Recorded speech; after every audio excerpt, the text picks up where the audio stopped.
in civilization. Now, are we able to coexist together? Is Russia able to civilize itself, or is it going to remain hostile civilization towards the West forever? Now, it is an important statement by Putin that you have just quoted. Russia is a separate type of civilization. I would dare say it is an anti-civilization, and I think the definition of what Russia is a difficult thing. Tютchev coined a very interesting phrase, a poet and diplomat, 19th century, who said that you cannot understand Russia, you must believe in Russia. Now, I would like to offer two interpretations of this coinage. That you can't understand Russia, effectively meaning that it is some sort of mystery. And secondly, Russia relies on myths.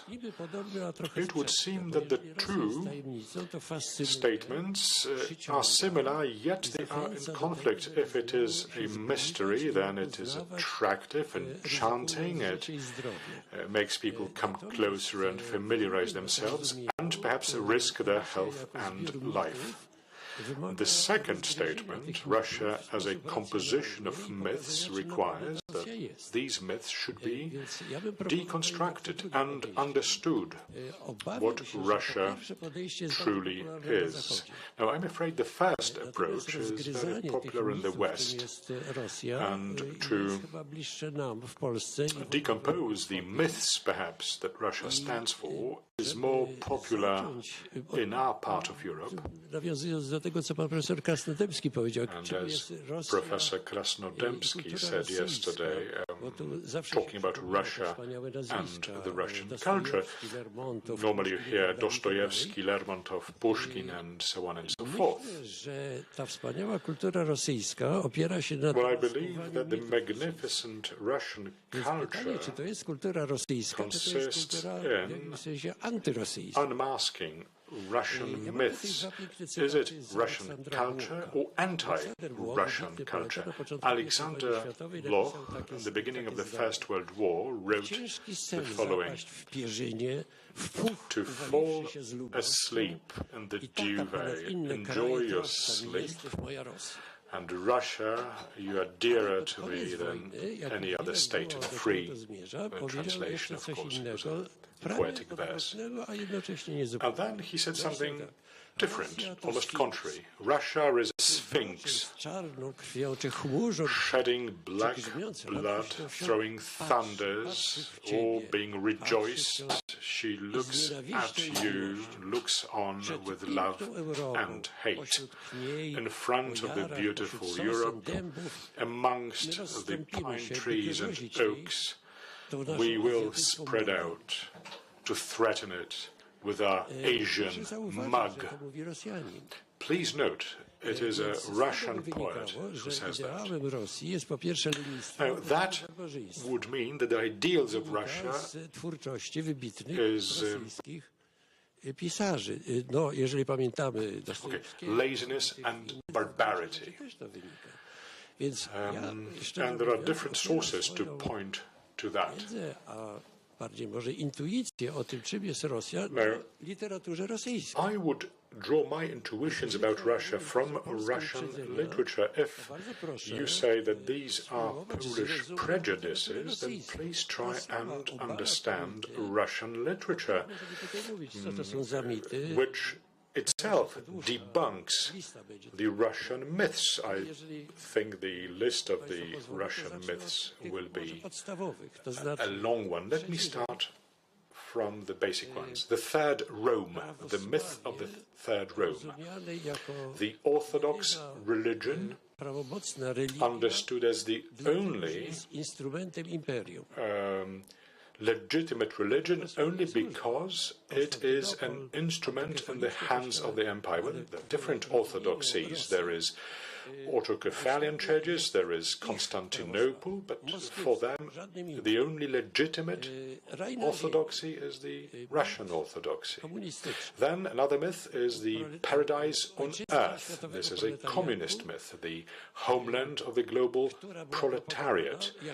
Now, that myth was promoted in the Russian language. Today we are dealing with Ruski Mir, Russian peace of the world, as the word mir means both. So this would be my response to your question. I suggest that we debunk, decompose the myths rather than be enchanted by the mystique of it. I don't think Russia is a mystery. I think Russia can be quite well understood if you read Russian literature. Now, you've taken me by surprise, Professor. Then a follow-up question. What is underpinning the Russian culture? You did mention there are myths. We all sort of believe these are the great names that we normally coin. If not these ones, then which ones? What underpins the culture? I think Ivan Kalita, Ivan the Severe, Peter the Great, Lenin and the Bolsheviks, Stalin and Putin, they all taken together underpin that culture. That's my impression. Even though Putin has not written a single poem. Well, Stalin was a prominent linguist, as we all know, but that is not the reason for which he is known worldwide. Well, I'm really impressed by your statement. Madame Mandeville, welcome again. Now, from your perspective, when you look at what Professor Roszkowski has just said, why the weakness of the West, or more particularly in France, why this weak spot on the part of the French towards Russia? Those of the French who are so pro-Russian, even in the light of the war in Ukraine, can they be turned around somehow? Can the French understand the fears of such nations as the Poles, the Slovaks, the Romanians, the Bulgarians? What is your outlook with your background, with your experience in Russian affairs? Well, I'm very sorry because I was hearing you and at the same time the translation. So I'm understanding Polish a bit, but I couldn't hear any of the, either you. So could you repeat, but without the translation, please, so that I could answer? I'm sorry. Could you repeat the question? Because I got some kind of translation while you were speaking, and I couldn't understand either you nor the translation. Mamy małe problemy techniczne, bo ja też nie miałem tutaj tego urządzenia.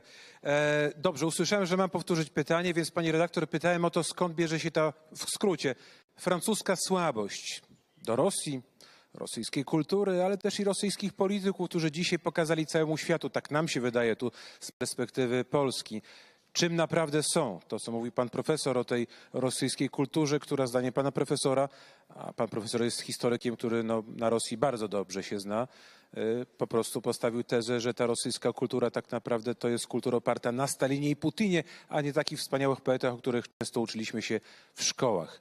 Jak pani na to patrzy? Skąd ta słabość Francuzów, części przynajmniej francuskiej elity, klasy politycznej do Rosji? Yes, thank you very much for this question. First of all, I'm very happy to be with you and honored to participate in this debate. The question you're asking actually, requires a complex answer because, of course, I would say that at the moment it's blatant for the Polish people who are watching France that they have the feeling that the whole of France is actually supporting Putin, and I would want to stress that the answer is much more complex than that. There are lots of people in France who are understanding the magnitude of the threat we are facing from Russia, and who are totally understanding that what we are seeing actually is Russia which has never come out of the ruins of communism, and where sort of a very bizarre and partially familiar, partially new animal, political animal, is emerging from these ruins of communism and is organizing a relapse of the neo-imperial hurricane that we've seen throughout the history of Russia. So, I mean, a lot of people are aware of that, and I'm one of them. And, I've been watching Russia and Eastern Europe for many, many years. And, I was in Warsaw to learn Polish in 1982. So in the heart, at the moment of the state of war. So I've known these Poland and all the problematic situation with Russia for many years. The thing is, if you want to understand what is going on now, there are several elements. There is the sort of historical closeness to Russia, which is due to different factors. One of them is that, of course, Russia was in fact an ally of France in very difficult times of our history, and Russia was an ally against Germany several times. So that's in the French psyche, I would say it's very strongly felt. What happened in 1914 when the Russians sort of mobilized their army to help the French, save France with the whole organization, of reorganization of the French at the beginning of the war. It's something which has not been forgotten, and there are lots of elements of that kind historically. But there is also, as you said, this sort of fascination for Russia, which is partly due indeed to the sort of impact of the Russian literature, as you mentioned by the previous speaker about the literature, the magnitude of the influence of Dostoevsky, Tolstoy, etc.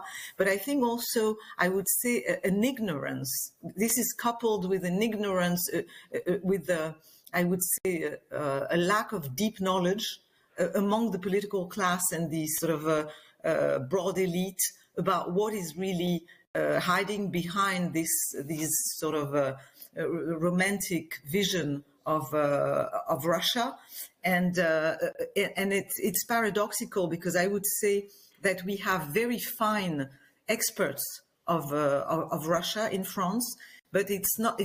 There is no deep connection between the work they've done and the knowledge they have. And it's also the case with journalists. You have a whole school of journalism which was extremely acute and extremely aware of what's going on in Russia, people who've been everywhere, who've been covering what was going on. This has weakened, I would say, in the last few years, where you had less specialized journalists, less people of my type, for instance, on the ground, who knew the language, knew the history very well. So this sort of superficial vision has led, to many mistakes. And there is also, I think, this sort of, I would say, solidarity of the empires, because France was an empire and Russia is still an empire and behaving as a ruthless one. And I think in some ways, even unconsciously, the French have been in empathy for the loss of empire by Russia after the end of the 1991. There is no other explanation than that if you look at this insistence of the French diplomats over the last 20, I would say 30 years, about the fact that we should not humiliate Russia. That is, this sort of conscience that a country which has lost the empire is in a fragile state, that you have to sort of deal with this trauma of the loss of the empire. So I think this is all playing out, and it's I would add that it's of course unfortunate that because we are in a very dangerous and historically crucial moment now for all of us, and with this terrible war which has been unleashed on Ukraine, and I think that in fact we have three elements we have to deal with in this conversation, and more globally among us, among allies, is one, this neo-imperial hurricane, which is blatant and has been reaffirmed yesterday in the talk of Vladimir Putin, sort of comparing himself to Peter the Great, and just showing with some kind of very blatant arrogance that he will further gather what he calls our lands, the Russian lands. So this thing is going to continue. It's not over at all. The second element, I think, which is absolutely crucial, is the emergence of Ukraine as an absolutely, fascinating phenomenon, an extremely important actor on the European stage, and that is going to change everything. And then you have this Europe, which is divided as a fact, despite the unity that we have shown at the beginning, you can see these fractures, this divide, these misunderstandings re-emerging. I think it's very worrying. And I would say all of that is happening in the context of a very deep Western political democratic crisis. And that should be also in our heads when we're dealing with what is happening. I think it's it's not only in France, it's also in the US, which have worked on for many years. There is a big segment of the population which is not actually willing or capable of understanding what's going on with the Russian challenge, because they have other things in their heads. They are totally distrustful of the political elite in power, both in the US and in France. I'm talking now about the right wing, the right segment of the political spectrum in the West, and the sort of nationalist segment, which is absolutely unable, it appears, to think through the Russian question. So I've been saying for quite a while that in France we have a very big problem, because we have a political class which is unable to think through two different challenges at the same time. So you have a lot of people on the right who are thinking through the Islamist threat, and because they are thinking through the Islamist threat, they don't want to think through the Russian threat, and vice versa, and that's a huge problem, because it looks like the reality of the problems we're facing inside is preventing a lot of people in France to have the capacity, the will, the empathy to understand what's going on the eastern side of Europe. Niezwykle ciekawe to, co pani mówi. What you have said is extremely interesting. I would like to ask you another question. Since the population is distrustful towards elites, you have told us about the romantic vision of Russia. We were taught that at school during communism, but we never really believed that, because we had completely different experiences. The French have not had such tough experiences with Russia, but I'd like to ask you whether, in the context of what is happening now in Ukraine, the French elites, I'm only asking about the elites, not about the population at large, are they ready to change their way of thinking? Looking at what we see, what we hear, and there's a lot of coverage in the French TV stations, aren't the French elites able to change their way of thinking? Yes, what I want to say is that the situation is, I was trying to tell you at the beginning that the situation is in fact complicated and not univocal. When you look at the French TV at the moment, there is an extraordinary awareness of the threat and the danger of the Russian power. If you look at French, TV every day, they have been devoting nearly non-stop their coverage to what is going on, and I would say in many ways serious way, bringing people to talk about situation, having a lot of French reporters on the ground reporting from Ukraine. You know that we just lost a young journalist from BFM TV. BFM TV, for instance, has been devoting enormous hours to covering this, and so there is an awareness, and I would say a lot of people in France are totally embracing Ukrainian refugees, worried about what's going on, but at the same time they are I would say the deep understanding, the deep thinking about what's going on in the elite is not complete. That means otherwise you wouldn't have the president, repeating at the moment that we should not humiliate Russia, because I think he's under the influence of a deeper and larger and much longer historical view, which is present in the diplomatic corpus, also in intellectual circles, about the fact that the French should be some kind of mediator. They should play both sides. I mean, it doesn't mean that Macron doesn't understand that it's super serious and that there is a danger. He does, and he has actually, I would say, in many ways, led to have unity. France has been providing weapons, help, etc., etc. They've been voting, for strong response, strong sanctions. But indeed, there is this sort of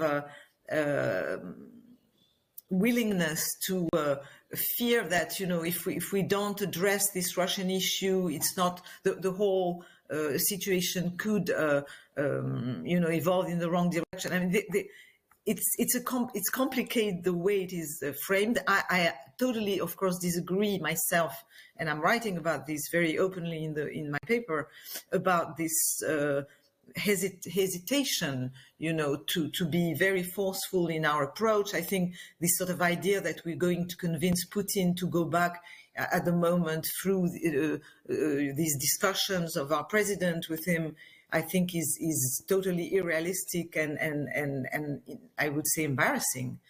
But there is I would say, some kind of hesitation, and there is also of what to do with Russia. They don't know what to do exactly. So there needs to be debate, consultations, convincing arguments to bring them to the right understanding of what should be done, and it should continue. I think that would be the wrong approach to say the French are crazy, they are pro-Russian, and we don't need them in the end, and we can't rely on them. I think it would be a catastrophe, actually, for Europe to behave in this way, and to Eastern Europe to sort of forge this understanding of what's going on. It's much more complex. It's in a way disappointing. I can totally understand that, but we have to fight. And and you have also to understand that we are. France has been in some kind of PTSD situation over the years because of other issues that are coming from the south. And I think the Poles should be able to understand that. I mean, they are facing, of course, they're close to Russia, and they know Russia. Russia, at the tip of your fingers, because you've lived, I would say, with them for centuries. But you should understand also that we're dealing with some dynamics inside our societies which are extremely complicated and worrying. And I'm coming back to this idea that because of what's going on with our internal crisis, we are now less equipped to face what's going on in the East.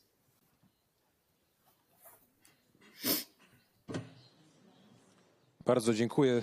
Thank you very much for your words. I think that thanks to you now we understand the French attitude towards what's happening in the East much better. Grzegorz Górny, you have shown us on numerous occasions how you were able to take a bird's eye view. That aspect is very present in all your publications. What is the true spirituality of Russia? You are talking about the Third Rome.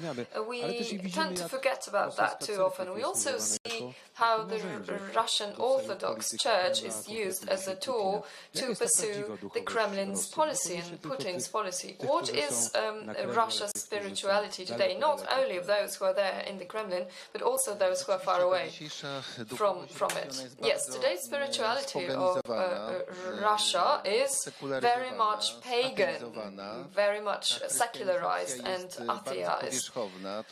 Christianization is truly superficial. We see it in the statistics that mention religious turnout. From 2 to 4% of the population regularly practice their religion. I'm talking about the nominally Orthodox population. The Orthodox Church has been instrumentalized by the state for many centuries now.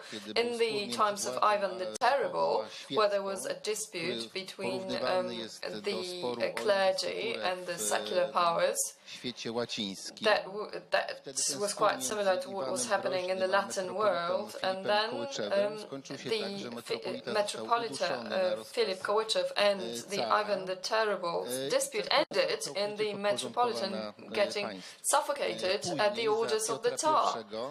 Later, during the Peter I's reign, the Orthodox Church became one of the official offices of the state, with the leader, who was very often a military man, not religious at all, very contemptuous of the Orthodox Church. He would say that he had to manage the dark masses. He didn't know what he had to do, but the Tsar made him do it, so he had to govern them. The secret of confession was actually abolished at the beginning of the 18th century, because since the Orthodox Church was a body of the state, a secret of the confession was considered whimsical and not allowed to exist. Then the Orthodox Church was destructed, and later it was completely subordinated by the state, by the Soviet state. Takiego podporządkowania. The time of subordination continues until now, and we actually see it. Most of the active Pracowała w czasach komunistycznych hierarchy clergy remain politically active. The current patriarch Cyril or his predecessor and the other predecessors have always worked with the authorities. W Konstytucji Federacji Rosyjskiej, the Constitution of the Russian Federation, four core religions native religions are mentioned: Islam, Orthodox Church, Judaism and Buddhism. Zauważmy, że w tej nazwie głównej ideologii in the name of the main ideology of the Russian Federation, that is the Russian Mir, no religion is mentioned at all. Nie można też powiedzieć, że nacjonalizm jest tą podstawą. Neither say that nationalism is the ideological basis of the Russian Federation, because if Russia has the ambition to become an empire, empire is something more than a nation. Empires includes many ethnices, many nations, many religions. Therefore, to say that an empire is a nation state would be too narrow. There needs to be an imperial ideology and not a national ideology. It needs to be much broader. Therefore, it covers all the religions that I mentioned. It also covers all the nations: Bashkirs, Buryats, Tatars, Kalmuks, the Caucasus nations, etc. etc. Under the condition that they adopt the Russian mir. And the Russian, Ruski here, the adjective Russian, does not refer to Russia, but to Rus. Do Rusi. I na przykład pamiętam takie spotkanie z I remember a meeting in Moscow with Nikity Michałkowa, taki głośny film, który dostał kiedyś the screenwriter of a Russian film that won the Oscar.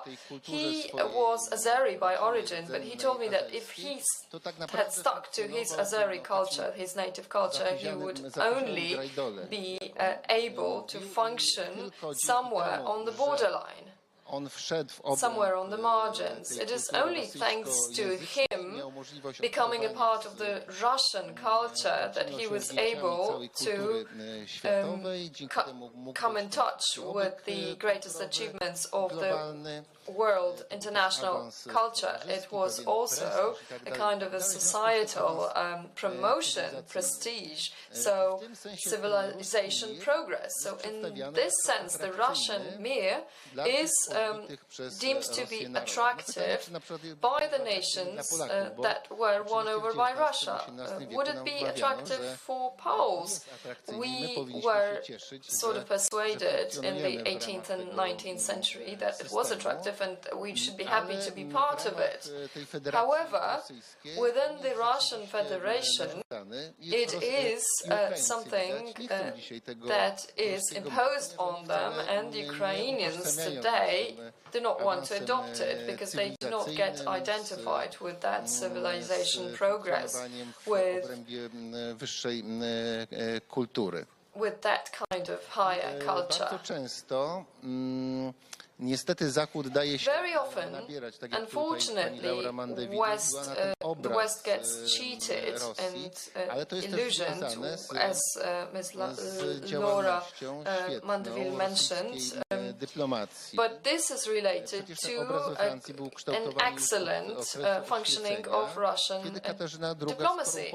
In the times of Enlightenment, Catherine II corrupted the main philosophers. Diderot and Voltaire were paid by Catherine II, and that is why Voltaire would say that the Polish petitions were great because Catherine II was the one introducing order, higher culture, civilization into Poland. There is another example from the second half of the 19th century.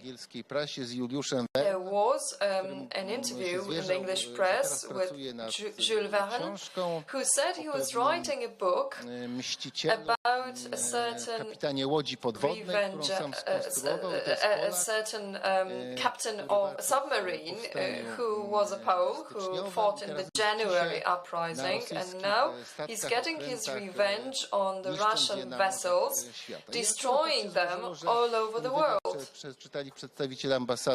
This interview was read by the representatives of the Russian embassy. They approached Jules Verne, and then the Pole, Captain Nemo, ceased being a Pole, and we know very well from the novel by Jules Verne that he started to be Hindu who was getting his revenge on the British and not a Pole getting his revenge on the Russians. So this is a very skillful propaganda machine that has been in operation for many years now.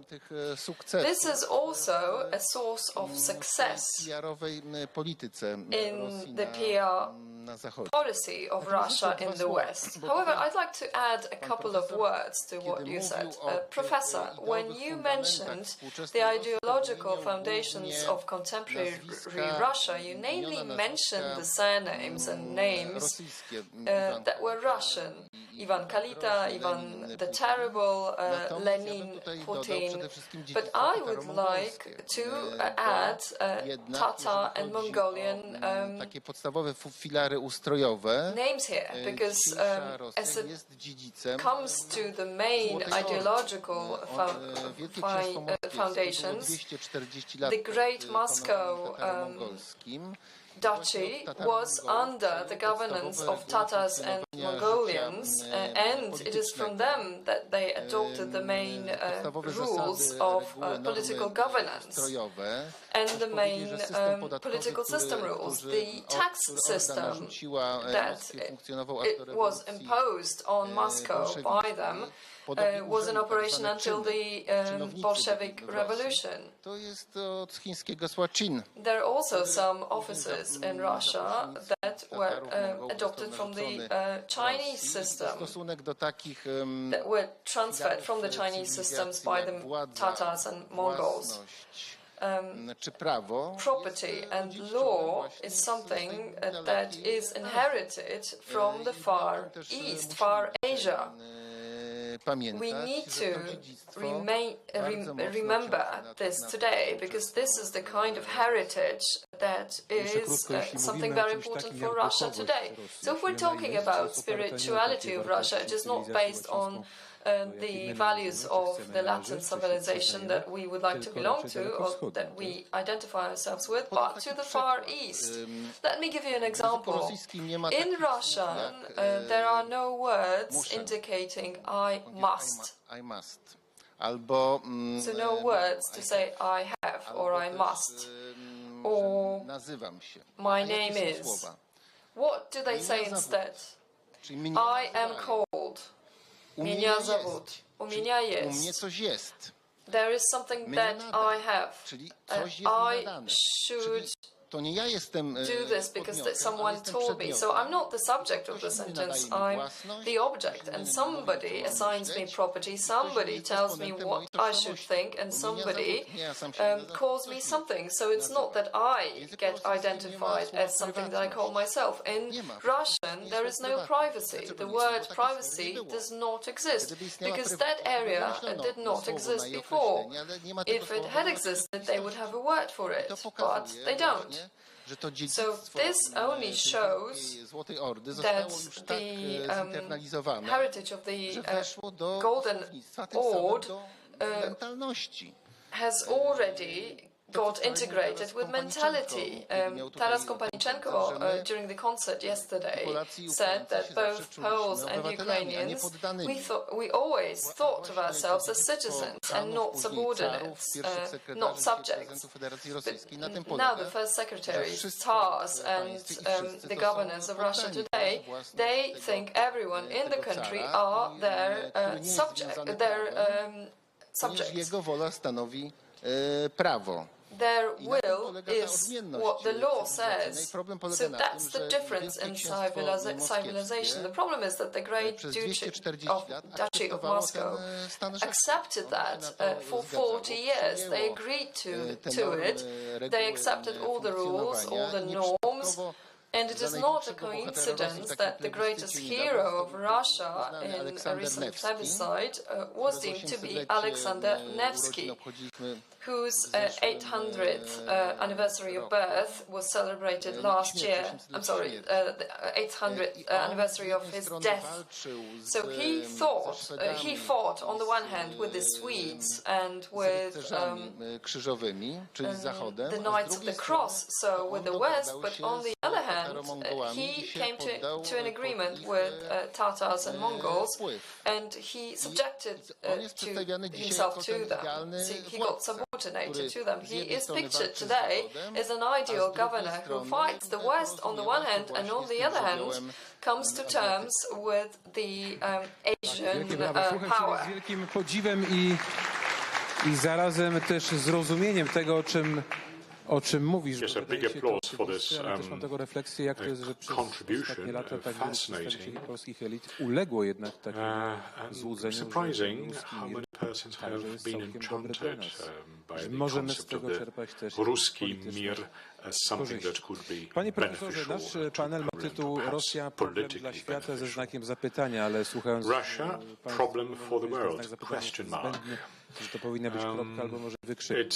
Wczoraj premier wezwał nas tutaj do tego, żeby mieć odwagę bronić Europy. Bronić oczywiście przed Rosją, przed dziedzictwem ordy tatarskiej, jak to powiedział Grzegorz.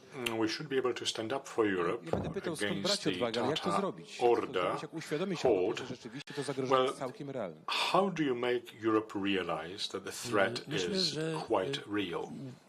Oczywiście szukamy czasami klucza do rozwiązania jakichś problemów. Czasami upraszczamy. Ja się zgadzam tutaj z tym uzupełnieniem o dziedzictwo tatarskie rzeczywiście. To solve a particular problem. I agree that the information that was complemented a moment ago, suggesting the Mongolian to tak dziwnie było, że Tatarzy wcale z prawosławiem nie walczyli. But Tatars did not instrument swojej władzy. quite fight Dodając do tego the notabene, Orthodox tak jak Church. zresztą They mówią o tym actually wybitni specjaliści converted it duchowości rosyjskiej, into swoje the tool elementy of pogańskie. their own power, and they W tradycji supplemented their prawosławia pagan rosyjskiego jest elements bardzo specyficzny to stosunek it. do zła. There is a Tam jest właściwie unique pewnego attitude rodzaju towards the dualizm evil in the Russian moralny. Orthodoxy. There is kind of Duchowości moral prawosławia duality moskiewskiej. there. I I'm dlatego talking about moim the zdaniem błędem jest Moscowite utożsamianie dzisiaj Orthodoxy, prawosławia Orthodox z Rosją. Therefore, it is wrong to To identify jest the Orthodox jeden z tych Church mitów, o with których wydaje mi się, Russia trzeba today. It is pamiętać i one je of the myths rozplątywać. Mit that we trzeciego should Rzymu remember about and to jest legenda disentangle them. kradziona Kijowowi. The Third Rome legend Trzecim was Rzymem, really jeżeli stolen już, to from był Kijów. Kiev. Tylko że został If anything, podbity that przez Mongołów. Kiev was the Third Rome, but it was książęta moskiewscy, conquered by the można powiedzieć, ukradli tę Mongols. tradycję. And then the Muscovite princes stole away that Tyle, jeśli tradition chodzi from o Kiev. te korzenie Now, prawosławne, that much by way of the Holy Rus. myśl, co to jest ruski mir? Rzeczywiście, to nie jest koniecznie Interesting. rosyjski. Ruski To mir jest is not nie necessarily. wiadomo jaki. Co to jest za etnos? What is it exactly? What kind of Za tym stoi? ethnos Nie wiadomo. is there?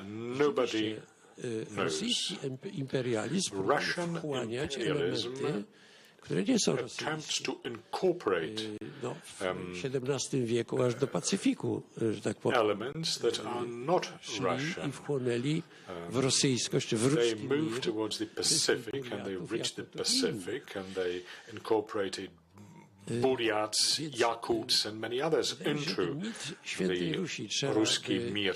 I think we should also take a very close look at Prawosławie jest Święty Rus, at the Holy Rus myth and how it is jak prawosławie applied. jest Actually, you używane mentioned jako this.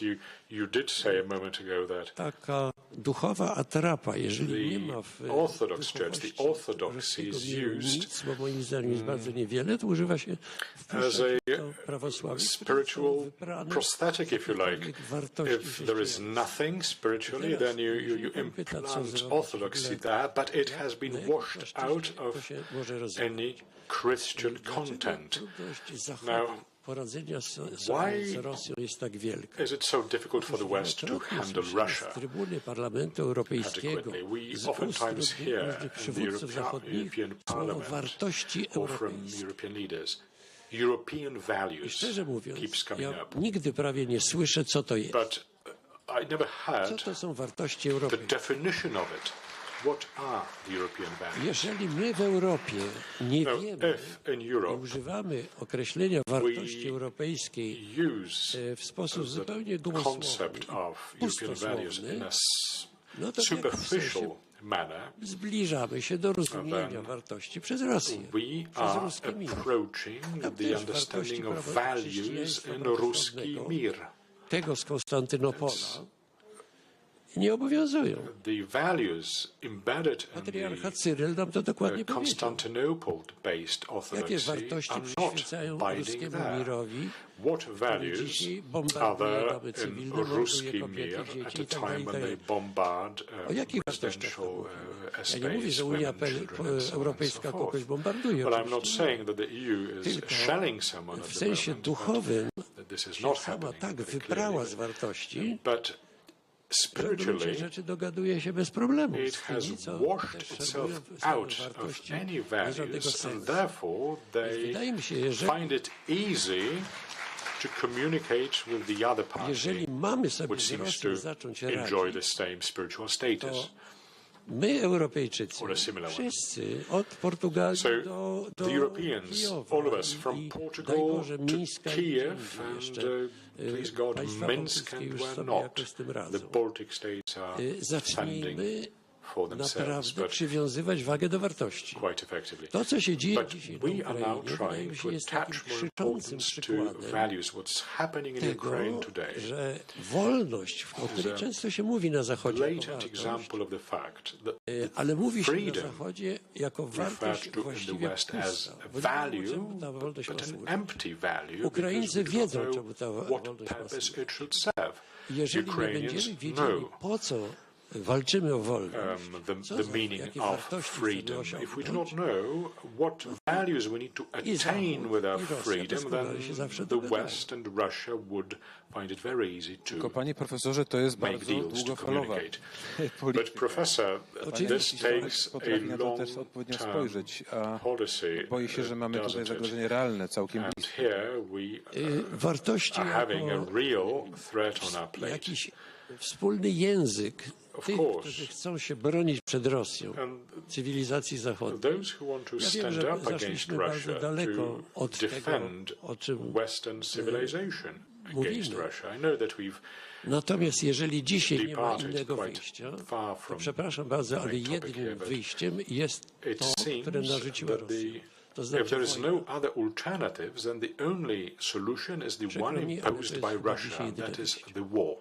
And it Jedynym seems narzędziem dzisiaj, które it's ma the świat only cywilizowany, to jest po prostu way out. pozbrajanie Ukrainy. So maksymalnie. the only solution is Militarny to i wygrana na polu, militarize the West, a equip realizacja ourselves wartości, wydaje militarily, mi się, tak jak yes, po wielu wojnach, to win the jakiś jest battle. cel prowadzenia wojen. What's the I w objective II wojnie światowej mieliśmy wspaniałe engaging in cele, a tylko war? one nie In zostały the first zrealizowane. and, Karta Atlantycka, proszę Second World sobie War, przypomnieć. there were Karta Narodów brilliant Zjednoczonych, jakie wspaniałe tam są objectives. hasła.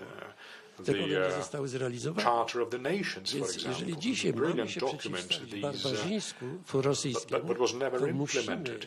If we postawić sobie are cele, to oppose barbarity jakąś today, aksjologię we need przedstawić. to be able to have some Oczywiście wojna sama w objectives sobie nie ma to sensu, attain, some ale tę wojnę trzeba axiology. wygrać po coś. Myślę, że The Ukraińcy war in pokazują itself trochę, has no w każdym razie sense jakąś at all. You need część to win the tego war programu, for tych wartości, a które purpose. warto And walczyć. it is I certainly jak worthwhile to Ukraińcy stand up pokazują, for the warto nie tylko values. walczyć, And ale this i is umierać. demonstrated by the Ukrainians. They not only fight Dziękuję for za te them, słowa. but Wojnę also warto wygrać po co? die Warto for to them. zapamiętać. Dziękuję panie profesorze. It's worth keeping this Laure comment Mandeville, in pani mind. redaktor, Madame tak się składa, Mandeville. że akurat rozmawiamy w czasie Madam, takiego it so wyborczego weekendu happens, we Francji, bardzo we ważnego, are bardzo having istotnego, our bo wydaje się, że debate in an partia prezydenta election Macrona chyba nie ma szans na weekend większość w tym in parlamencie. France. On raczej będzie zdominowany przez z jednej Parliament strony is skrajną likely to be lewicę, no bo to są dominated politycy o by jawnie wręcz extreme trockistowskich korzeniach left. i I mean, even zapatrywaniach, there are a z drugiej Trotskyite strony no coś, co głównie się politicians. nazywa skrajną And prawicą, then there is czyli pani Le extreme Pen, która right, też jest Madame politykiem Le mocno Pen, prorosyjskim, co who is niejednokrotnie very much pokazywała pro-Russian, w which swoich she deklaracjach, has choćby, prawda? demonstrated.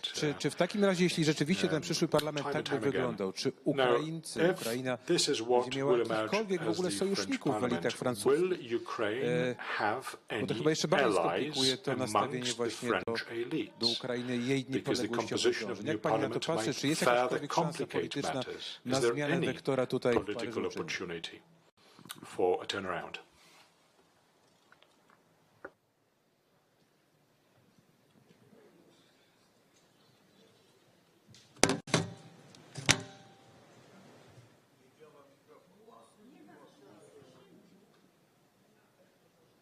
Tak, chyba pani, ja wiem, tak, też słyszę. Pani redaktor, chyba tam wyłączyła mikrofonik u siebie. Okay. O, już jest. Sorry.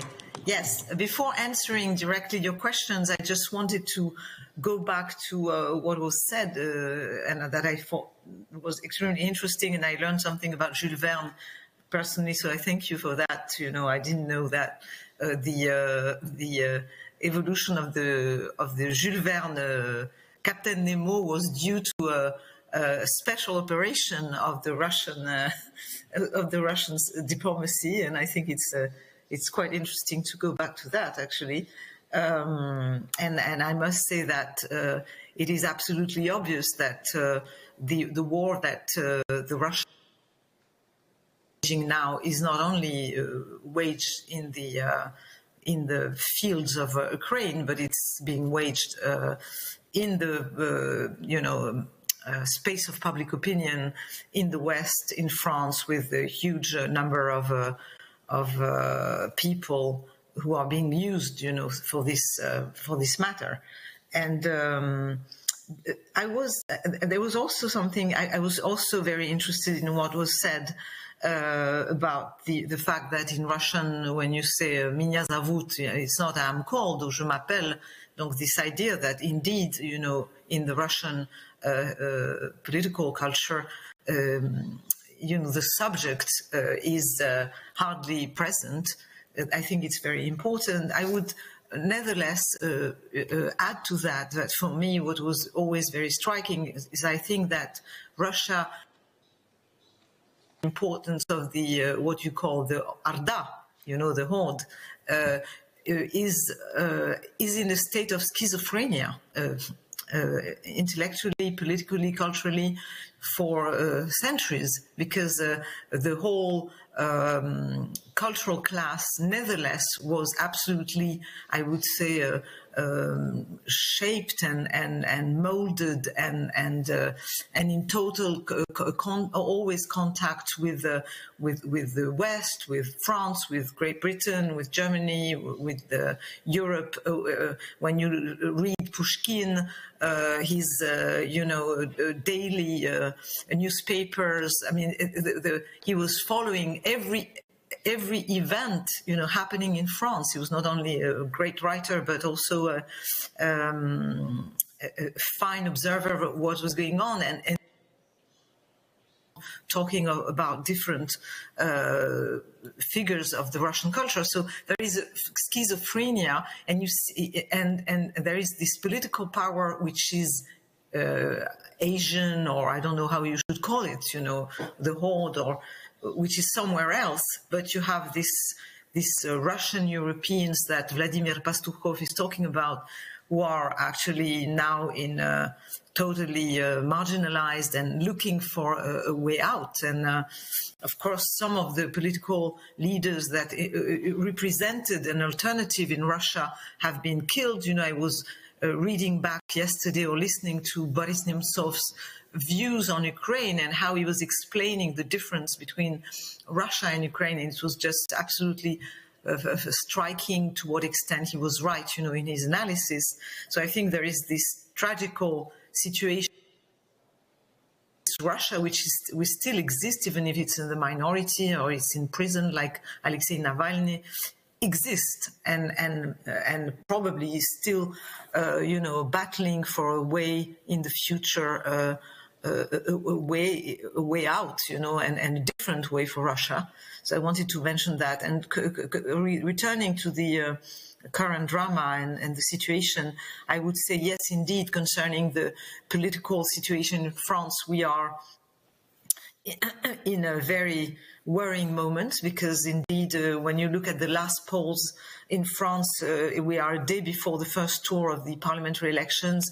This coalition of the extreme left and Socialist Party and, the Greens, but the Greens are far left, in terms of, I would say, cultural ideology and issues, and they are first in the polls. So there is this very big worry in some quarters, and certainly with me, that they could come first, or at least get a huge bulk of candidates, and that would mean that Macron would have a relative majority in the parliament. And so it's really what we are seeing now. It's a paradox, because when the presidential election started in France in September 2021, the campaign, it was being, fought on the right, on issues linked with the worries of the people, which are considered more, present on the right, the question of security, the question of immigration, the question of identity, etc. And here we are now with a fought on the left between, sort of center left, that is Emmanuel Macron, and the ultra left. And so it's very worrying because the Mélenchon, this ultra-left coalition, is actually very weak on Russia, on the issue of Ukraine. They are, willing to stop most of all, to stop the war in the name of, short-term economic issues and questions of France, and they also of French economic advantages. So it's worrying, and I think that of course Macron, which I could see you're not satisfied at all with, is going to be under pressure if they get a big vote of the extreme right. We don't know how much they will make, but if you look at the political spectrum, I would say that it's not a very. There is no reason to be enthusiastic about what we see concerning the question of Ukraine. At the same time, I've seen the last declarations of Macron. He's getting ready, to go to Romania. He will be, I think, in Slovakia and probably in Ukraine in the coming days or weeks. And I've seen his last declarations. I think he has somehow toughened up his discourse and realized that a lot of people were not happy at all with his declarations on the question of humiliation of Russia, and these kind of declarations are going to, I think, fade in the background.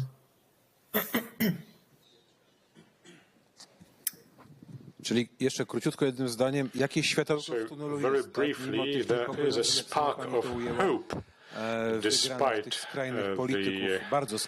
the disconcerting situation who are pro-Russian in parliament. I mean, the politicians are pro-Russian, so there's a spark of hope, it seems.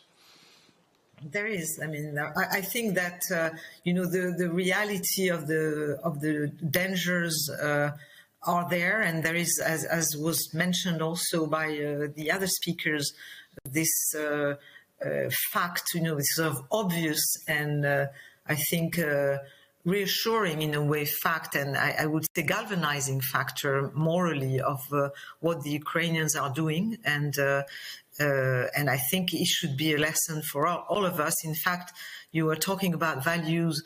As a journalist, I perfectly understand that the values is nothing theoretical. It's something extremely serious and concrete, as we see now, because if we allow, for instance, the question of truth to become a sort of relative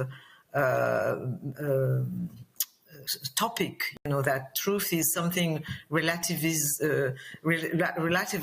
or and if Putin manages to convince the West and many people in the West that there is no truth, there is no real democracy, we are all alike, it's only about battles of points of view, I think we will be in big trouble, and we have to fight fiercely to preserve actually the sort of I would say plancher, the ground on. Ground should be the truth about what's going on, and if we do have this truth about what's going on, we will get some serious and I think positive decisions about what we should do. No to prawdą i wartościami może zakończmy ten dzisiejszy panel. Grzegorzu, ty sam powoływałeś się wczoraj na wczorajsze słowa naszego laureata Tarasa Kompaniczenki. Ja pamiętam, jak mówił o godności, tak, że my, Ukraińcy, wy Polacy, mamy swoją godność, Rosjanie nie. My nikogo nie krzywdzimy, oni przychodzą tylko po to, żeby nas skrzywdzić. Delikatnie ujęte. No tylko wiemy, że wartości, jeśli zwyciężają, to dopiero na samym końcu, po jakimś długim czasie. Jak się bronić w tej sytuacji? Co robić, żeby rzeczywiście obronić i nas, i nasze wartości, naszą cywilizację, nasz świat? Rzeczywiście zgadzam się, to jest bardzo trudne pytanie. Myślę, pan profesor niestety ma rację.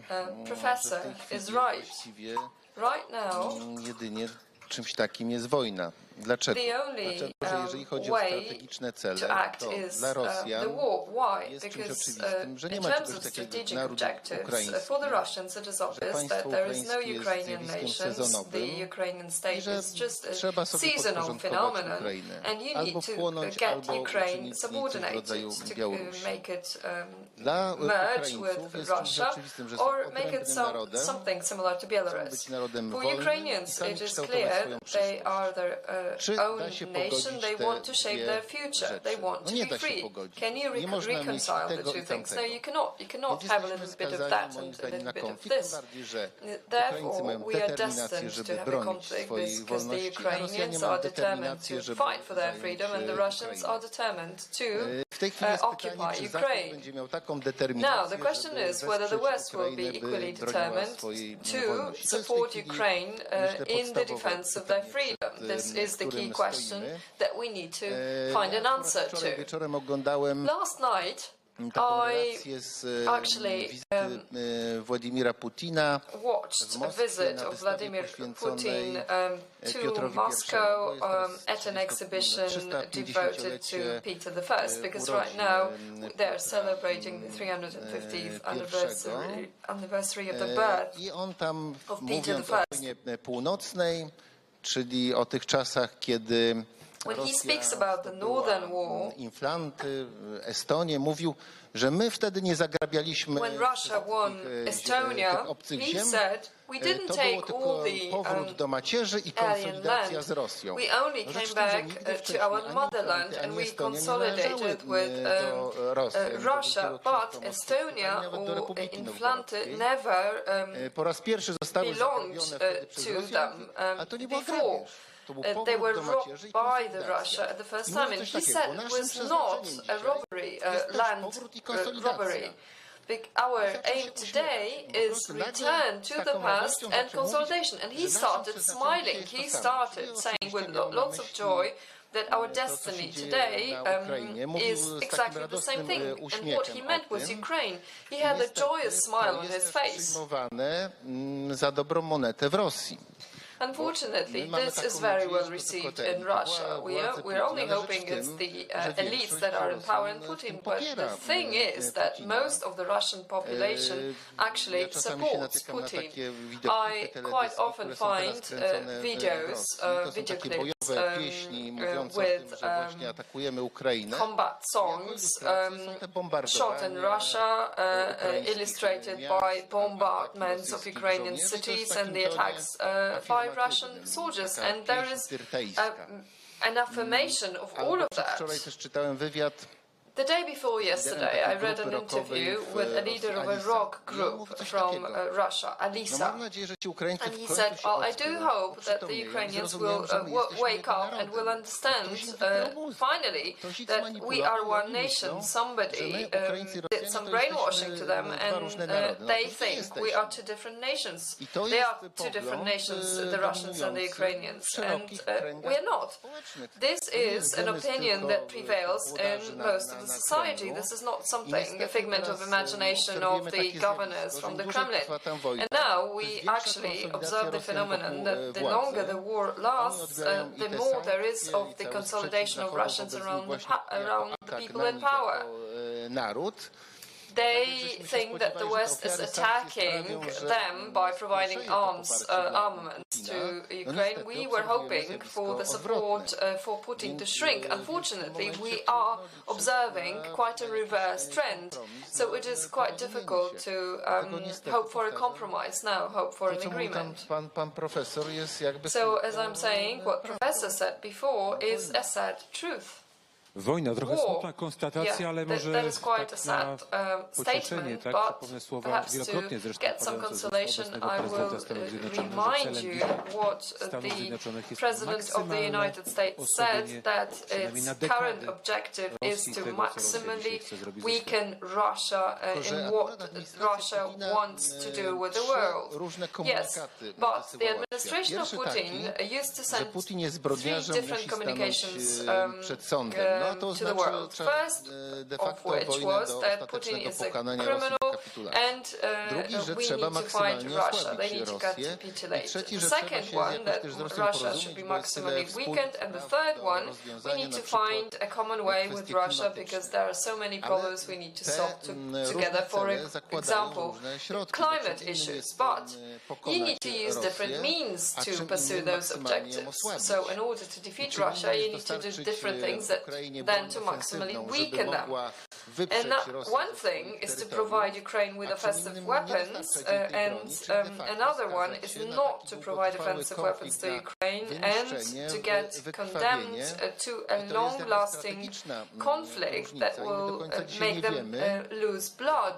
We do not know exactly what kind of assistance Americans are ready to provide to Ukrainians. We do not know what kind of an atmosphere there is in the White House. They have a difference of opinions there. Ladies and gentlemen, this is how we will end this panel session because our time is up.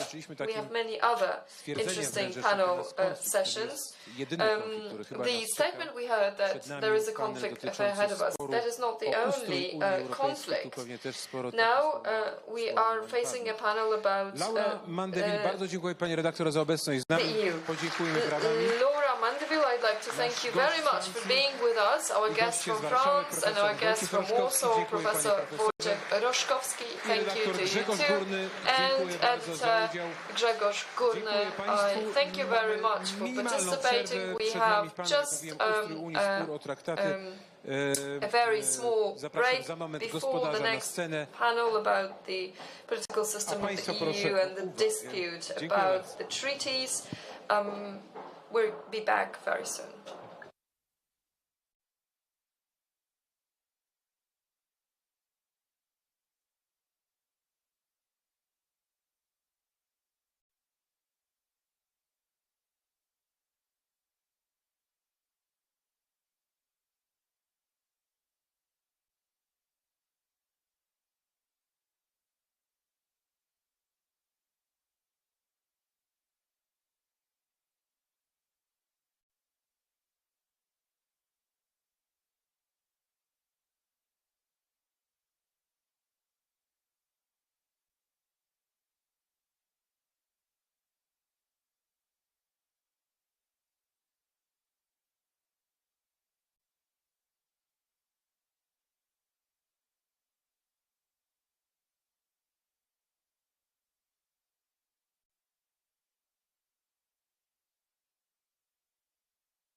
Ladies and gentlemen, a short housekeeping announcement. There is a request of the organizers of the Congress. Could you please return your headsets? Of course, you're going to use them today and later on, but when you go home, please do not forget to return them, not to cause any trouble. Please remember about returning the headsets,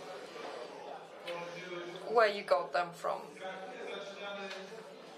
We are going to start the next panel session in a minute, so please take your seats.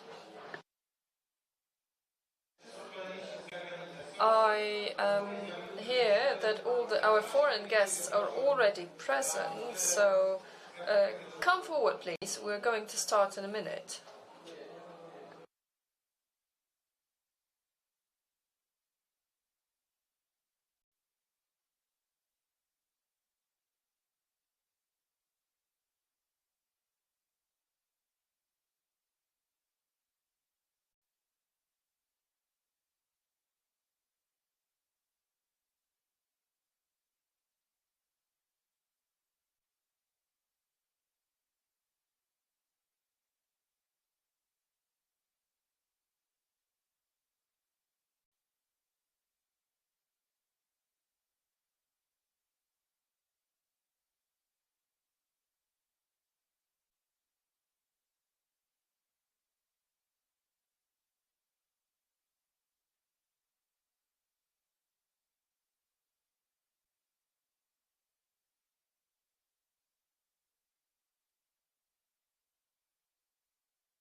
Ladies and gentlemen, let us start the next panel session. I'm really being serious now. Please take your seats.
To raz jeszcze kłaniam się, tym razem już na serio. Zaczynamy drugi panel dzisiejszego drugiego dnia Kongresu. Polska Wielki Projekt. Ustrój Unii, Spór, o traktaty. Chyba nie ma dnia w ostatnich kilku latach, żebyśmy o tym w mediach nie rozmawiali, nie słyszeli, żeby nie spierali się na ten temat ci, którzy na prawie się i unijnym prawie, w ogóle Unii Europejskiej, w jej podwalinach prawnych znają, nie spierali. I przed nami taki kolejny spór. Wśród panelistów są Magdalena Bainczyk, główna analityk w Instytucie Zachodnim. Dzień dobry, witam. Proszę o zajęcie. Chyba tak. Nasz kolejny gość to gość z zagranicy. Profesor prawa publicznego na Uniwersytecie w Rennes. Bertrand Mathieu, kolejny gość, profesor prawa na Uniwersytecie w Sorbonie. Professor of Law at the University of Sorbonne, and Markus C, Professor of Public Finance, Economist. Moderatorem jest Krzysztof Sztuczny, and the moderator of this panel session is Krzysztof Sztuczny, the President of the Government Legislative Center. A Państwu życzę owocnego słuchania. I wish you fruitful debate.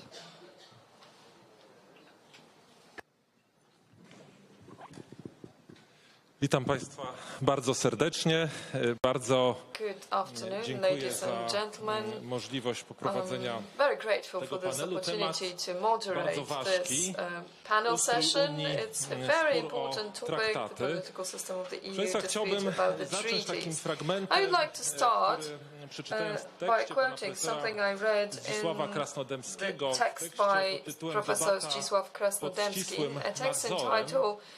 Strictly supervised debaty konferencji o przyszłości Europy organizowanej przez instytucje Unii Europejskiej. Bardzo interesujący, frapujący It's very interesting, very compelling quotation. Let me quote. At one of the sessions, Guy Verhofstadt, who was a key person in the whole conference, who chaired the European Parliament delegation, he said that the treaties have become an uncomfortable straitjacket for the EU institutions, for the European Commission, that do not fit the legislative framework of the EU. It is quite interesting that at that conference it was said explicitly that the legislative practice of the EU goes far beyond the foundations that were stipulated by the treaties, and that trend, that dynamics, właśnie przez pana Verhofstadta zauważana, miała być tą właściwą was remarked by Mr. Verhofstadt was supposed to be the appropriate one. And the EU was supposed to be heading in that direction. The straitjacket has been enlarged excessively recently, which only causes the number of disputes to increase. In terms of legislation, the law, and understanding of the treaties of the EU, it's very often criticized, increasingly often criticized, not only by the new or newer member states of the EU, but also the old European states. Let us remind ourselves the judgment from April 2021 of the French Council of State, speaking about the context of providing national security. Amongst the countries of the new EU, I may point out the actions by the Romanian Constitutional Court that has been in dialogue, in intense dialogue on the reforms of the justice system in Romania. There is also a judgment of the German Federal Constitutional Tribunal that thinks that the actions of the European Central Bank are partly incompliant with the German constitution. Recently, the Hungarian Constitutional Court has also spoken out, and the Polish Constitutional Tribunal, who has held many sessions to debate the relation between the Constitution of the Republic of Poland and the EU law. It sees many major non-compliances that might undermine the primacy of the Constitution in national law. Ladies and gentlemen, when I was preparing to participate in one of the sessions of the Constitutional Tribunal to discuss the relations between the Polish Constitution and the European law, when one of the judgments of the Court of the European Union was to be analyzed in answering one of the preliminary questions, it said that the national constitution should be disregarded if its norms may remain in conflict with the EU law. I came to an obvious conclusion that the competencies of the national bodies in order to join the EU on behalf of the nation, well, that action has its source in the Constitution. The Constitution is the highest source of law in Poland. This also applies to legal orders of other EU member states. It is the Constitution that authorizes the country to sign international agreements. It is the Constitution that provides for procedures according to which the Republic of Poland may sign an international agreement. Definitely, one of the most important international agreements was the treaty allowing Poland to join the EU. We do not deny that, but it is quite concerning that one may jump at the conclusion that the Polish authorities expressed its will to join a slightly different EU, not the EU that we have in front of our eyes right now. Now the question is, to what extent should we try to impact the trends that are happening in the EU now. Now we have experts in EU law and constitutional law that are voicing various arguments. On the one hand, very often it is pointed out that the Constitution has supremacy as the highest source of law. On the other hand, very often experts in international law refer to the Vienna Convention on the law of the treaties. The Vienna Convention stipulates that you cannot refer to national law if a country would like to refrain from applying international law. One can understand that thesis and even defend it. International law would only be very limited in scope and its meaning if the countries that are bound by the treaties could very easily refer to national law stipulations and refrain from that, international agreements. But that principle was supposed to concern static international law, so more literal interpretation of the treaties. In the area of the EU law, but not only EU law, also in the area of the European Convention of Human Rights, we are dealing with a very dynamic understanding of the norms stipulated.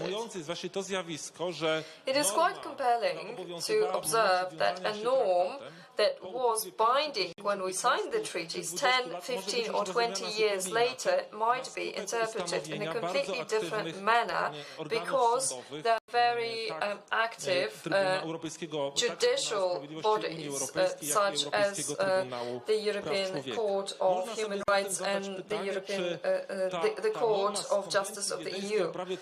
Therefore, we might ask ourselves the question whether the norm from the Vienna Convention should be applied to a very dynamic area of international law that is the law of the EU. To end my introduction, ladies and gentlemen, I'd like to recall a certain idea of Professor Weiler, who recently visited Poland, and at one of the conferences, observing the problems related to active and dynamic adjudication of the two biggest European courts, suggested we should have a court of arbitration or a court of competencies. Well, it doesn't matter what it's called really, but that body should have judges from the European courts and national courts, for example, the Constitutional Court or Constitutional Tribunal. He implies there would be a new procedure to find compliance between the European law and national law, since he perceives that conflict as completely unavoidable and impossible to resolve at the level of the EU or at the level of national states. Here, I'd like to ask our guests, our honorable panelists,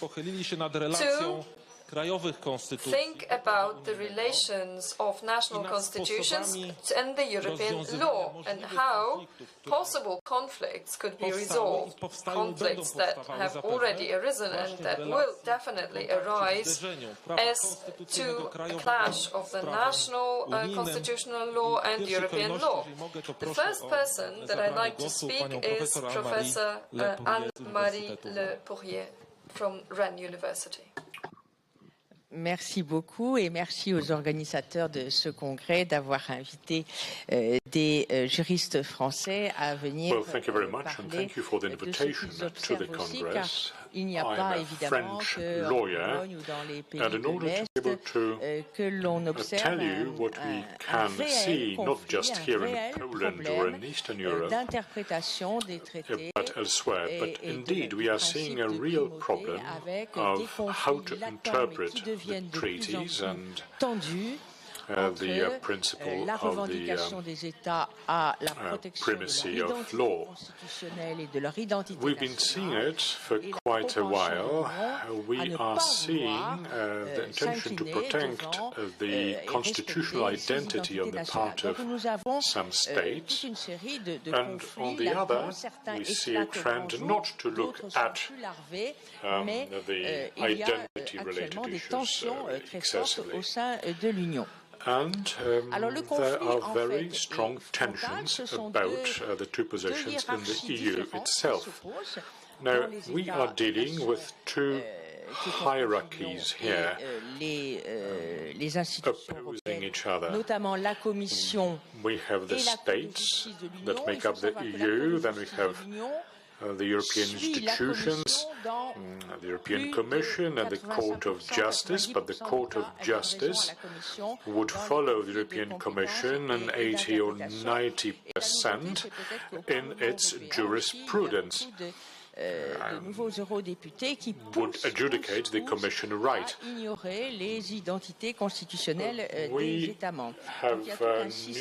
Eurodeputies, MEPs, who are willing to ignore the constitutional identities on the part of the member states. Now, this conflict has been known since the 1960s.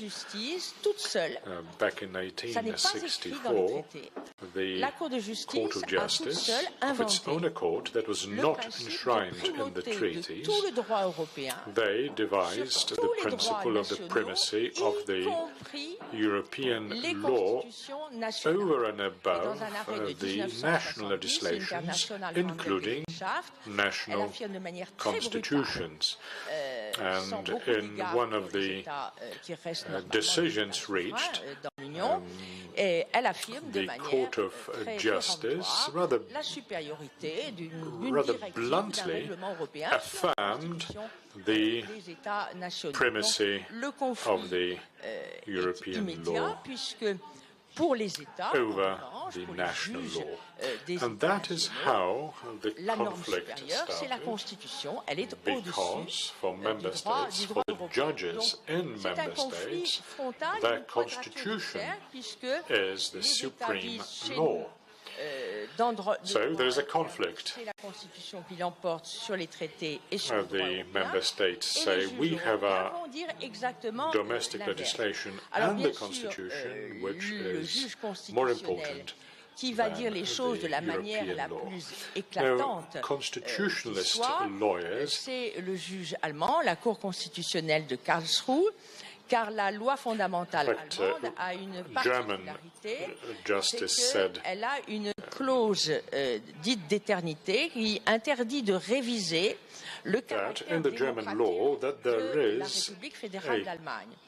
Et la Cour allemande considère que changing the democratic nature la souveraineté populaire en Allemagne, law of the republic. In other words, you cannot, they cannot rid themselves of the independence democratically based if such a prerogative, if such a mandate were to be given to some external party. So that is a supreme principle. It is not even negotiable in any way. So you could say that the German court went the longest way. It's like the Damoclean sword, because in the European Constitution we read that there is a red line that you cannot cross.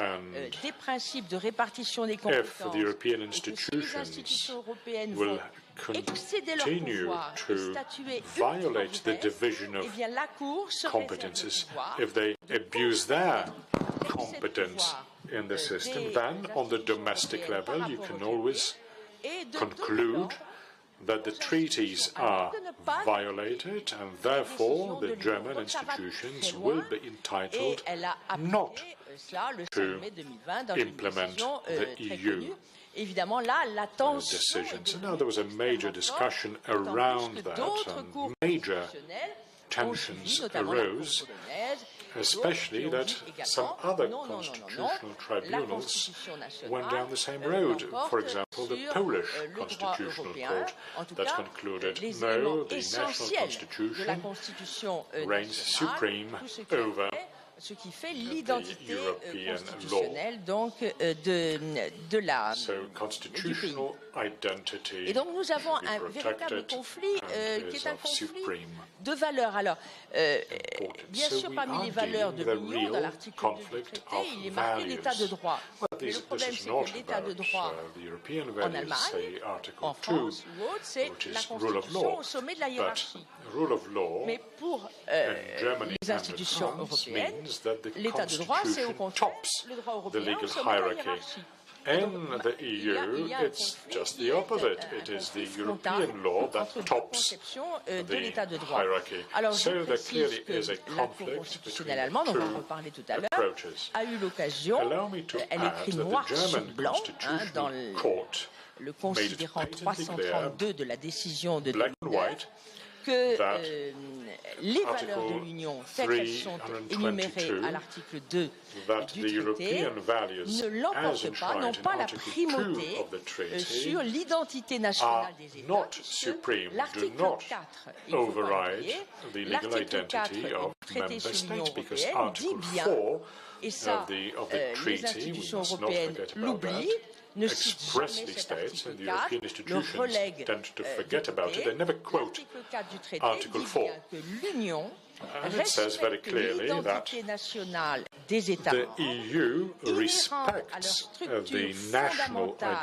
fondamentale, politique et constitutionnelle, et qu'elle respecte les fonctions essentielles de l'État, notamment pour le maintien de l'ordre public et de la sécurité nationale. Mais les institutions de l'Union font comme si n'existait que l'article 2 sur les valeurs telles qu'elles interprétées par elles et négligent l'article 4 et au contraire les juges nationaux mettent en valeur en disant mais non, il y a l'article 4, vous n'avez pas le droit de domestic judges qui a trait à l'identité invoke very often, arguing that you cannot shape the legal or national identity. On voit aussi que so la indeed Cour de there is a justice ne conflict, respecte pas véritablement le principe également inscrit à l'article 4 de l'égalité entre les États membres. Bien sûr, la Commission a intenté une procédure contre l'Allemagne pour sa décision du 5 mai 2020. The European Commission started a procedure against Germany on May the 5th, as they started the same procedure against Poland and so on, Sauf que elle a renoncé on account of violation of the values and rule of law. But they abandoned, they waived their procedure against Germany because, they argued, because the German government Mais c'est impossible. On ne voit pas comment le gouvernement allemand peut s'engager à violer l'état de droit allemand et les décisions de la Cour constitutionnelle allemande. Donc, on voit bien que ceci n'est pas sérieux et qu'en fait, il y a un double standard. Il y a des États qui se font harceler par l'Union européenne et d'autres qui sont beaucoup plus ménagés that there are governments of those countries that are persecuted by the EU and those that are receiving different treatment from the EU institutions. It was fairly difficult for the European Court to remain impartial, as the German court decided that there was an arbitrary decision and the principle of proportionality was not adhered to. So the European Court could not have been, the adjudicator and a party to a conflict. Therefore, the definition of democracy is taken as a blueprint for various political theories, and you cannot quite argue that the German Constitutional Court is wrong la norme suprême, en réalité, de political theory in terms of what this legal standard, on se trouve dans cette situation aujourd'hui et à chercher les remèdes. So this is the situation at the moment. We need to be looking for a remedy to the situation. I think that during the presidential elections in France, some of the candidates suggested that the so-called constitutional shield be enshrined in our constitution, 23 and 79 equivalent. And if you compare us to the German constitution, invasif des normes européennes et leur possible remise en cause de la démocratie ou de l'identité constitutionnelle. Mais ce ne sont pas ces candidats-là qui ont été élus. Donc, dans notre état de cause, nous n'avons pour l'instant pas cela, mais l'idée germe maintenant dans beaucoup de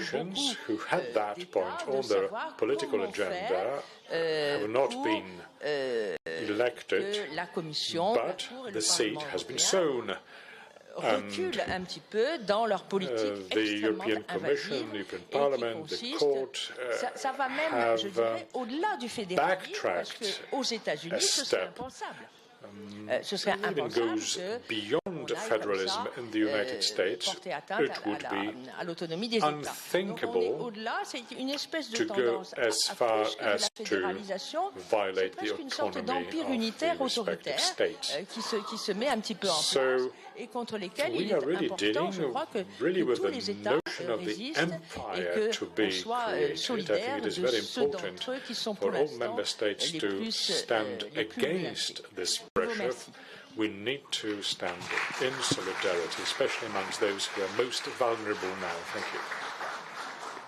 Bardzo dziękuję. Tutaj można by było się zastanowić, na ile już w samych traktatach nie odnajdziemy tego grzechu pierworodnego, który skutkuje takimi, a nie innymi rezultatami. Mianowicie właśnie takie ukształtowanie pozycji Trybunału Sprawiedliwości Unii Europejskiej, które niejako pcha ten sąd bez zapewnienia odpowiedniego nadzoru i kontroli weryfikacji, czy nie orzeka ultravirus właśnie w kierunku bardzo dynamicznej interpretacji traktatów. Dyskusje, które toczyły się właśnie wokół postępowania Trybunału Konstytucyjnego, kiedy wzywano polski Trybunał Konstytucyjny do dialogu z Trybunałem Sprawiedliwości Unii Europejskiej. Ale na czym Państwa ten dialog miałby polegać? Na zadaniu pytania prejudycjalnego. To wydawało mi się wtedy, nie apelowały te środowiska, które do tego nawoływały o dialog, jedynie o wysłuchaniu pewnego monologu jednej strony tego sporu, czyli Trybunału Sprawiedliwości Unii Europejskiej, że jest pytanie prejudycjalne. Jest pytaniem, jak należy postąpić wykonaniem odpowiedzi, którą Trybunał Sprawiedliwości przedstawia. Prawdziwy dialog, który rzeczywiście w moim przekonaniu jest bardzo potrzebny pomiędzy sądami krajowymi a Trybunałem Sprawiedliwości, zakłada równość. Mógł istnieć dialog, muszą być zapewnione warunki równości. Mówimy w prawie karnym równość broni, tak? Czyli te same możliwości po każdej ze stron. Bardzo proszę o zabranie teraz głosu przez pana profesora Bertranda Mathieu. Merci beaucoup. Je voulais d'abord dire que j'étais très heureux de me retrouver ici avec un dialogue qui jusqu'alors a été extrêmement intéressant. Et pour faire la transition avec les sujets dont nous avons parlé, je dirais qu'on s'est interrogé ce matin sur la question de savoir quelles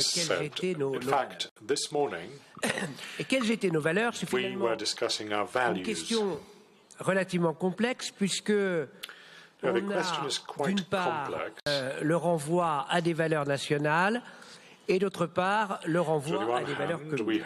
Et la question qui nous intéresse ici probablement, c'est celle de la dialectique entre les valeurs communes incarnées dans l'identité nationale, les valeurs propres, pardon, incarnées dans l'identité nationale et les valeurs communes, ceux pour lesquels on a fait créer les institutions européennes.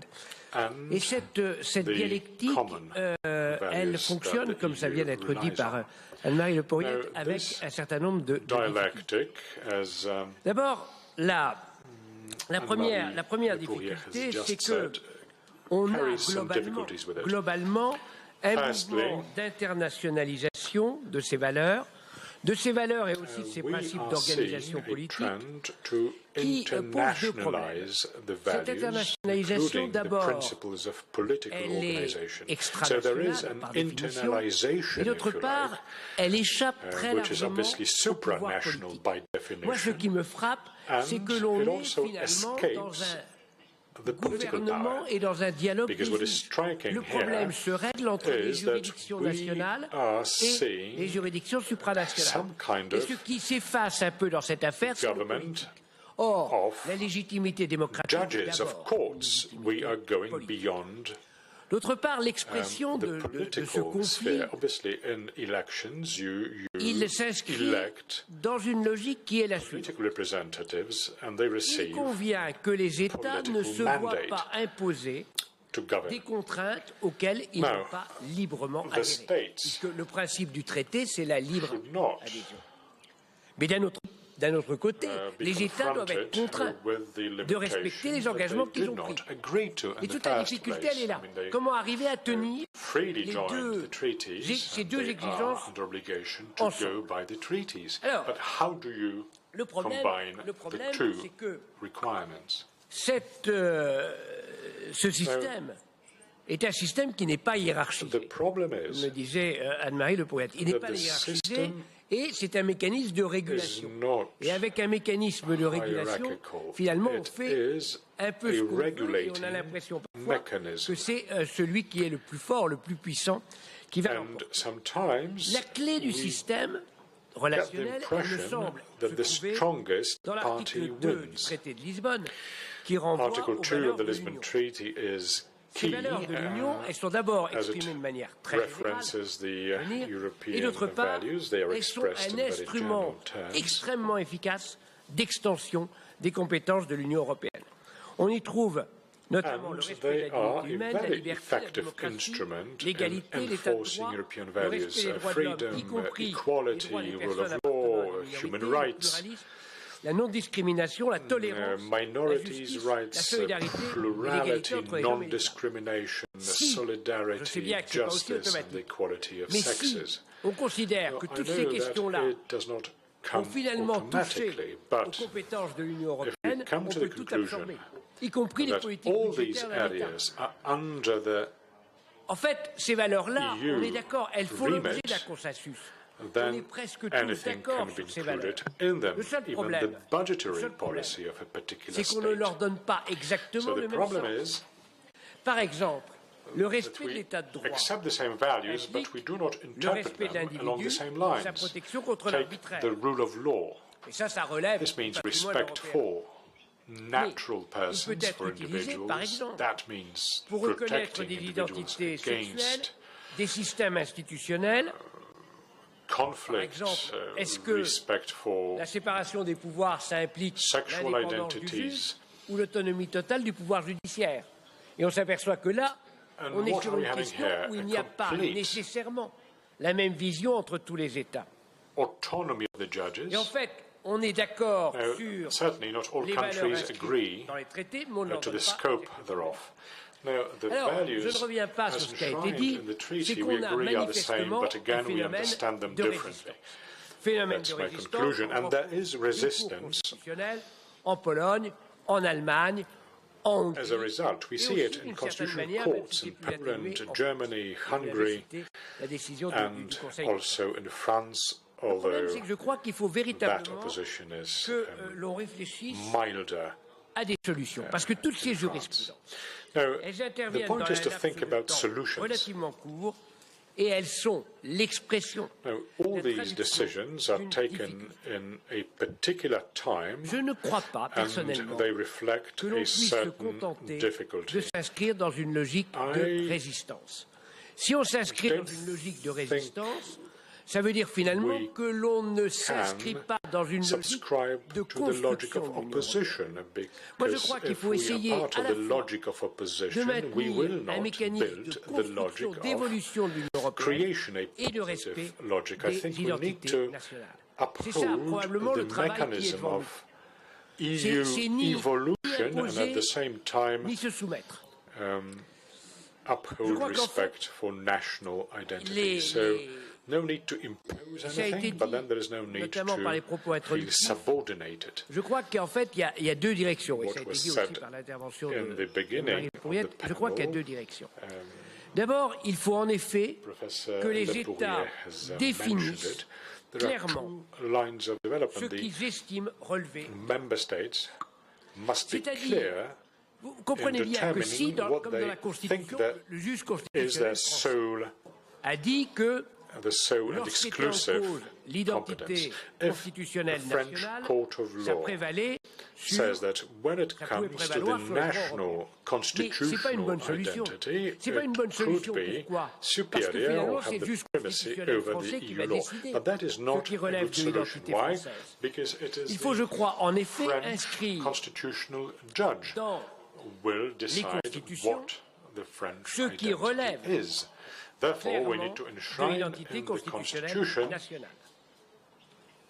the way we understand the national identity. And it may turn out that human dignity, the right of access to fair de la définition du mariage ou de la place de la religion. Justice, judiciary, or the definition of marriage or the place of religion. So there may be certain areas kept as exclusive areas by constitutional courts. And then the other obviously preclude the primacy of the European order with respect to these exclusive cette réflexion que j'ai depuis quelque temps, et ça me paraît être pour moi l'axe le plus constructif. C'est comment passer d'une obligation de soumission à une obligation de dialogue constructif. How to move away from the obligation of subordinating yourself to the obligation of a constructive dialogue. Because the future relies on the dialogue. On a deux impasses auxquelles on est confronté. La première impasse, if we have two deadlocks that we're dealing with, the first deadlock says that the constitution is more important than the EU treaties. In such a case, the treaties would be useless because the constitution prevails. The second deadlock is as follows: it is the EU treaties that have supremacy over the national constitution. It's very difficult to depart from those two logics. I think there is not enough space to discuss this, but we need two levels of analysis. The first level of analysis concerns a conflict between the competencies of a supranational court, for example, the Court of Human Rights, when there is a conflict between a supranational court and a national court. Then we need mechanisms of dialogue, but we also need to institutionalize those mechanisms of dialogue. It may take two forms.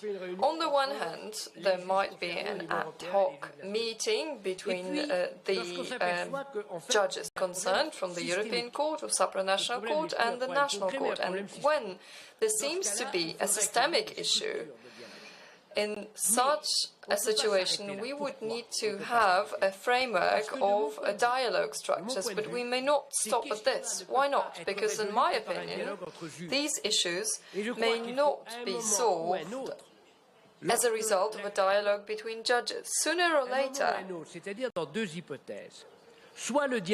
mean, in two situations.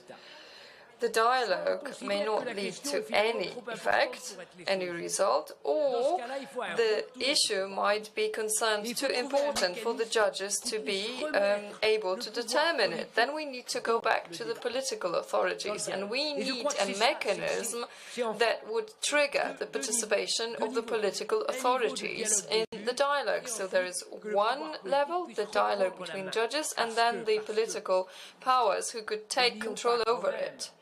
But we should never forget that Europe needs supranational judges. The European structure, the European framework is not just up to the Court of Justice, but it is also regulated by the treaties. It is a deeply democratic problem. In my opinion, this system is one that we should work upon. All that I've mentioned are certain directions. We should have an objective as lawyers to work on the mechanisms of dialogue. If those mechanisms of dialogue prove effective, then we would be able to go beyond the contradiction that I recorded at the very beginning. So we should either subordinate, that means give up Europe, Because if we feel subordinate, we need to get out of the situation, or a logic that would be a reverted situation of a subordination. I will end at that. This is where the stake of Europe lies. There are two kinds of risk. First of all, there is a risk of rebellion by the nations against the structure of the European Union. Why is there a crisis of democracy? There is a crisis of democracy because it's the people or nations, perhaps not here in Poland, but in France, realize that those who are elected are not the ones who have power. The center of power is located somewhere else. Therefore, it seems that we are voting for people who do not have legitimacy for power. And the other risk is that we see a federal structure that is not really desired by the people. I don't think that Europe will continue to develop if we are not aware of the diversities of national identities. The European identity is a value added. It does not replace the national identities. We need to find adequate mechanisms and institutional toolbox that will allow us to solve that problem. Thank you. Pan profesor wzywa do porzucenia jedynie w logice forget about the logics of resistance only. He appeals to us to choose the logics of constructive solutions. I do agree with you totally. In our discussion, we should look for constructive solutions together. Proszę zobaczyć, że tutaj, proszę Państwa, dyskutujemy, tak naprawdę wyszliśmy z dyskusji. Ladies and gentlemen, we are discussing whether we should prefer the national court or the EU court, or whether we should follow in the footsteps of the national courts or the EU courts. Now, Professor suggests here the political authorities that form part of the dispute. Very often, the word political is deemed to be worse, but it is the political authority that has the mandate coming from Europeans, from true Europeans. Here, 10 years ago, in the building of the Royal Castle, we had Professor Judge Antoni Scalia, who talked about the judges from the West. He said that the contemporary world is trying to solve all the problems with the judges.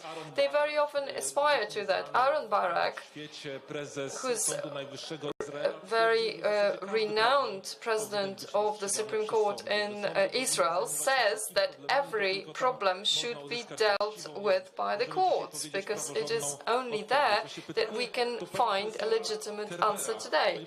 Now, a question to Professor Markus Kerber. To what extent do you see a possibility to find the mechanism of dialogue in the EU? We would still like to build the community. We see specific benefits resulting from it. But to what extent do you see it as possible to build mechanisms of dialogue, not only between courts, but also between citizens, that would allow us to adequately shape the relations between the national identity, the national legal order, and the European legal order? Thank you. Over to you. Dzień dobry. Dziękuję za zaproszenie. I apologize. Good morning. Thank you for the invitation. At such a distinguished audience in English, I hope you understand my Polish is emerging, it's developing. You have invited me to make a big horizon in order to come up with a solution. But as I'm a practitioner of constitutional law, and so to speak, a record man of constitutional complaints against acts of Brussels, and in particular of the European Central Bank, I would like to not explain or not to re-explain, but to modify a little bit the explanations which I have heard so far from a very distinguished colleague from France. First of all, the role of the German Constitutional Court is a specifically German role. the German Constitutional Court was created to protect, indeed, democracy against what happened in 1933 and against a legal dictatorship. So it has a very specific historic background. And that's why constitutional identity, as protected by Article 4 of the European Treaty, protects as well the right of the Germans to protect their constitution and their democratic order by a special institution. So that's why I must insist a little bit about the distinction and the difference between the Polish Constitutional Court and the German Constitutional Court. The German Constitutional Court has a long-ranging tradition of rulings which are extremely pro-European and praising the role of the European Court of Justice at the beginning of its career, when the European Court of Justice, as a matter of fact, and nobody puts this into question, made European law workable, made it operational, created the effet direct, l'effet utile, because it could not work without an instance which decided how to apply law, because there were allusions in particular. Pardon? Bardzo bym prosił o nie wchodzenie teraz w dialog z prelegentami. Could you please not interrupt the panelists now? Could I continue? Oh. Yeah. So in this very, let's say, Europhile tradition, the German Constitutional Court has made the control of acts of European instances an exceptional case. In the Lisbon Treaty, it is said very clearly that the German Parliament, the German government, can not only leave the integration process to itself, but they must monitor it. As a matter of fact, neither the government nor the Parliament do monitor what happens on the level of the European Central Bank, on the level of European legislation, and in particular not in the wide-ranging field of growing centralization.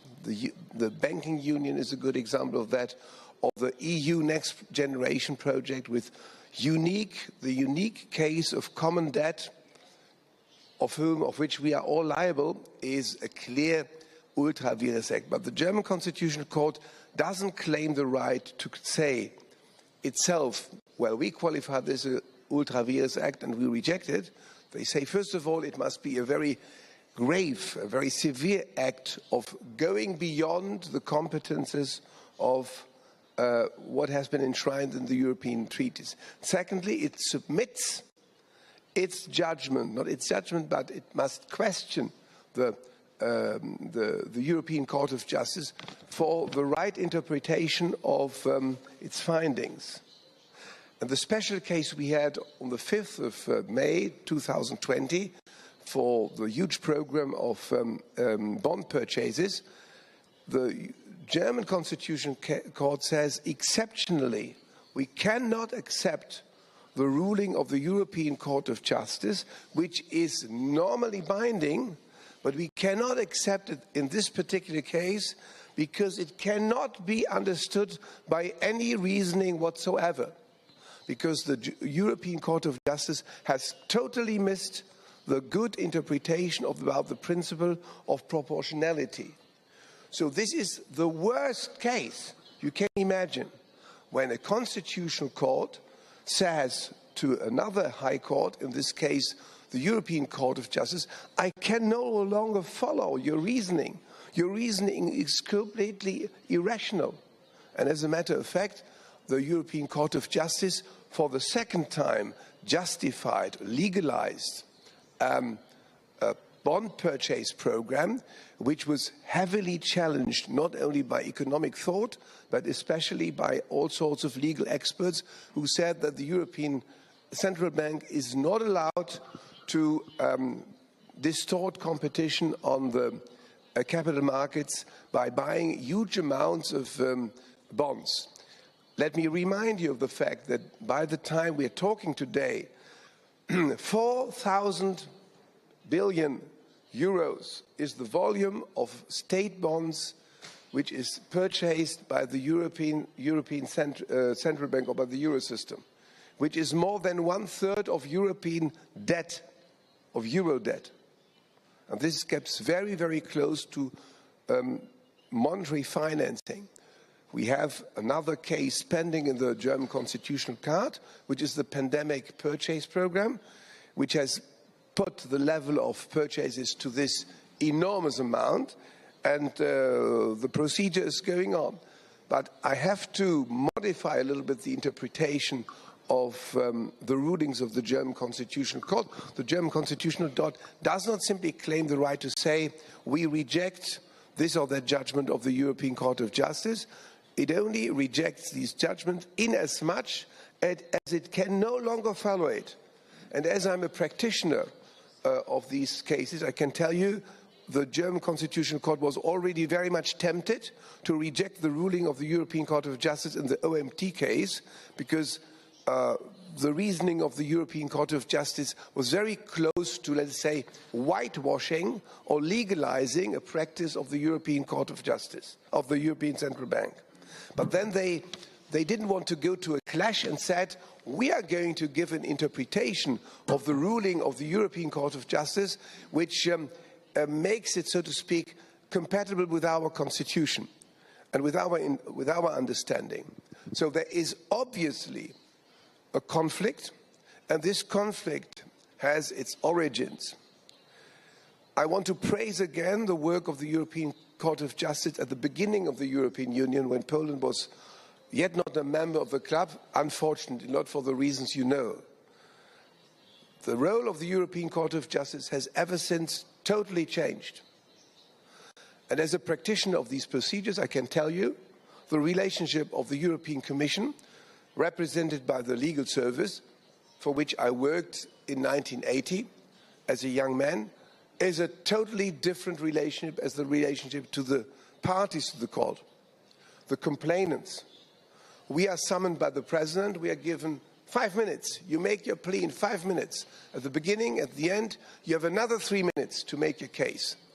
The European Commission talks to the court, to the members of the court, in a familiarity which has to be experienced in reality to understand how close they are to each other. So the problem of the European Court of Justice is that it is no longer a court of justice. And we can argue when exactly it has ceased to be a court of justice, but my argument is, inasmuch as the European Court of Justice is no longer a court of justice, but a biased institution which favors all or almost all initiatives of the European Commission and of the European Central Bank, with the mega goal of European integration, then it is no longer a countervailing power. And this is an institutional misfit which has to be handled in a way. I will come up with a proposal sooner or later. The second misfit is the European Commission. The European Commission, by definition, is the guardian of the treaties. And in the early years, when I was a small boy, as a matter of fact, the European Commission protected the right of free trade and mainly fortified a combat against egotistic attempts of protecting countries behind the wall of sovereignty. There was the clause of ordre public, and France in particular discovered very, very lately that European law is directly applicable even to French instances. So ever since, the role of the European Commission has totally changed. And in my pet subject, European antitrust law, I see that they invent law. They no longer feel bound by the three main dispositions of the treaty, but they create guidelines, they create new directives, and they consider themselves as a sovereign legislator, not as a protector of limited transfers of competences. Limited transfers of competences. Because sovereignty has never been transmitted. The sovereign nations have given limited competences to the European Commission. And one of the competences was you are independent and you should protect the treaty. They do the contrary. And I feel obliged to tell you that I have a political enemy, the fiercest enemy, and she has a German passport. Her name is Ursula von der Leyen.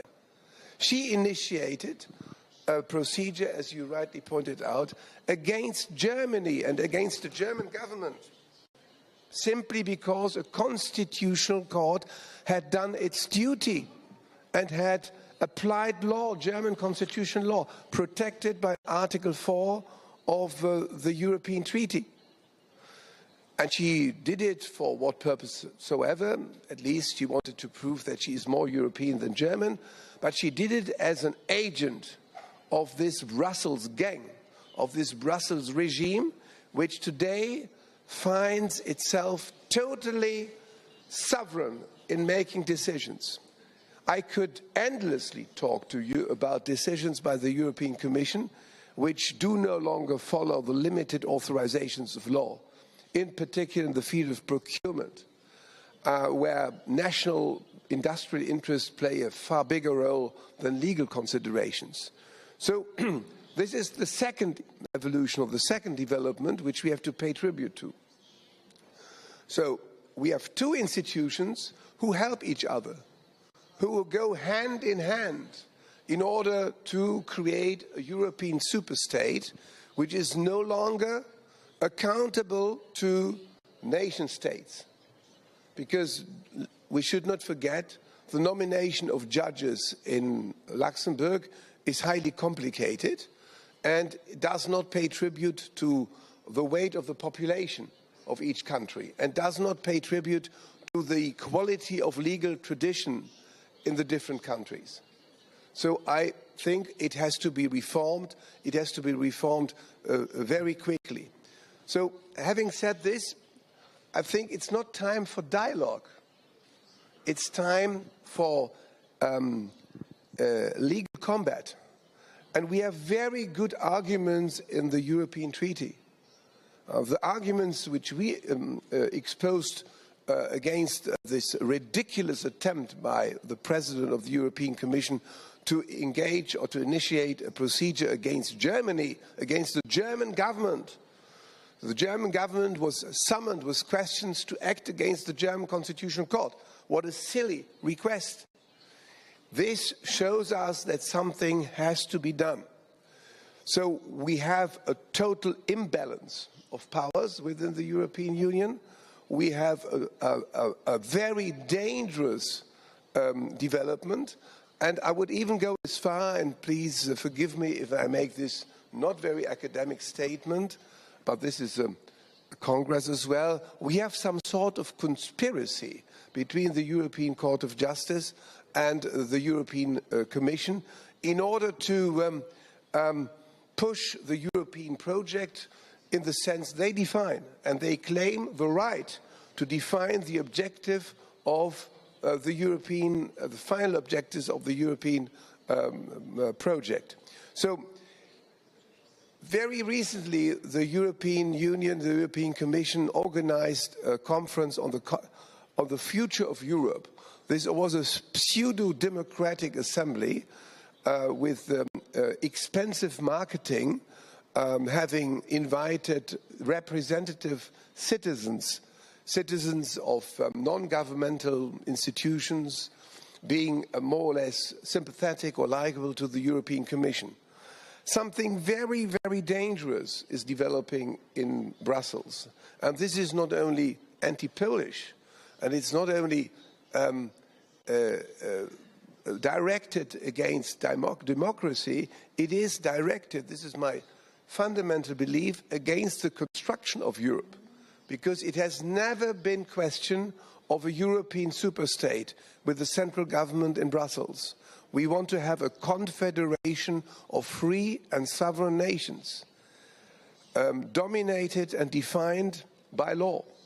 Legal limitations are very, very important. I could make some remarks on the Polish Constitutional Court. I will not make them because I think it's not the time to do them. But the better the judgments of that court become, the more authority these judgments will inspire. And the more independent the judges are, the more authority they can claim.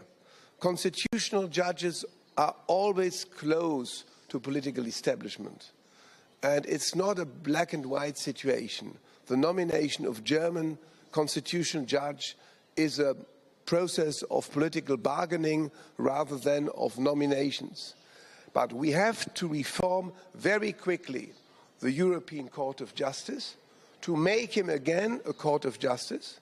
And I think dialogue is no longer possible with the European Commission, and certainly not with its president. We have to launch and organize and mobilize the arguments within the European Treaty to remind the European Commission the principle of subsidiarity and the principle of conference. And I will tell you, be they ever so high, the law is above them. Thank you very much.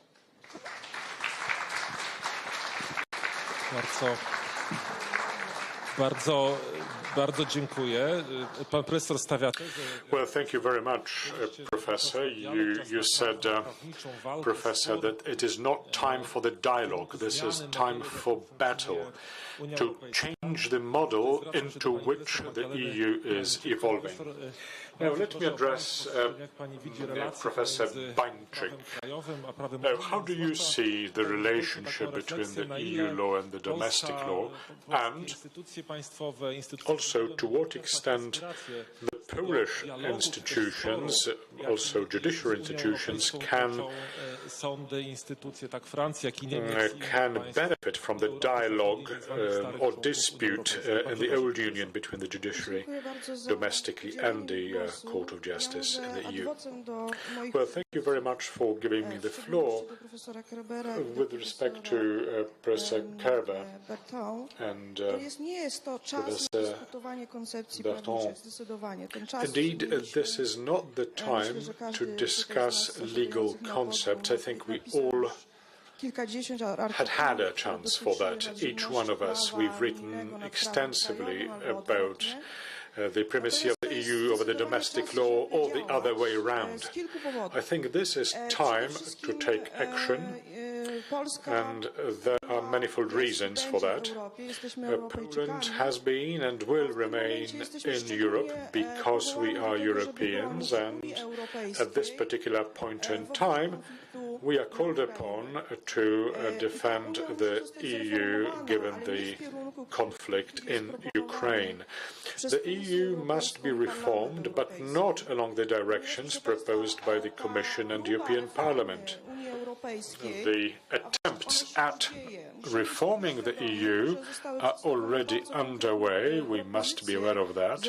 Very specific proposals have been put on the table, but they go in a completely different direction than the one which was sketched by my distinguished predecessors in this debate. Now, these are veiled, these are clothed in democratic formulae, but I wonder who can actually support these proposals. About 700,000 people who registered at all sorts of internet platforms, and the EU uses this argument, saying, we have the support from the citizenry, and they effectively increase the competencies of the European institutions, the Commission, the Parliament, and the Court of Justice. So the scope of competence of these respective institutions has been ever growing. You said that EU should act within limited competence or restricted competence. Professor, you said that at the heart of this is the protection of the common market and free trade as well. But obviously there are more numerous consequences. There will be competences concerning education, concerning healthcare. There will be exceptionally prerogatives for the Commission in the time of crisis, and every crisis will now be combated by the European Commission, it seems. So this is the time to stand up for Europe, but for the sort of Europe that responds to the needs not of an artificially created European nation, which there isn't one, but the sort of Europe that will be able to oppose the threat, such as the one we spoke about during the previous panel. And I don't think Europe will be able to defend herself by means of extended EU competence. It will be able to defend herself if and when it is stronger, and the European strength is due to two factors. It is in our shared interest of the French state, of the German state, of the Polish state, because we do have shared interest and we draw benefits from that commonality of benefit. Free movement of goods or persons, for example.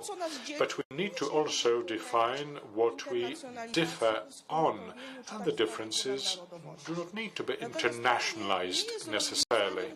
To me, the solution proposed here is not quite a solution to me, enshrining some safeguard clauses in the constitutions. I think if we do that, yes, that would have some value, but we must first and foremost consider what the EU remit competence should be, how it should be defined. Why should we be defending ourselves against the European Commission by formulating some kind of constitutional shields? Why don't we reform the EU in such a manner as for the EU to be useful to all citizenry, from the east to the west, from the north to the south? Now, I must draw a rather sad conclusion too. The mode of thinking we have just demonstrated in our discussion is marginalized in member states. It is not really present in the European Parliament, or hardly so, or nearly so. But now we need to answer the question, why aren't European states interested in taking their own fate in their hands and shift that burden on the shoulders of the European Parliament and the European Commission? Now, that is a task for the political power. We are lawyers, we are judges. The instruments we have at hands are limited. We can propose treaty solutions, we can change our constitutions or make proposals there too. But how do we awaken Western nations to participate in this discussion? Do they really need the European Union so blown out? I'm sure the treaty will be negotiated and sooner or later it will be signed. The nations, the French, the Greeks, the Spaniards, are these nations aware how much power are they giving up and why they do so? I think Poles are much more aware of this particular consideration. But the reason for that is that we have always been confronted in history in being objectivized. We were the object, not the subject of decisions for quite a while. And maybe the sensitivity which derives from that and from our traditions as well should become a starting point for reforming the EU in the direction that the speakers here have advocated. Thank you. Bardzo dziękuję. Well, thank you very much. I think we have diagnosed the situation. We now see the picture of reality, and in particular, we have identified identified in this discussion some pathologies in the confrontation between the domestic law and the EU law. Now, our time is very limited. May I please ask for your very brief statements, the steps that can be taken, the mechanisms that can be operated to prevent this undesirable development of the EU and veer it towards the direction which we think is adequate, as Professor Bainczyk said. Professor Lepourier. Je crois qu'effectivement, la meilleure façon, well, I think the best way, of course, the constitutional shield is but one of the possibilities. Each state may try and build it, but the best way is to review the treaties. The problem sits in the interpretation of the treaties by the European institution. I'll give you an example. This principle of subsidiarity. What is it? Now, there are domains which there is a competitive competence between the EU and member states, because there's shared competence.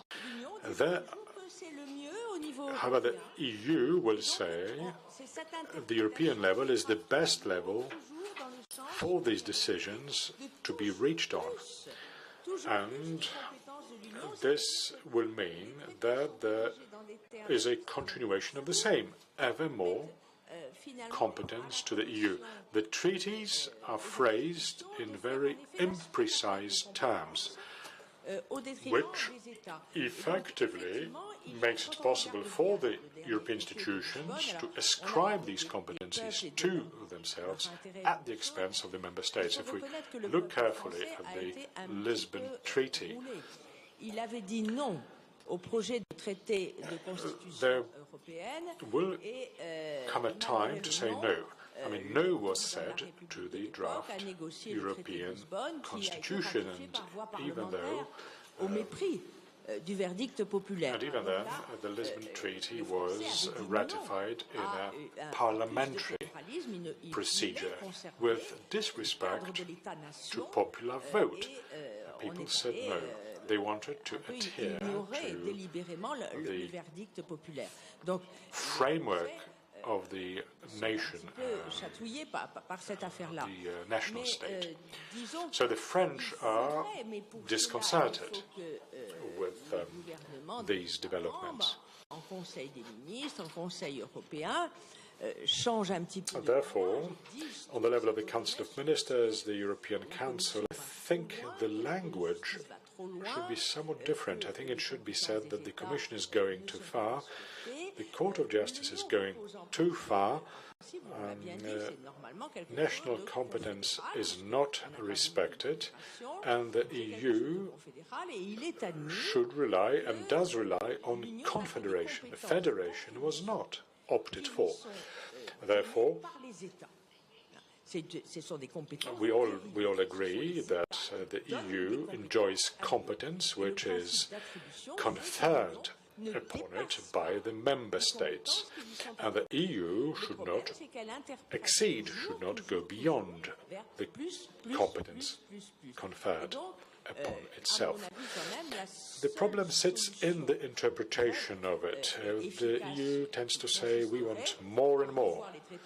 So the only effective solution would be to review the treaties, not as the Conference for the Future of Europe seems to be suggesting, give us more competence, just the opposite, to reduce the competence and perhaps link the shared competence in a manner, or combine the two competencies in a manner that will make it impossible for the EU to go for its own exclusive part of it when in doubt.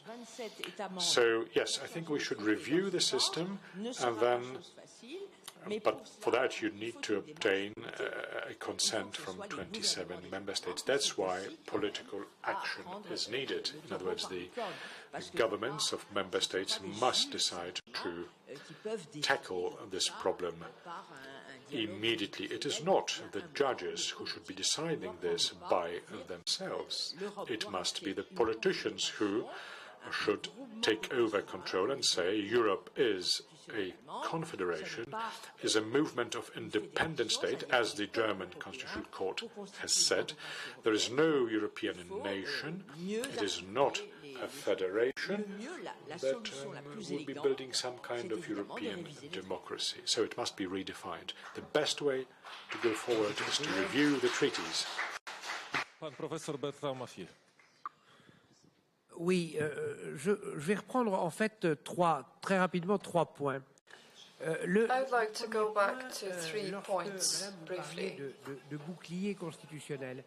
Je crois pas que When you talked about the constitutional shield, I don't really think that's the idea we should choose. It's more about reflecting on competencies. You need to start certain reflection on what we would like to implement and what we would like to retain in terms of our competencies. It's not about a system of protection.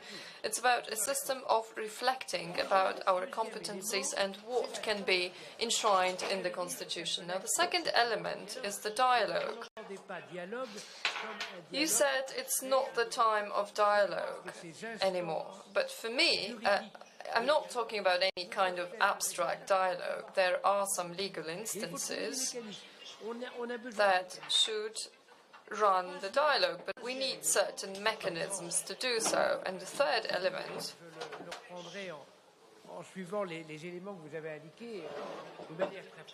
I will now also refer to what you mentioned. It was extremely important. The EU is increasingly based on an idea that is false. Namely, that we can create a nation on the basis of law. It is not that law will create a nation. We need to hand back the voice to the member states. We have institutions that are not democratic, such as the Commission or the Court of Justice, because they are not accountable. Therefore, we need to hand the voice back to the states, to the nation states, through a change of the treaties. But why can only nation states do that? Because there is no other place where we find democracy. Now, another important challenge is how we should develop the EU without breaking democracy. I think that is the reflection we should get involved in. We are heading towards a system that has its advantages, disadvantages, partisans and opponents. However, it is not a democratic system anymore. Its nature has changed. Therefore, we need to ask ourselves the question whether we would like to continue going in that direction.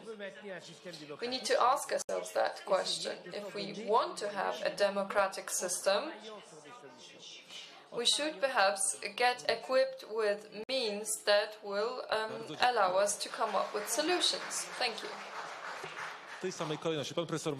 Now, Markus C. To say a few words in conclusion of what has already been proposed. I think we have to resist several temptations. And one of the most dangerous temptations is that of money and that of corruption. What do I mean by that? EU Next Generation is mainly a project to enhance the powers of the European Commission, to raise debt in a period of 30 years, that is to say, in a cycle where most probably the commissions now being in office are no longer alive. This is completely irresponsible. It is not only completely irresponsible, it's incompatible with European law. The European Commission and the European Union has never had the right to get own resources and to raise debt. It's not a fundraising agency. And consider the amounts. 800 billion, this is an enormous sum of money which neither Cyprus nor Greece will reimburse. What does the Commission do with all that money? The Commission says, not only to Poland, but as well to Hungary, be kind, be gentle, submit, and then you will get the money. So it's a way to make nation states incline. And I cannot accept that method. And I would like to request the people who represent resistance against this autocratic system in Brussels not to let them lure into this process. Because you see, what was proposed as a unique project for a unique pandemic crisis, has now become the copy for another project, the Reconstruction Fund for Ukraine. And Mrs. von der Leyen said, well, we have raised debt so easily and everybody trusts us. Well, why do the markets trust us? Because there is Germany, there is the Netherlands, there is Finland, there is a hardcore of low-debt countries who guarantee, which are judged by the markets as a guarantor to the reimbursement of the debt. So this is the first thing we have to resist. The second thing we have to resist is the idea that the future of Europe lies in more Brussels competences. I think we need an institution which is a real countervailing power and which does nothing else than observe the Commission, because the Commission is no longer under control. It's out of bounds. The Commission is the monopoly legislator. Imagine, they apply European law, they create European law. This is a unique institutional situation which the Commission has been abusing now at least for the last 30 years. So I'm in favor of the creation of what I would call a Senate with, at the very most, 50 personalities being elected directly by the population, not according to lists, but directly by the population, with safeguarding minority rights to smaller countries like Luxembourg and Estonia, and whose only mission is to control the Commission, and which by definition should not have its seat in Brussels, because the most dangerous people in Brussels are the Germans. They become more Brussels than German. The Brussels Germans are a special category of politicians. They feel the divine right to dissolve Germany and to sacrifice it to the great European cause. They are not at all representative of the German population, I can assure you. So we need a monitoring institution, and slightly differently to what you have said, if you allow me, I do not count that much on states. I am a representative of popular sovereignty. So we need, wherever we have discussions, constitutional conventions by the citizens of our countries who discuss the future of Europe here in Warsaw, or in Rome, or in Copenhagen. We do no longer need conferences for the future of Europe, which are paid, financed, sponsored by the European Commission. We need citizen conventions who discuss the future of Europe. This is the only way to bring the European idea, the European ideal, back to the people and resolve that erosion of confidence between the peoples of Europe and the European institutions. Thank you very much. Bardzo dziękuję, panie profesorze. Thank you very much, Professor. Bardzo proszę, pani profesor And now, Professor Magdalena Bainczyk.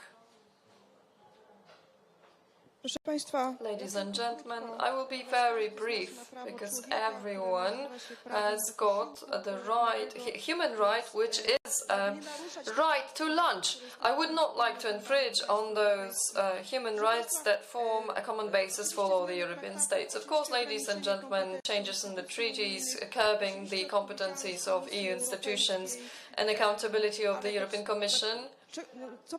But what do we need in order to implement all this? We need wise, conscious voters who will not be corrupted by a vision of money, borrowed money that will be reimbursed by the generations not only of our children but also our grandchildren. We need that to change the EU. Thank you very much. Thank you, professors, for participating in this panel. Thank you very much for listening. Now I would like to wish myself that the voices coming from here are heard in Brussels and that those changes are implemented. You're invited to continue participating in the Congress. Thank you. Ja również dziękuję wszystkim panelistom. Dziękuję. Thank you very much to all the panelists. Now we have a short lunch break because at 3 o'clock we have yet another panel. Bronisław Wilstein will be the next moderator. AI, opportunities and threats. Be back here exactly at 3. And let me remind you once more about our partners. The strategic partners this year are PKO Bank Polski, PZU, Foundation PZU, KGHM, RRP, BGK, the Foundation of BGK, Totalizator Sportowy, National Lottery Company, as well as Orlen, and ordinary partners, New Direction, PGE, Lotus PG and EIG, and the National Center for the Development of Civic Society, the Royal Castle and Warsaw. The media partners are Polish Television, Polish Radio, Polish Radio 24, Polsat, Auditorium 17, and the magazines Do Rzeczy and Sieci, and everything that's important. Enjoy your lunch and see you back here at 3.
Witam raz jeszcze wszystkich tu na Zamku Królewskim, to the Royal Castle in Warsaw and also all those who are watching us online at home.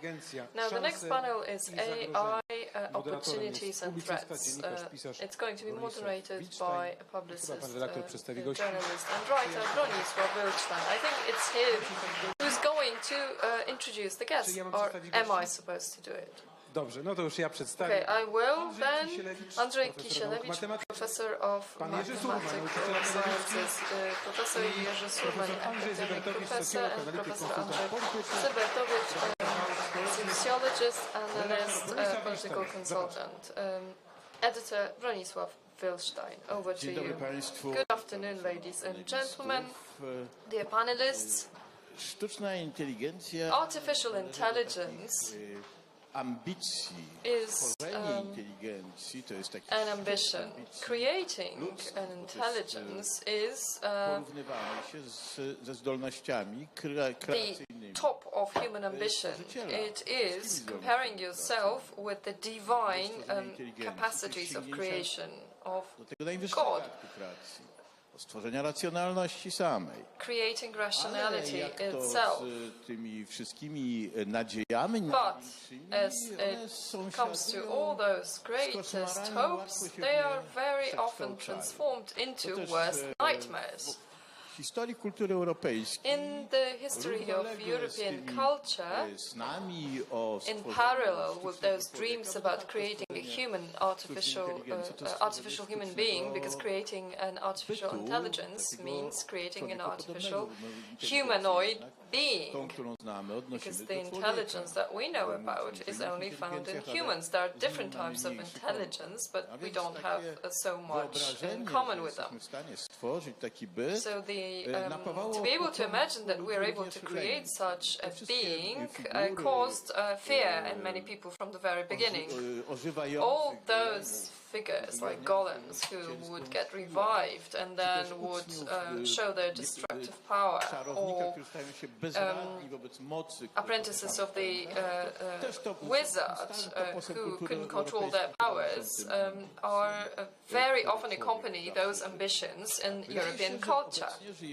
It seems that right now we are living in the times when the project is getting implemented. We use AI on a daily basis, so it seems we've already created it, we're living with it, and now we're only thinking, like we have put it in our panel, what its advantages and dark sides are. Have we really embarked on a new stage in the existence of humans, new stage in our civilization, also social stage? The sociologist, Professor Andrzej Zybertowicz, asked for a moratorium on technological development of AI, saying that we have long ago lost control over it, and now it's completely independent from us and brings more harm than good to us. And it doesn't really bring harm to us, but it takes control over us. It leads to processes that we have no control over and that lead nowhere we know. So I would like to hand it over to the Professor first of all, and then we will ask ourselves the question, what AI really is. Professor Zybertowicz. Thank you very much for the possibility to talk to you. Philosophical dimension, whether one can build artificial consciousness, a sentient being that later different religions will fight for, who's going to evangelize that being, is nothing that I would be interested in. We are at a certain point in the process of a digital revolution. I see AI as a part of this process, and it may turn out that we will never succeed in building something that intellectually or spiritually will overcome the capacities of a human being.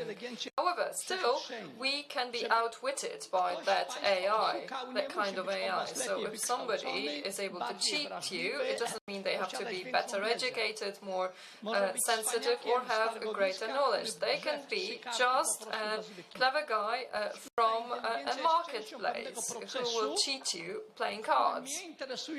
AI is a part of a certain process that I'm interested in for two reasons. First of all, because of the stability of social systems and from the point of view of authority and asymmetries in the social systems.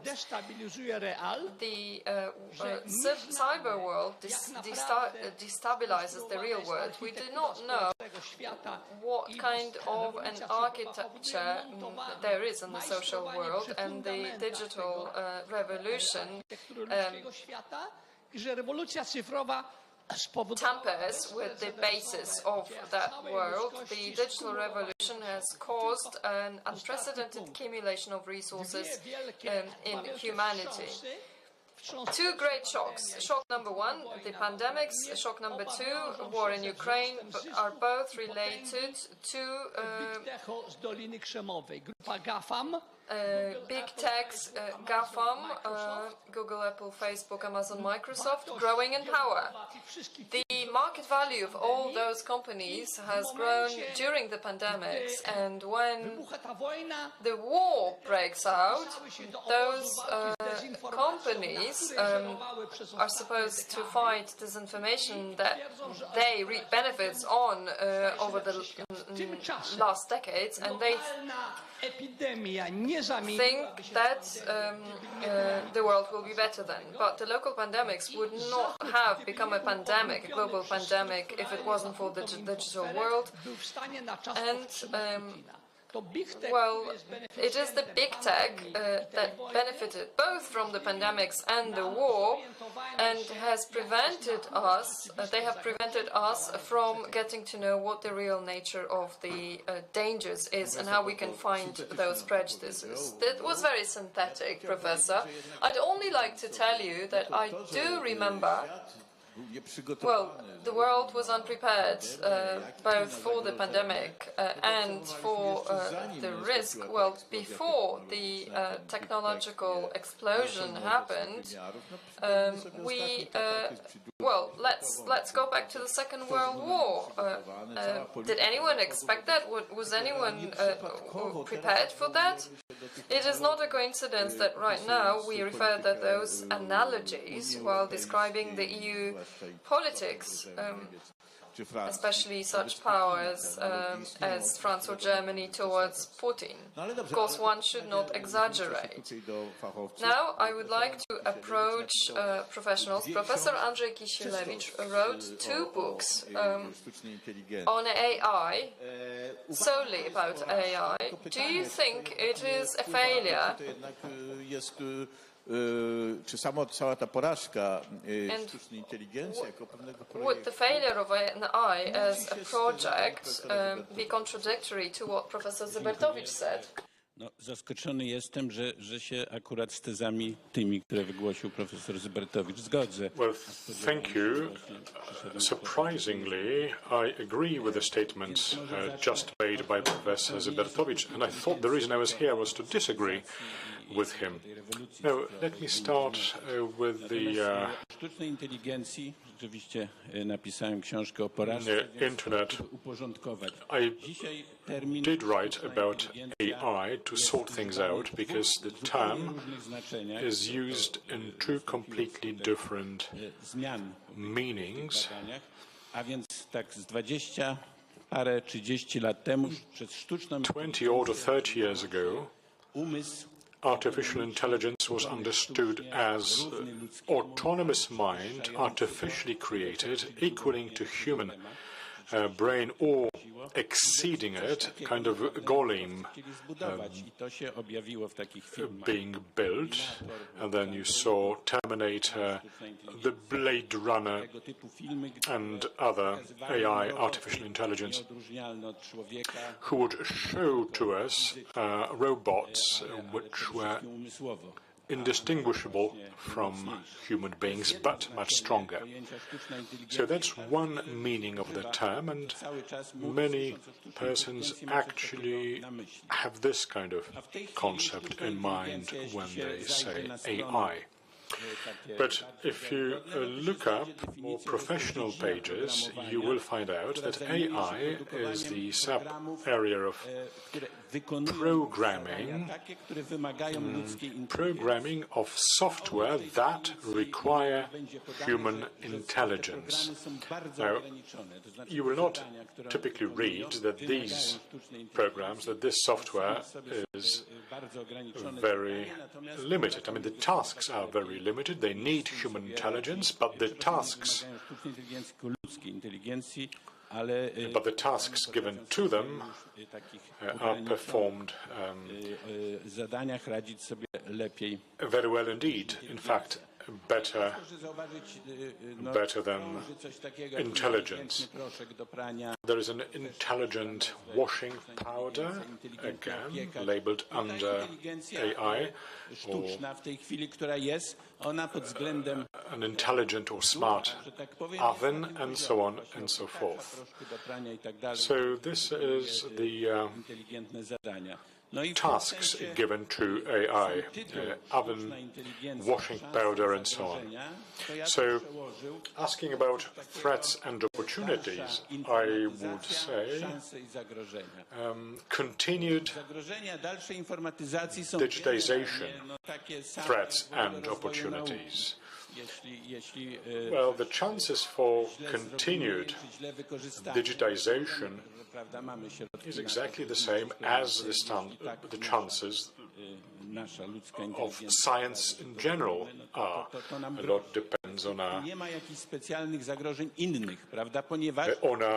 intelligence. There are no threats, really.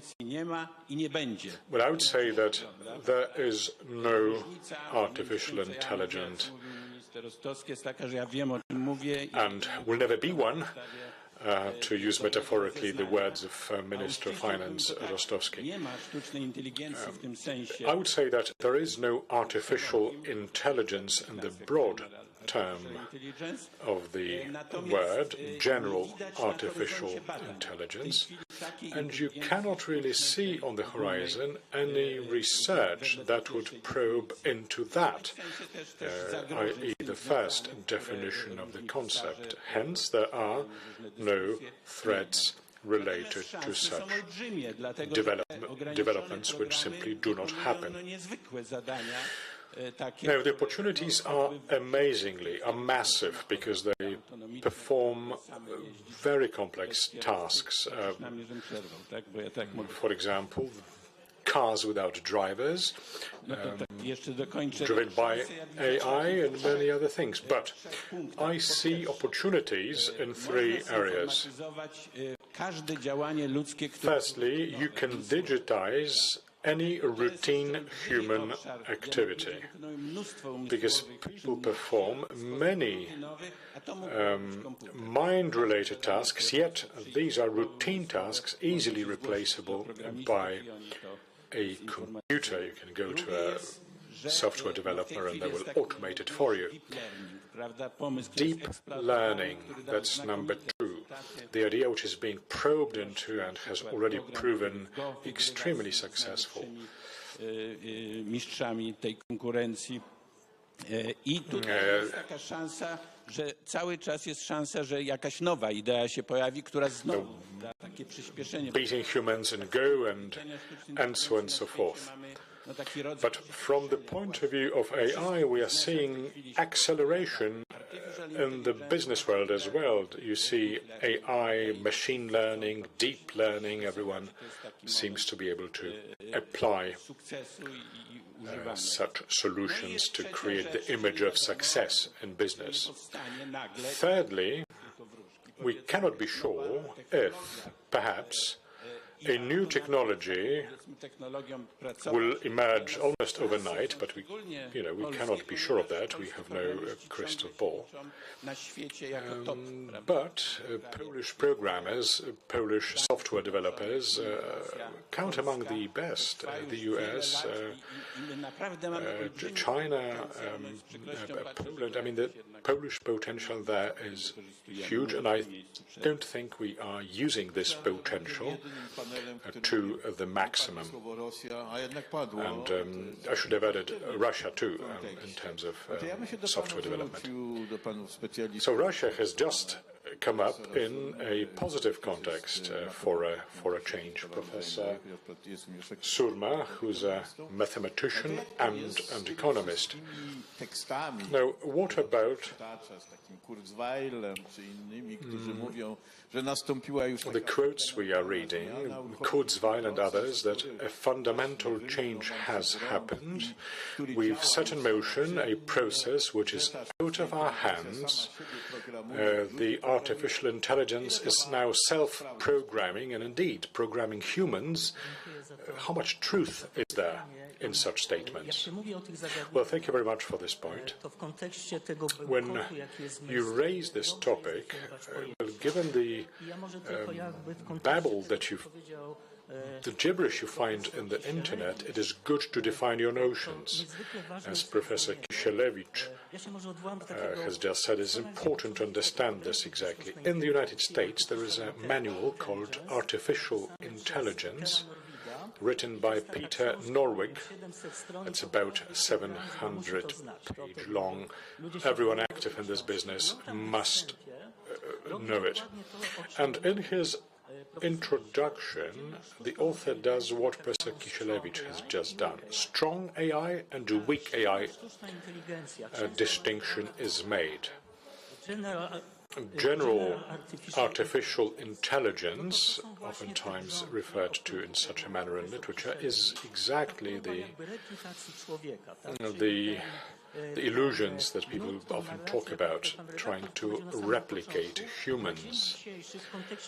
But a genuine attempt of this kind is non-existent in the world of science. Even though attempts have been made, are being made, this has not been successful. But over the past 10 years, we have had a significant increase in the development of narrowly understood AI, single domain solution, so given specific tasks to perform. And for these, we can find algorithms and solutions. Indeed, these algorithms are self-learning and self-creating. Professor Zybertowicz is quite right. They do not need to be better than humans. Sometimes, when you arrive at an adequate level of decency of an algorithm, it is enough. Now, given deep learning, when and how was it used for the first time? Identification of objects, vehicles. When you see the picture of the car, what's inside?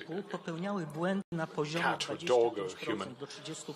And 25 to 30% mistake rate initially. So, say I have an autonomous car, and every third road sign it's going to miss.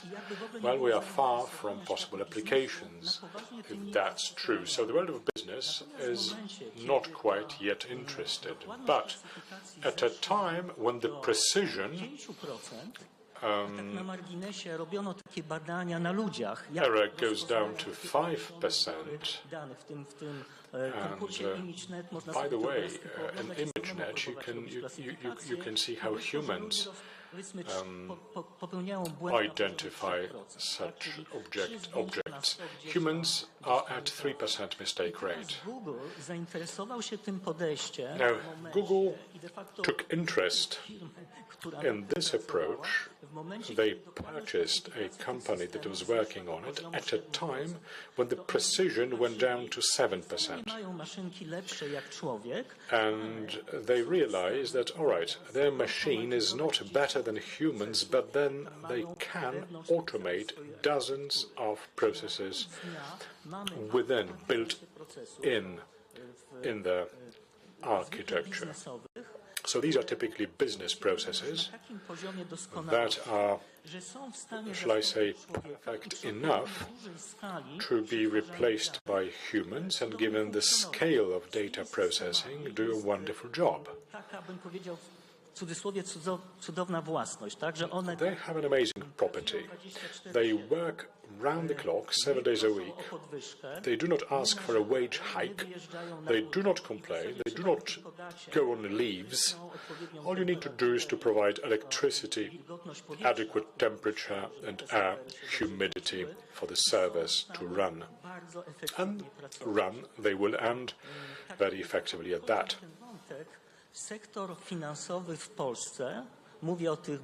And the financial sector in Poland, say 5 top banks in Poland, this is one of the most advanced sectors worldwide in terms of using machine self-learning in business practice. And these systems are applied massively.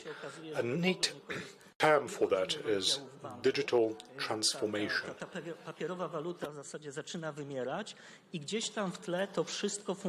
The physical coin is basically dying out. Most of the operations are living in the cyberspace. No human inside, just the systems that do the sort of analyses which are needed, assess your creditworthiness, for example, and do so fully automatically. Now, following up on what Professor Zybertowicz said, I remember in the second month of the pandemic, that was, 2 years ago, I realized that was it not for the internet, was it not for the digital world we had at our disposal, we would not be able to survive, Poland or Europe. But if there had not been the internet in the first place, local epidemic would not be converted into global pandemic so quickly. Well, it seems the two gentlemen differ quite significantly or fundamentally. Let me ask Professor Surma to conclude, and then we'll return to the interesting controversy that arose. Well, Professor Zybertowicz operates on a very high meta level, and I cannot quite follow his sentences. I am very pragmatic. I am very tangible.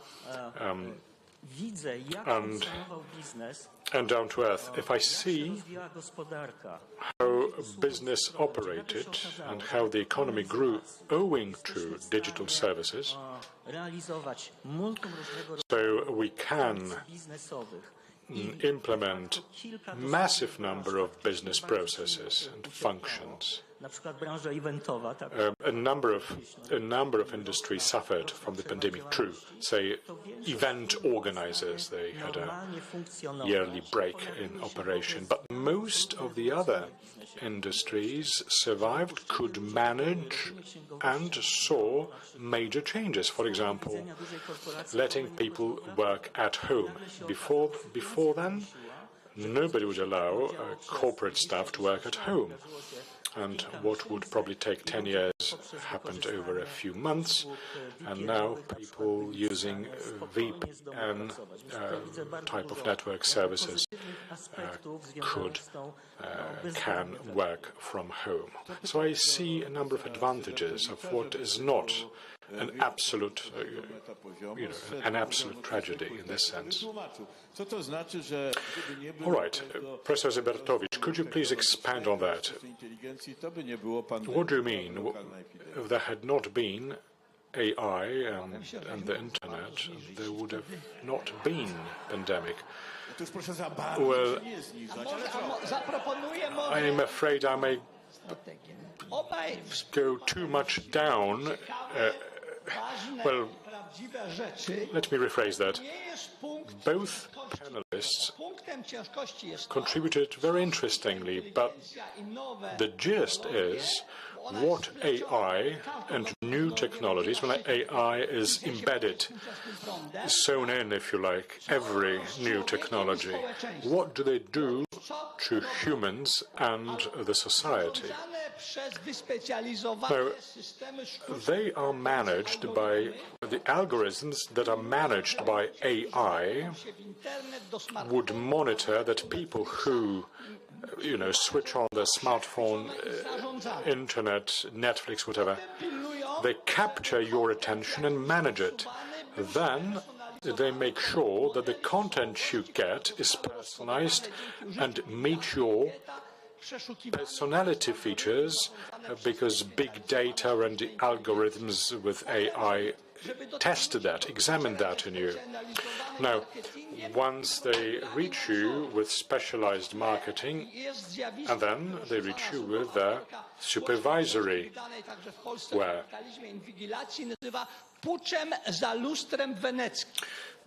One of the authors in the field calls it a coup from behind the Venetian window. Now, they have all the behavioral traces of our activity in the net. Even if you're not in the internet, but you move around, you're filmed by short-circuit television, then that is fed into the net. So an amazing accumulation of three resources has happened. There is wealth. They enjoy huge wealth, hundreds of billions of dollars. They have knowledge, expertise, and they have knowledge on human behavior, and they know how to modify it.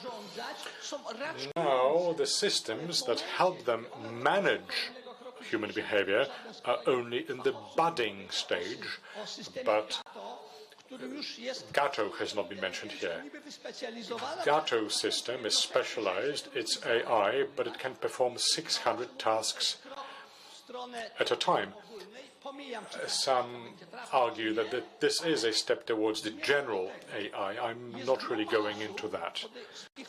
There is a group of people that I'm sure we have equivalents in China who enjoy the accumulation of the three resources: knowledge, power, and riches.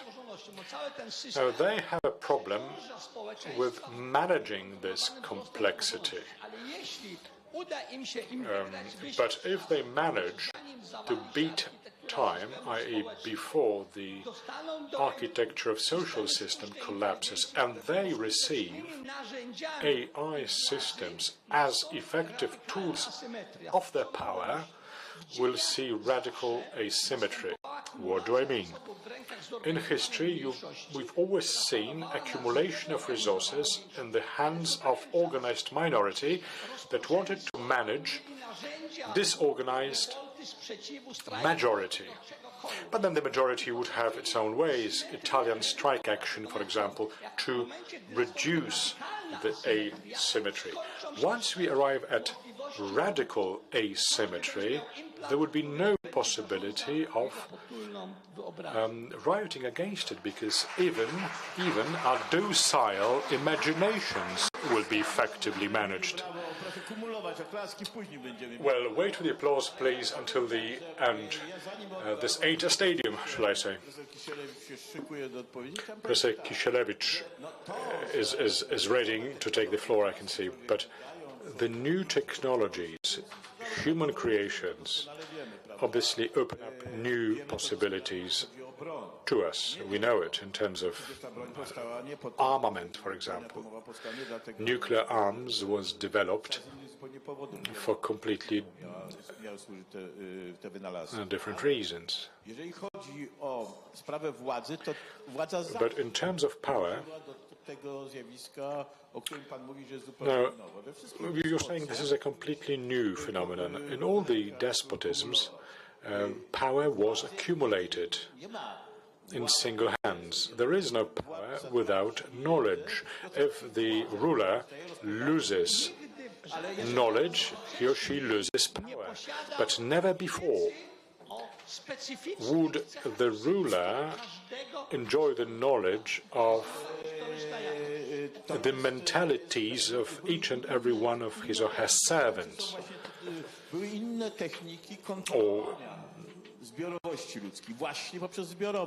But there were techniques of controlling the majority, but I'm not sure if the machines will contribute so much new in this process. But I give the floor to the experts in the field. Well, actually, you might be surprised because I do agree with you, with everything you said, but the name artificial intelligence. He used AI in order to scare people away. That is my only critical comment. So what is the correct name? Well, internet, digitization, or AI in the weak sense. These are specialized systems. Yes, I was talking about thousands of specialized systems, dedicated systems. They are called AI, which causes an even greater fear. Professor, I think that in today's world, there is no more dangerous technology than techno-enthusiasm. Then I see even more eye to eye with you.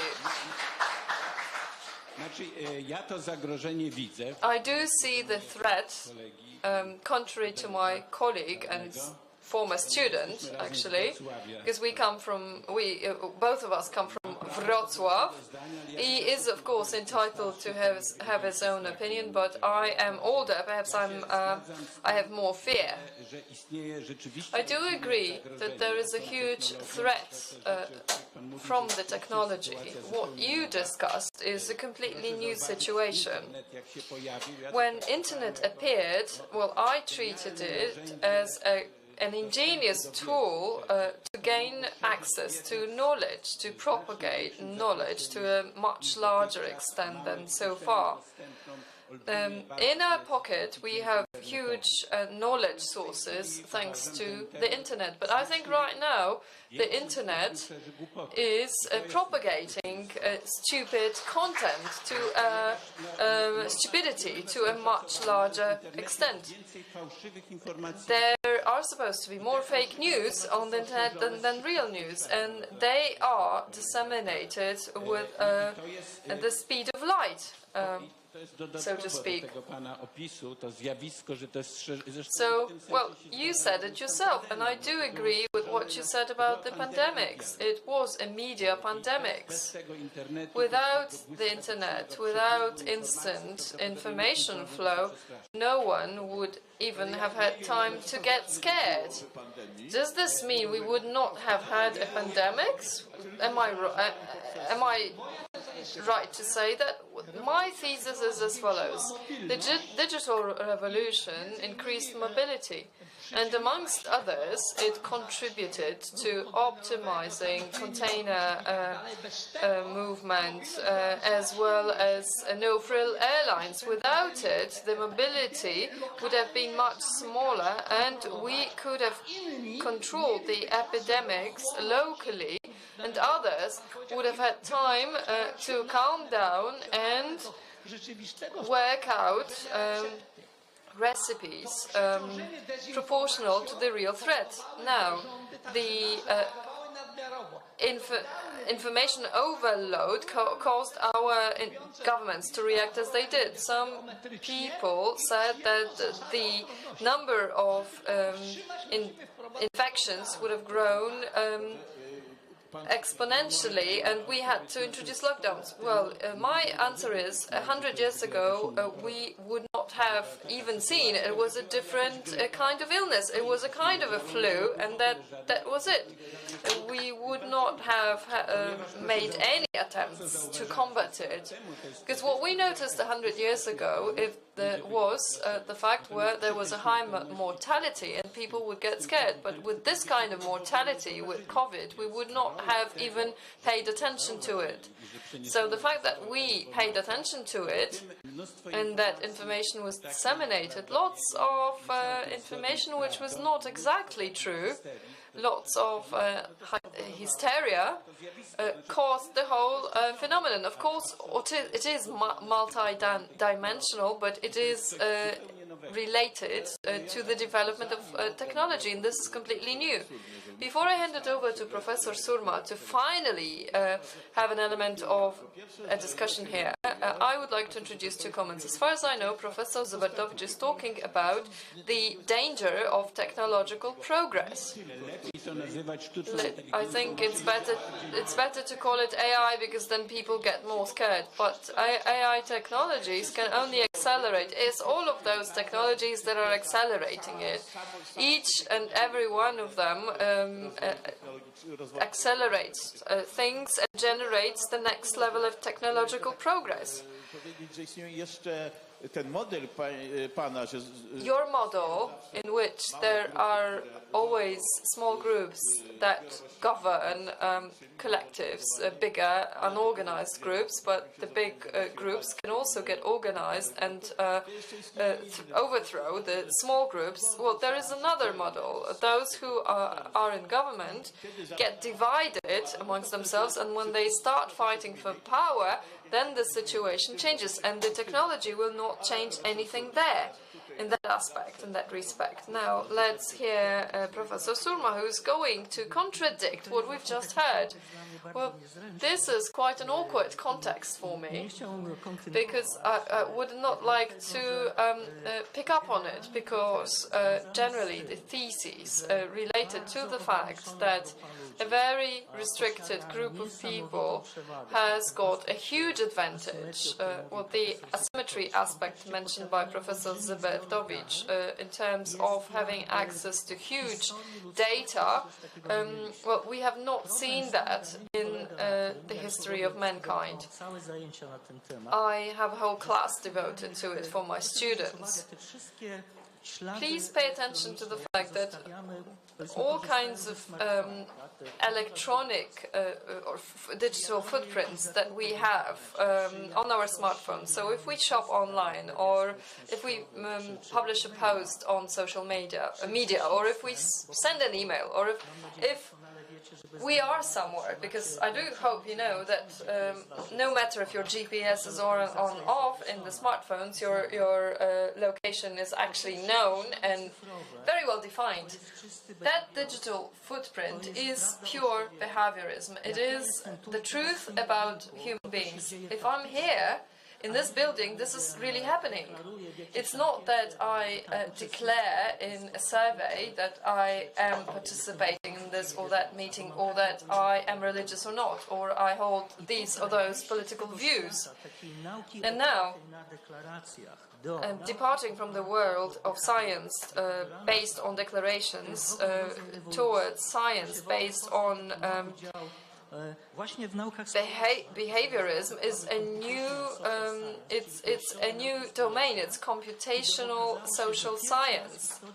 For the first time in the history of mankind, it proves that we are able to know a lot about a given person, but not only that, we can also predict with a high probability what they're going to do, what they're going to buy, where they're going to spend their holidays, what they're going to do on Friday night. You can predict all of that. So that's why the strength of recommendations is so big, because everything is managed so well. We are dealing with something truly unprecedented, and we do see it in this perspective, in the perspective of our part of the world, against the backdrop of the USA. When Professor Zybertowicz wanted to give an example, he mentioned Google, Microsoft, Amazon, the technical giants. We know how the world operates, who rules those companies, who owns them, so whose property those companies are, what kind of legal systems they operate in.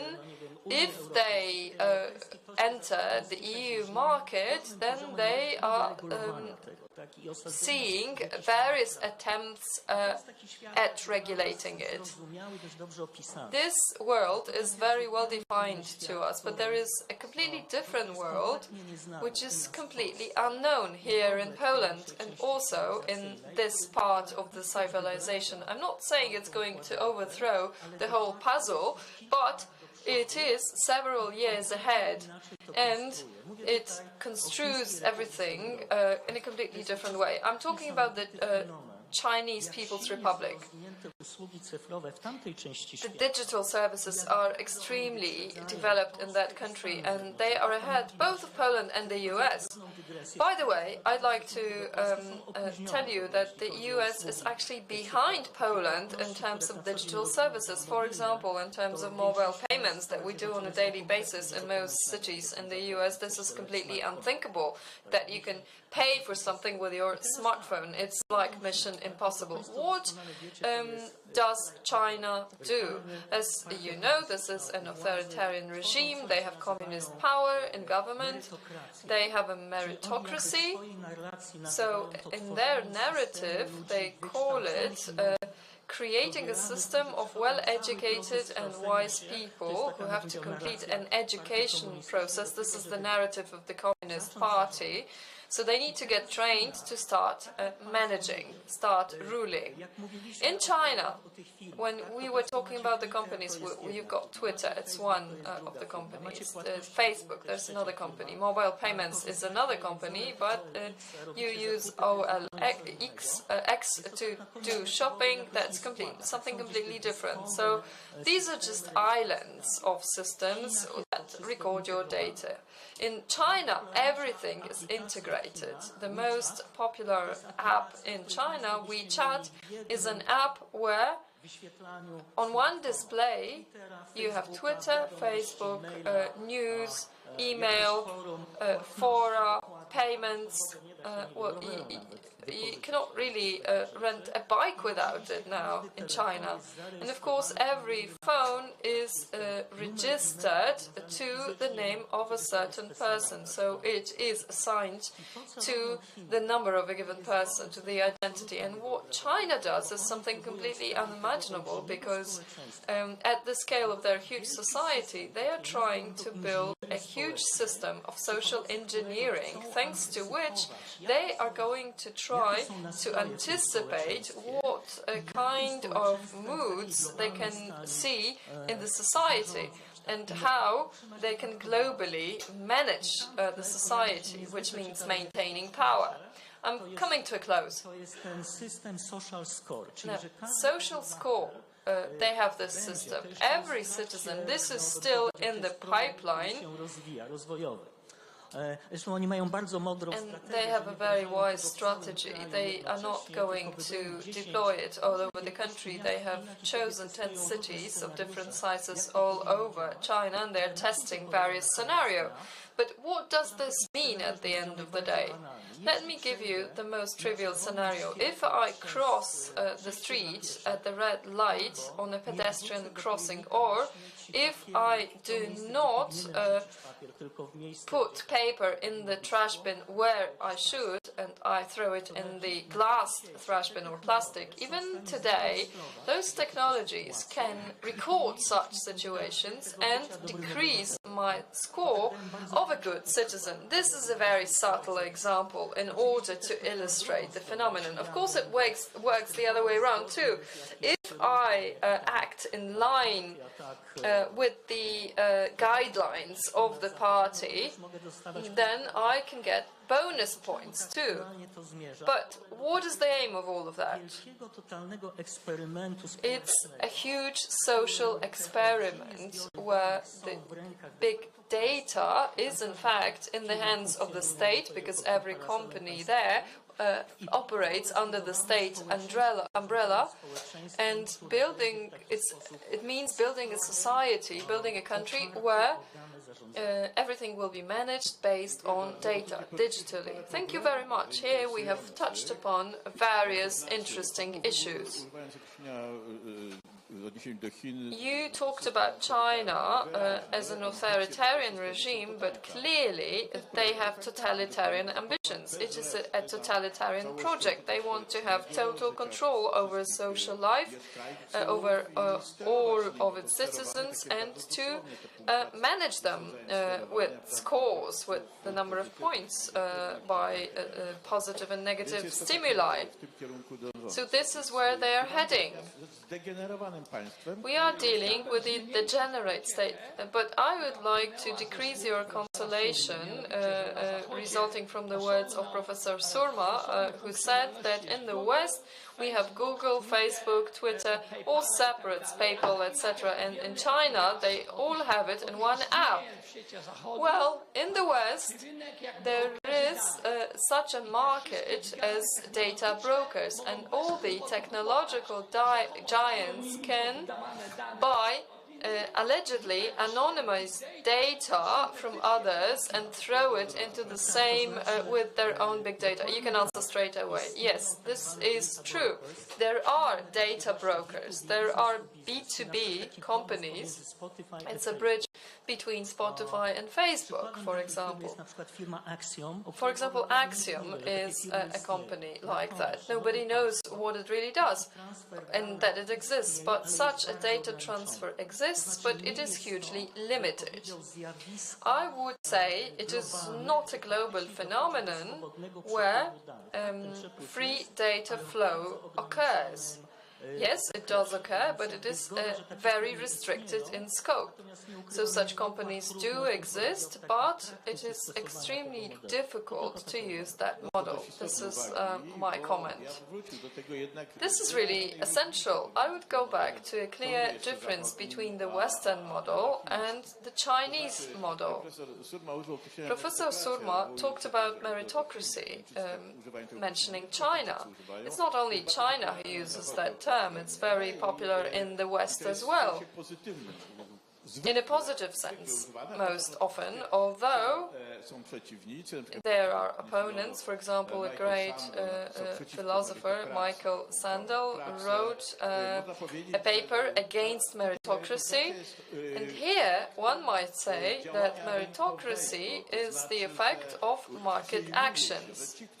Therefore, we assume that people who are successful in the free market, they climb up the ladder, and it's only thanks to their achievements, their work, their talents that they gain an adequate place in the society. In reality, against all appearances, this does not lead to social mobility, but to petrifying the existing societal structures, and it is a problem of the West. It's trying to get petrified in the whole model of liberal democracy. We very often hear it said straightforwardly that the idiots, the simpletons do not vote for the right people. And who are the right people? They are those, well, probably you, professors, will not get the right score given by those institutions, although we're not in China. But let's leave this on the side. Let me go back to the gist of the matter. As far as it is the country, the state, that uses the new technologies in order to build a totalitarian system in China, in the West, it is the state that can counteract such phenomena. There are already attempts, and there is more and more pressure put on the state in order to do it. Of course, the huge company do everything they can in order to come to terms with those elites, with the state, to corrupt them. But the institutions are the only ones who are able to oppose the power of the new technologies. A więc odpowiadamy sobie, że szansą jest polityka. So, the opportunity lies in politics. Politics might be the answer. Professor Zybertowicz would like to tell us why this is unrealistic? No, not so bad. Let me tell you what the realistic picture is. In American politics, for years, we have seen criticism of big tech from the Silicon Valley. There were trends against the very effective GAFAM lobbying, who suggested various ways of regulation, and when the American legislative machine was about to take some actions, to demonopolize. Pandemics broke out and everyone started to go into ruptures over how those big tech companies allow us to talk with our grandchildren and our grandmothers in lockdown. When the legislation was about to be enacted, then the war broke out. I don't know if I've noticed, but in my Twitter now there is less and less disinformation than before. And the same goes for Facebook, because they started treating it more seriously in order to escape forward. Flee forward. Because systemically wise, we have the powers of the states and the big techs, with the whole defectiveness of democracy. The authorities are criticized and the countries do function. Big tech see behind the one-way mirror what we are doing. We don't see that, but the US struggle to cope. That is why Washington is trying to impose a general minimum tax on the big tech companies, but they want the EU to do it. The Americans are asking the EU politicians to implement some regulations that would apply to the American big techs, because it's too hard for them to do it. W perspektywie historycznej, to o czym pan mówi, to jest bardzo jeszcze krótki odcinek czasu. Well, in a historical perspective, this is a short span of time. Ale tylko chciałem przypomnieć, że na przykład kiedy walczyły z wielkimi monopolami, at a time when z Rockefellerem walczyło państwo amerykańskie. The American state fought big monopolies, say Rockefeller, at the turn of the 19th century, 20th century, effectively managed quite well. At that time, some analysts would say that, well, you stand no chance, the monopolies will get the upper hand. I'm not saying this will happen this time round, but my predecessors were working on farms at the time. Well, I'm talking about intellectual predecessors. Well, the way in which the problem can be regulated, Google, Facebook, all the big techs, I do not even take this up as an issue at odds. When I look at the young people, say, from the age of 7 to 17, do you know what the most popular app is that really keeps kids glued to the screens of their smartphones? Now, this is scary. That's the Chinese TikTok that seems to be dominating and capturing the undivided attention of those born after the year 2000. It's a very difficult situation for the educators, for parents who do not oftentimes understand these apps. So I see this as an important fact and would like to somehow measure up to this challenge. But allow me to perhaps show you a bright side of this. Well, let me go down to earth. Where is the deepest learning located? In the banking sector. For years, they've been building models to assess creditworthiness from straightforward regressive models up to the state-of-the-art deep learning models. The problem with them is that it is hard to pinpoint the reason for one decision and not another. That is quite a serious consideration, because at the end of the day, someone may ask, could you please present the reasons for the rejection of my credit application. Now, the banking sector is strictly regulated. We have the financial market supervision Commission. Do you know what they're doing from the word go? They analyze the risk embedded in the credit score model. So model risk is a term, is a notion they use now. They rely on deep learning. So there's a bank using these models. It is strictly supervised how these models operate, how often these are updated, and perhaps there are also some special events that may necessitate the closure of some such models. And this is happening in Poland. I think this is a very good example of the praxis where, in the end of the day, the way in which these technologies are used is strictly regulated. If I remember correctly, you're saying that the technologies which we fear produce solutions to the threats? No, I don't think so.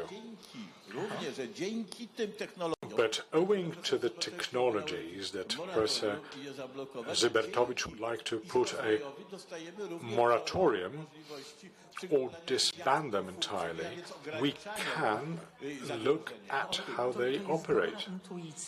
Well, your intuition is quite correct, but at this stage, the model verification, model management is performed by a team of experts. This is not an automated process. It may well go in that direction for, say, banking supervision to be automated. But at the moment, this is the risk management department that has to perform its human role in the oversight function. Well, we moved away from the main topic. We are no longer discussing AI, but we're talking about various threats. Well, let me comment. I agree. China presents a grim picture.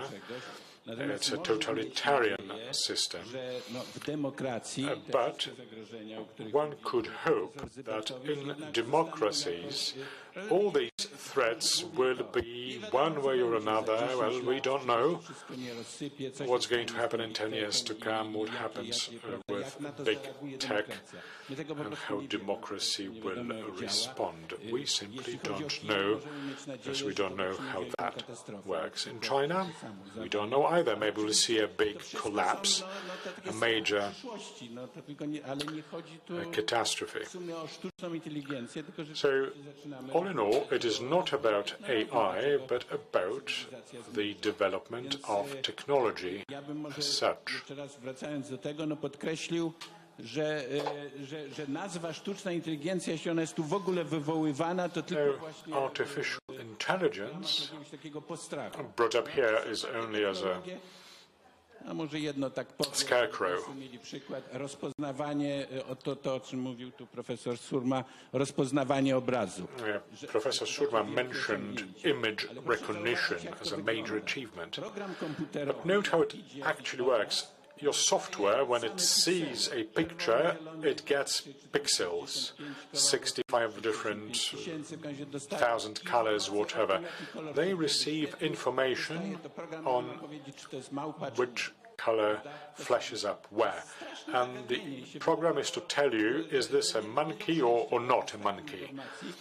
It would seem that you could not make the transition from this digitized information to the actual recognition of the whole, and the fact that you can recognize human faces 95%. This is made possible through the processing of huge amount of data, and for that you need data storage.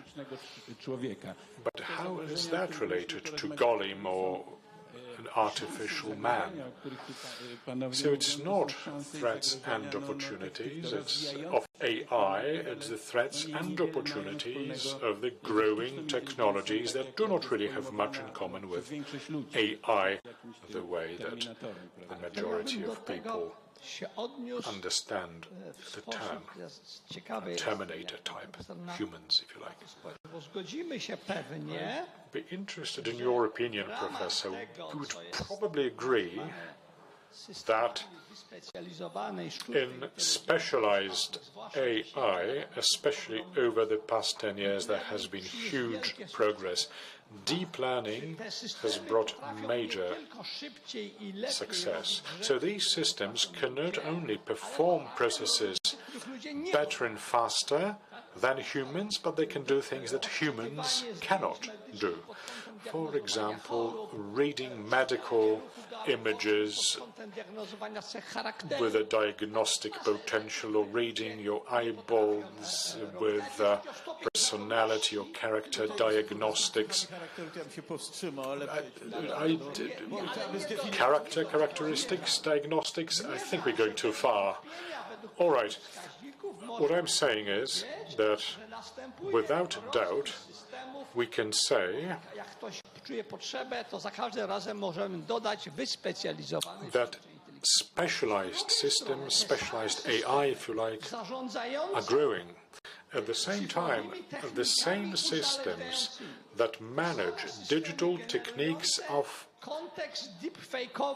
manipulation, of addiction, if you like, or deepfake, disinformation, would degrade human cognitive potential and will narrow down the range of available choices.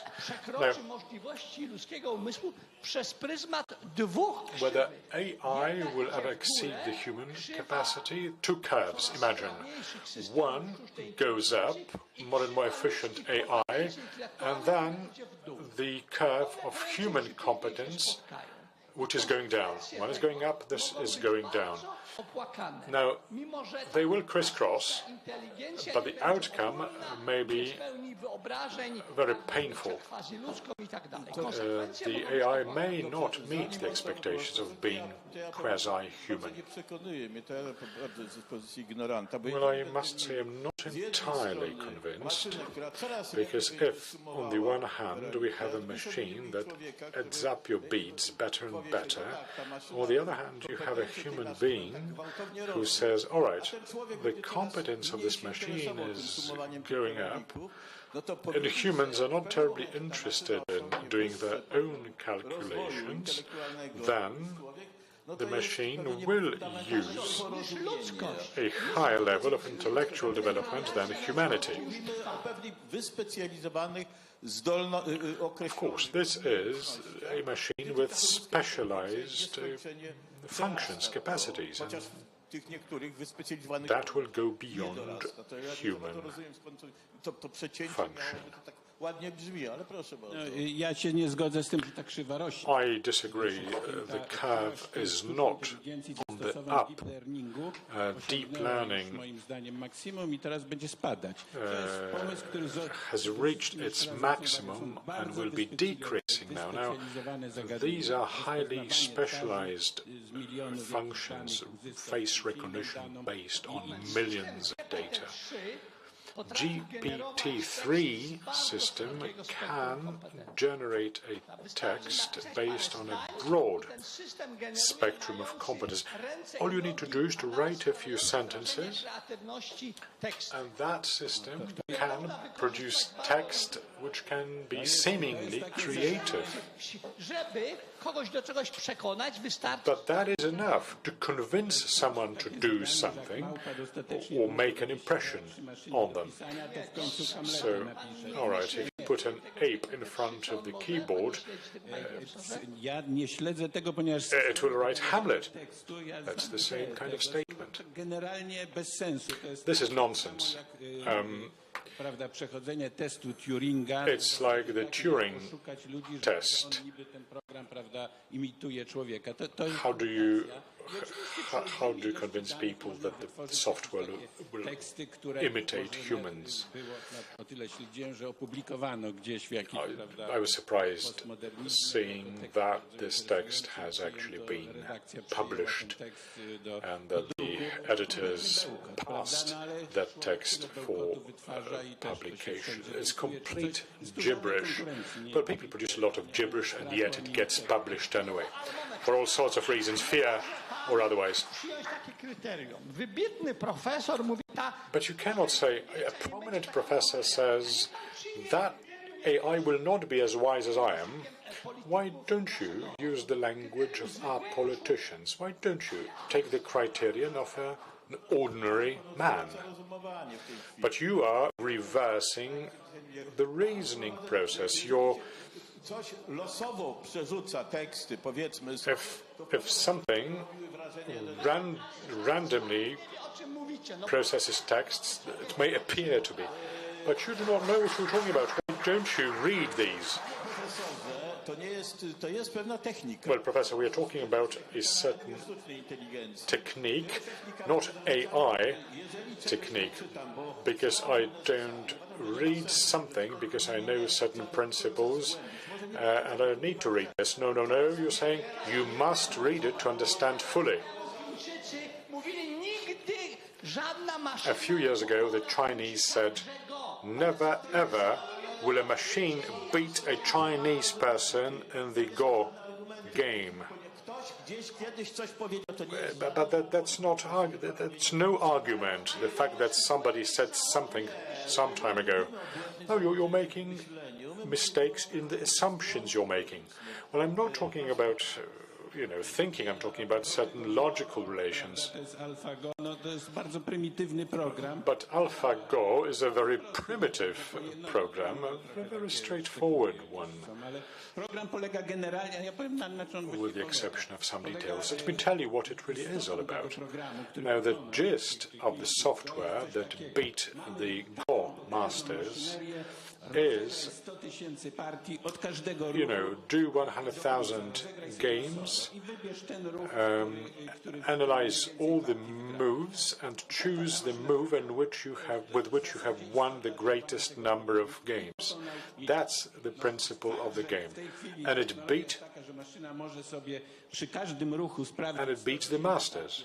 True, with every move, the machine can compare 100,000 moves. And choose the highest score. That's true. But that's it. I mean, as simple as that. The idea is quite primitive. I mean, the system that beat Kasparov, it was completely primitive software.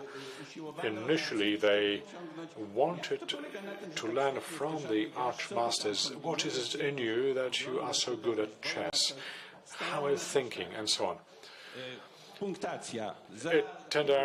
boiled down to the following scores. For various figures on the chessboard, different score is given. I think they came up with 6 levels, and choose the one that gives you the highest score. That's the whole wisdom between the machine that beat Kasparov. Well, that was back in the 67, I believe. Now,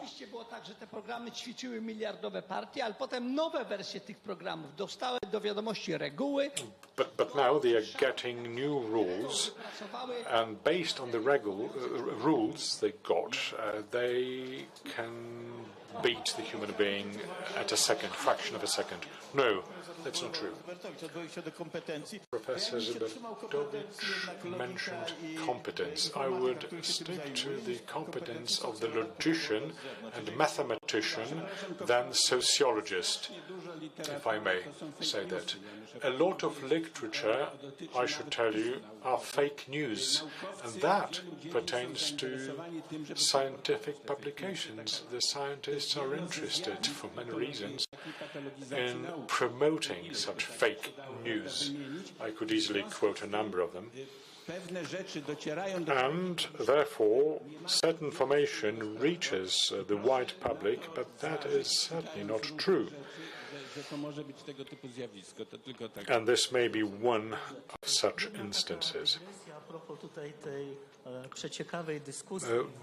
One tangent, if I may, very interesting outcome of this discussion. AlphaGo.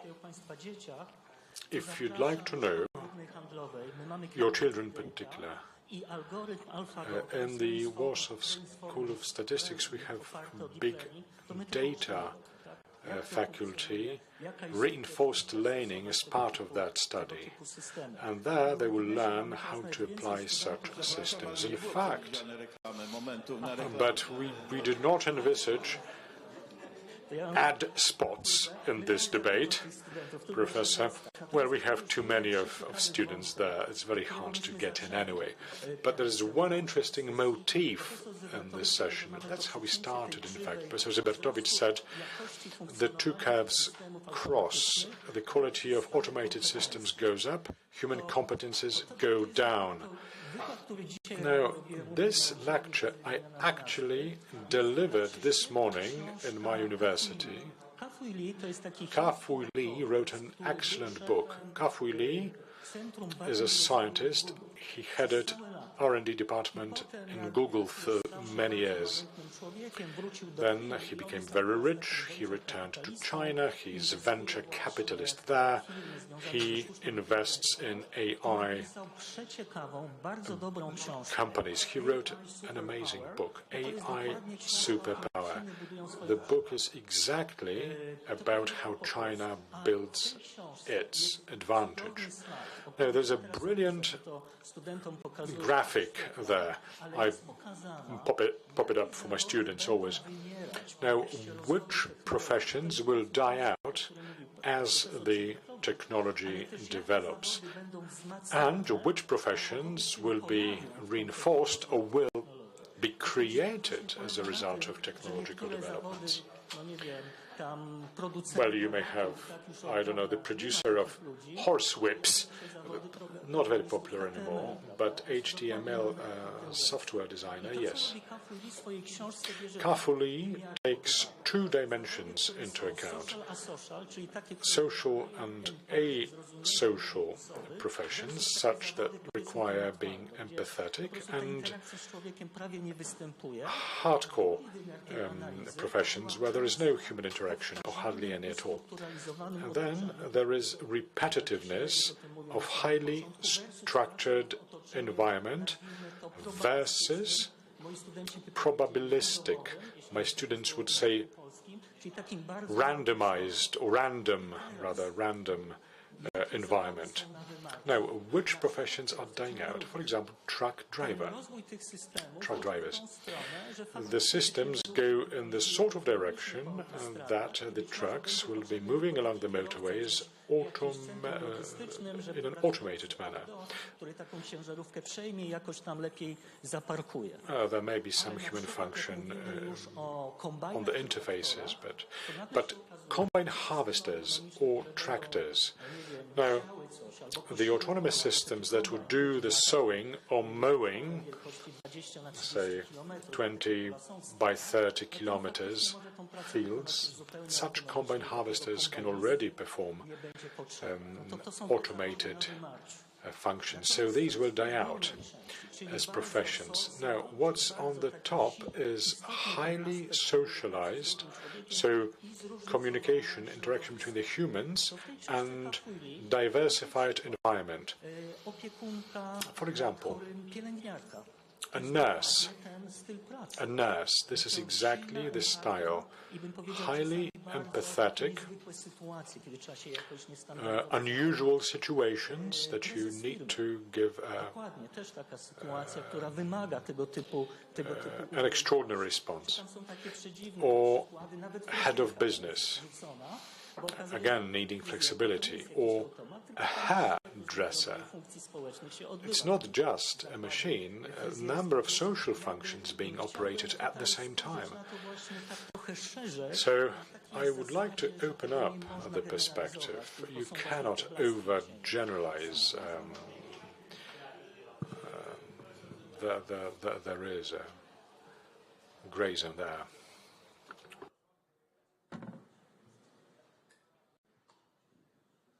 Przypomnijcie sobie modlitwy waszych przodków. Go back to the prayers of your ancestors, and every time you reach out for your smartphone and tablet, think about what your ancestors would do.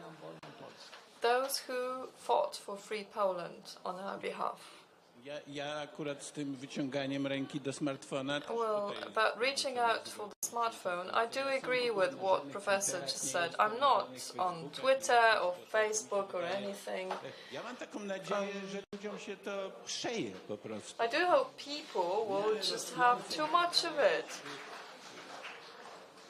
Że może zobaczą, że to jest they will see it's just nawet młodzież zacznie od tego, a vibe, and even the young people will want to live a real life, and they will see that living a real life is something much more than virtual reality. I am afraid that the progress of addictive technologies that penetrate other spheres of our psyches will not make it disappear. Well, that means you don't believe in humans, and I do. I think we can agree that AI will not replace human beings. And what Professor Surma said, suddenly it turns out that specialists in AI say that the most promising professions are those that require empathy and human relations. Well, the time is up. It's very easy to simulate such research with robots. Yes. I mean, simulate means picture it, and it will be the same in reality. It will not, Professor, and this is how we have to end our panel. Thank you very much, and you're welcome to attend the next one. I'd like to thank very much our panelists. It was an extraordinary panel. I think it's one of those that we would wish to last much longer. Professor, I heard you found a letter, an overdue letter in your in your suitcase. No, it's a tie first. That has nothing to do with AI or computers. Luckily, it's an old-fashioned tie that you can put on without having to tie it. It's a special one for such occasions as this one. Tak na marginesie, By the way, 2 days ago, I talked to a head of a company that is looking for employees in the most needed professions, and there are 2 such professions all over the world nowadays, especially in Africa. So the first one is welder, and the second one is lorry driver. And Professor said they're not going to be sought for very soon. That's very interesting. Ladies and gentlemen, our panel, it was a panel, right? Well, the jocular part has ended because it has turned out that who moderated the panel is actually someone who celebrates their anniversary. That is why I'm putting on a tie, because I'm going to read a letter that the President of the Republic of Poland, Andrzej Duda, has written to the person who is named here as Bronisław Wilczstein. Dear Sir, dear Jubilee, please accept my sincere congratulations on the day of your 70th birthday.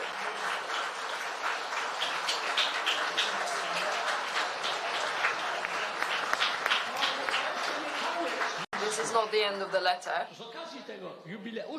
On your anniversary, I would like to respect my deepest respect for your truthfulness and devotion to patriotic values, as well as serving free Poland. I think, writes the President, that you are a follower of the greatest tradition of Polish intelligence efforts. The courage you had in the times of communism and in democratic your participation in democratic life, defending your arguments, as well as the readiness to face the consequences as an immigrant, or harsh criticisms, or this has been exhibited by you over the last 50 years, and it means you require my deepest respect. From the very beginning of your public activities, when you were one of the main creators of the Solidarity Committee in Krakow among students, you had to face challenges and dilemmas that determined the lives of several generations of Poles, the necessity to make a choice between independence and collaboration, honesty and dishonesty, friendship or betrayal has become your core. You have proven your character, you have fought for freedom and for life and death. You have emerged victorious from all those trials, although sometimes you were greatly harmed by those close to you more than by your enemies. For your truthfulness to Poland and fidelity to Poland, I would like to present my deepest respect. This is the Order of the White Eagle, the Cross of Liberty and Solidarity, as well as the Medal of the 100th year anniversary of regained independence. I'm very grateful for the possibility to work with you, and I'm very happy for your participation in the chapter of the first of those awards. I'd like to congratulate you on your anniversary once again, and I would like to wish you just pride and satisfaction in your achievements, good health and many joys on a daily basis. Signed, with my deepest respect, Andrzej Zybertowicz.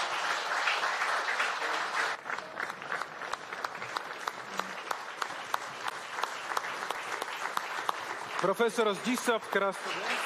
Professor Zdzisław Krasnodębski and Grzegorz Górny have something to add to this. 100 lat, niech żyje, żyje nam. 100 lat, 100 lat, niech żyje nam. Jeszcze raz, niech żyje nam. Niech żyje nam.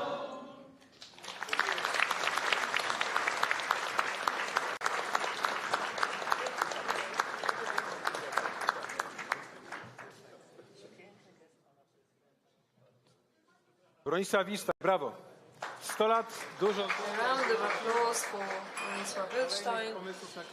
100 more years, more ideas for new publications and similar panels. Thank you very much, ladies and gentlemen. I'd like to invite you to yet another panel. We will start the Czech night very soon, but first we need to rearrange the stage, and we will invite the next guests. Please do not go away, because we will start with a very important ceremony. Don't go away.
Szanowni Państwo, raz jeszcze witam wszystkich Ladies and gentlemen, I'd like to welcome everyone who is gathered here in Arkadę Kubickiego and all those who are following us online.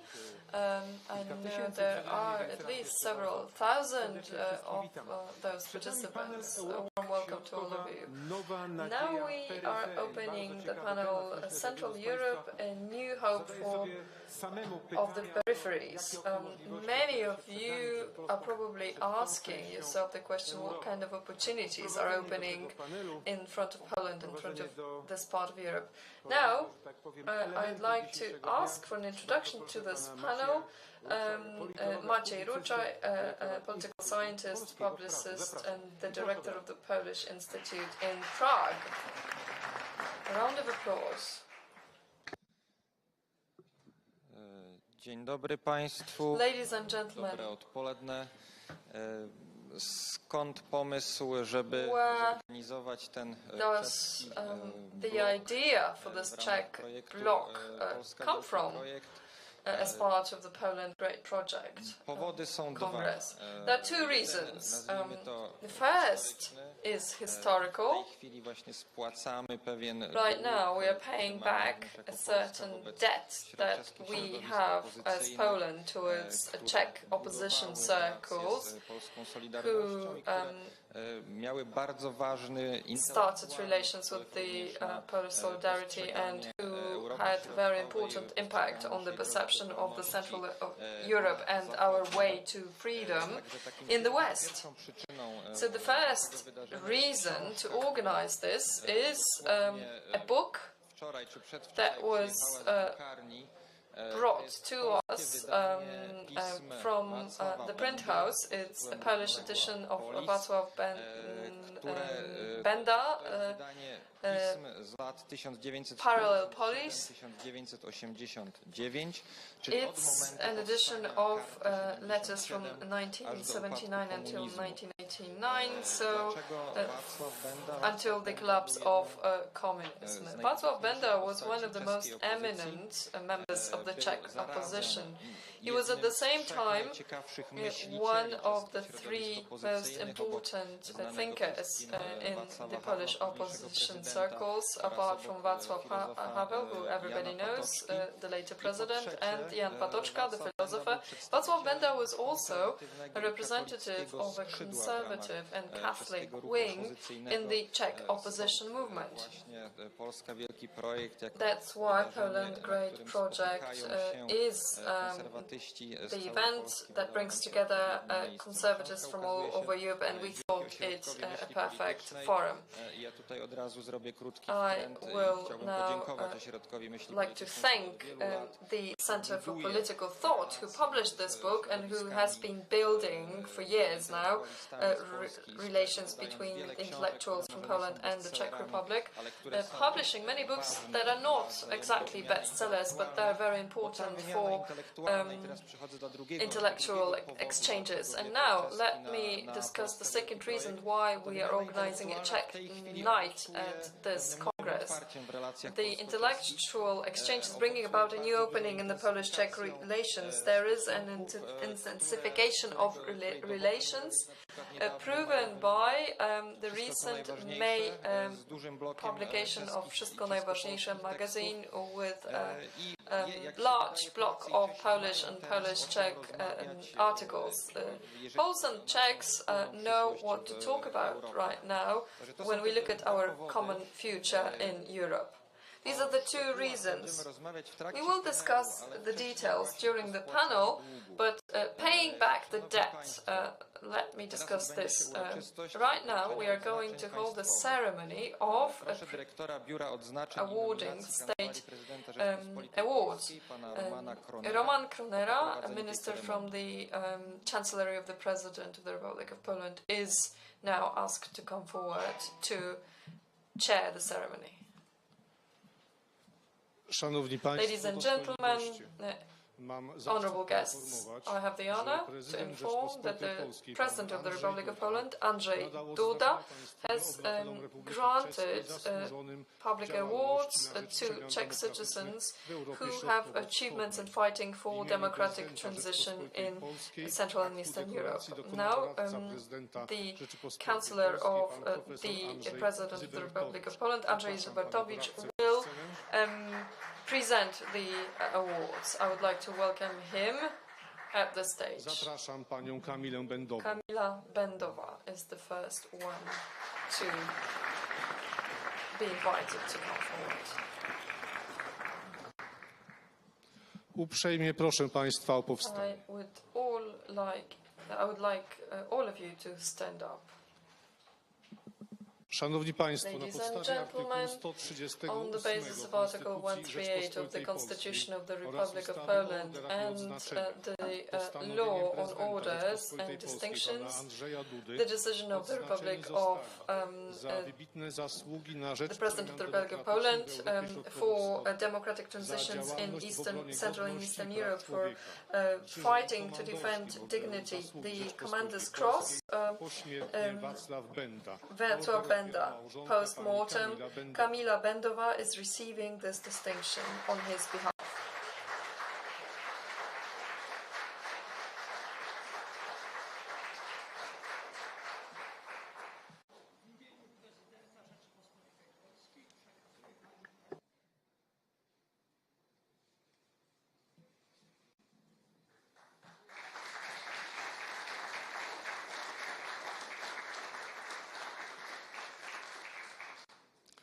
Krzyżem oficerskim Orderu Officer's Cross of the Order of Merit of the Republic of Poland, Kamila Bendova, goes to Kamila Bendova.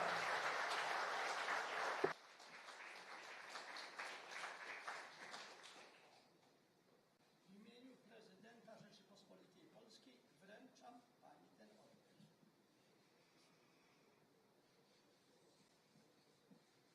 Proszę przyjąć gratulacje.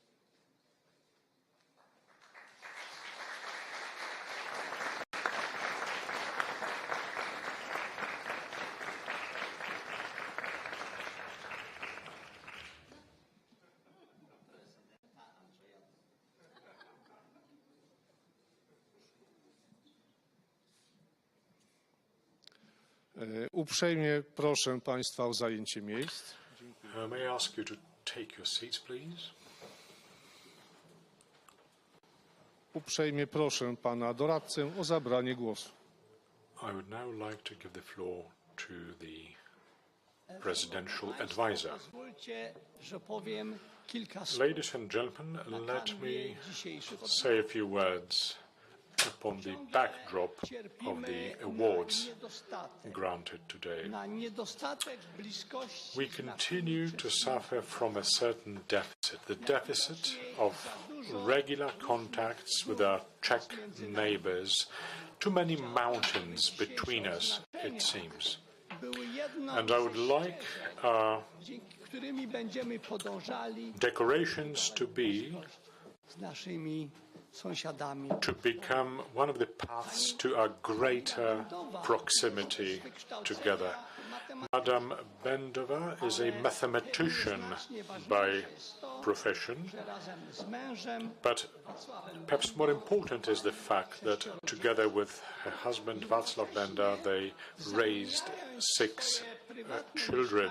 At the same time, they converted the private apartment into one of the most important centers of Czech anti-communist opposition. Between 77 and 79, their apartment has been invigilated round the clock by the Czech security service, dozens of searches, constant surveillance.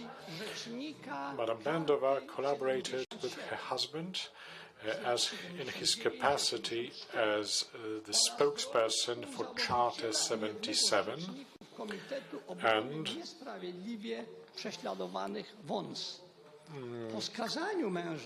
as a defender of the unjustly convicted persons. After he himself was convicted, she raised their children for 4 years single-handedly and continued her opposition activities. At the same time, Madame Bendova is a great patron of the Catholic and conservative milieu. Together with her husband, they were believed to be the chief representatives of the Christian wing of the anti-communist opposition. Their eldest sons were leaders of the student strike action, which the Velvet Revolution started off in 1989. I think one of the sons will take part in the panel to come in a moment. She was also one of the authors of the open letter to Czechoslovakian authorities in line, quote, with tendacious information disseminated by the Czech mass media on the developments in Poland, end of quote. The letter was written during the time of the so-called Karkonosze operation, that was the Czechoslovak part of the Warsaw Pact military maneuvers, which was then believed to be the prelude to the invasion.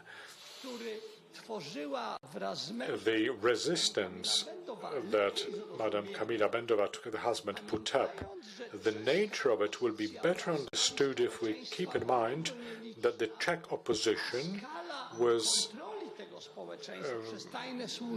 very limited in number, and the scale of surveillance and invigilation was much higher than in the People's Republic of Poland. The fact of being a practicing Catholic effectively meant that you could not follow your more ambitious professional career. It also spelled problems for your children being accepted into universities and so on and so forth. Madame Bendova and her husband perfectly complemented each other.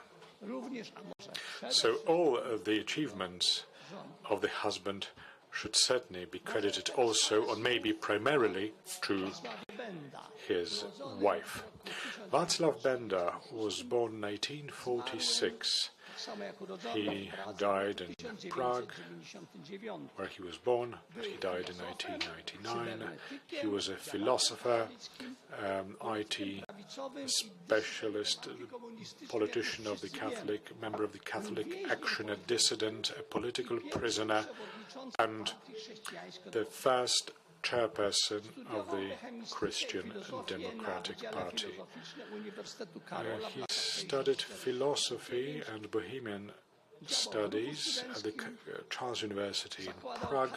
He was active in the student movement. He would set up Catholic students' clubs. He was assistant teacher at the Fine Arts Department. He also studied theoretical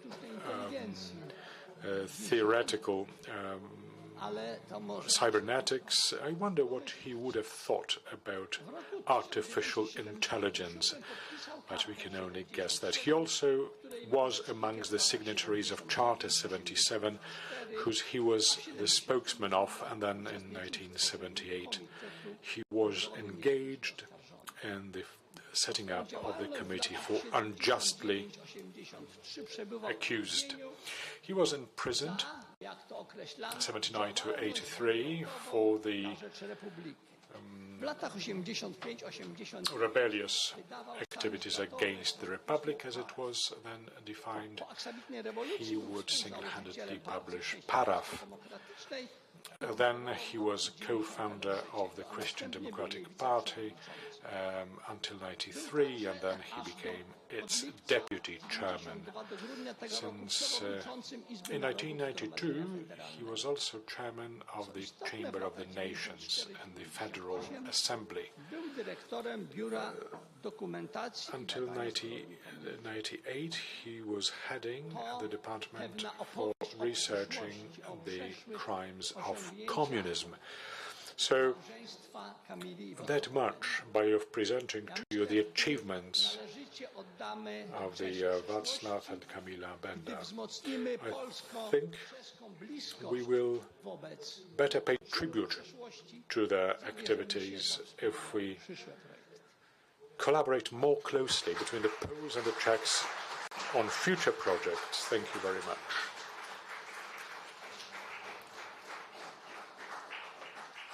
Dziękuję panie doradco, dziękuję pani, szanowni państwo. Thank you very much, Professor Zybertowicz. The official ceremony is now closed. Thank you.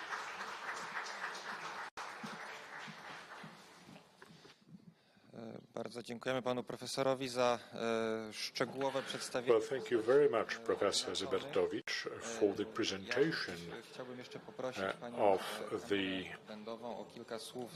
decorated persons.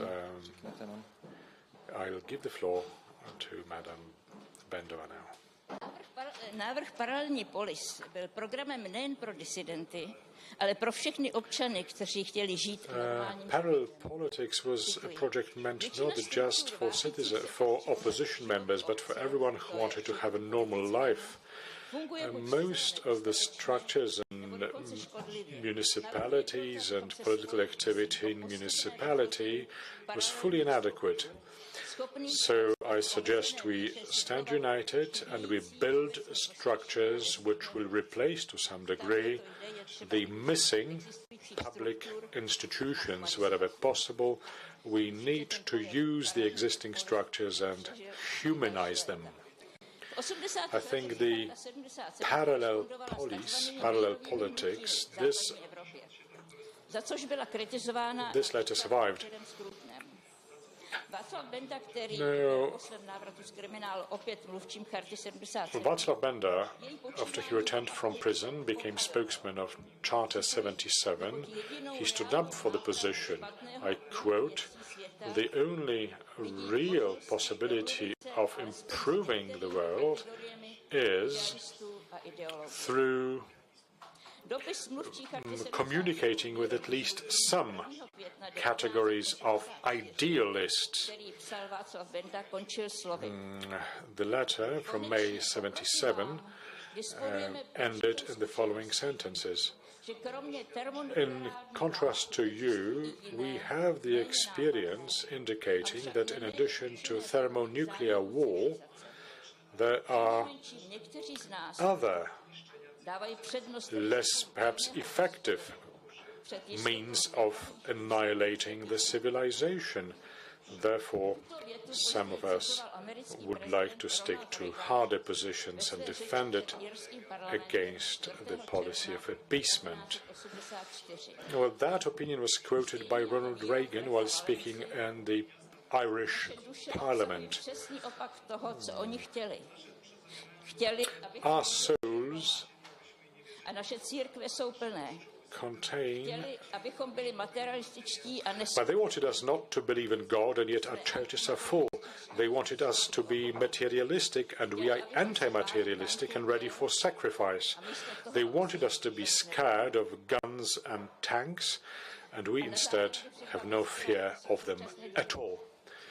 And to conclude, I think we have forgotten the importance of home and family. Václav, in his text on the issues of family, I'll just read out 3 fragments of his text on family. The conjugal oath adhered to is the marker of our finality. This is what brings us together. Our created, embodied being is elevated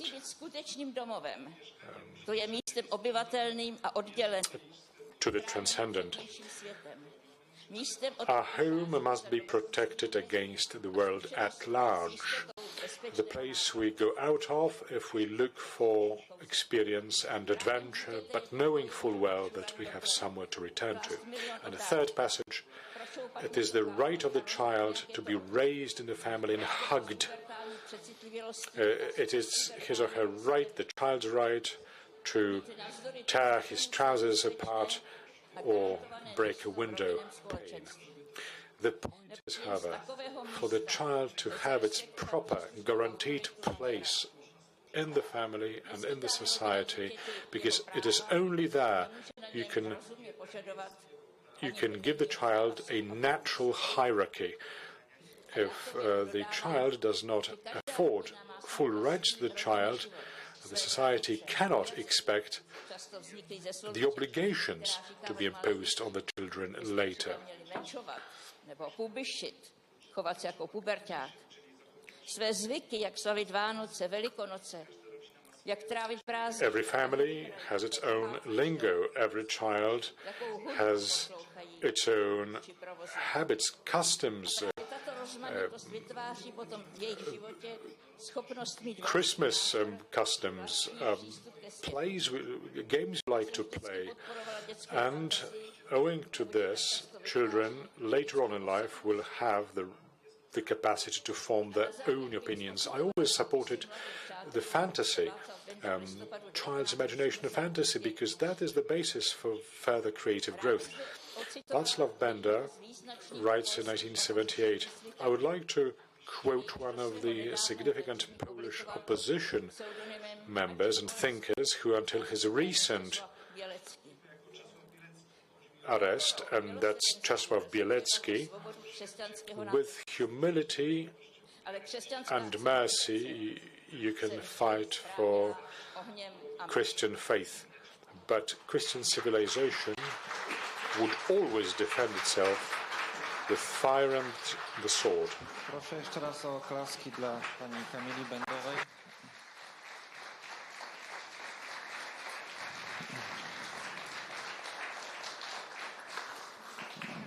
Bardzo dziękujemy za tych kilka cytatów z twórczości Wacława Bendy. Well, thank you very much for this statement. Let me encourage you to equip yourself with this book, which has just been released, showing you a full range of topics that Václav Benda was concerned with. It is not, strictly speaking, a historical book. Lord Dreher and many others keep quoting Benda because they believe that through his texts in the 1980s, he envisaged, he foresaw the situation they are describing today. I think we need the stage for the panel, and if you came to realize that your understanding of the Czech language is not complete, let me remind you that there is simultaneous interpretation available, and the panel will be between the Polish and the Czech language. Yes, you can pick up your headsets at the reception desk.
In the order of seniority, perhaps, Alexander Vondra is a legend of the Czech anti-communist opposition, the youngest member of the Charter 77.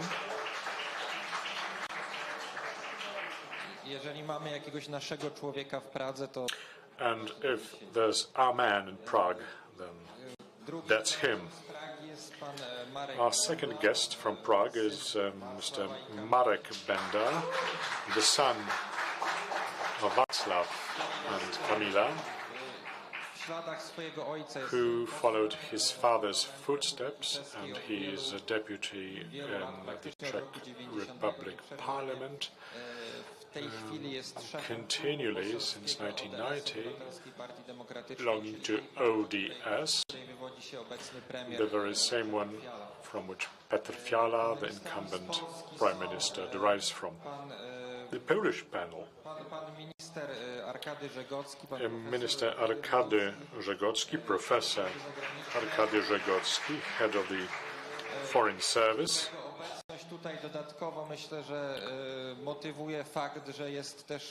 Whose presence here is motivated further by the fact that he ran the Center for Political Thought, Ośrodek Myśli Politycznej, the publisher of this book. Mr. Przydacz, also from the Ministry of Foreign Affairs. Nie, to może pani minister, proszę tutaj, ja tutaj będę z boczku, jestem najmniej ważny.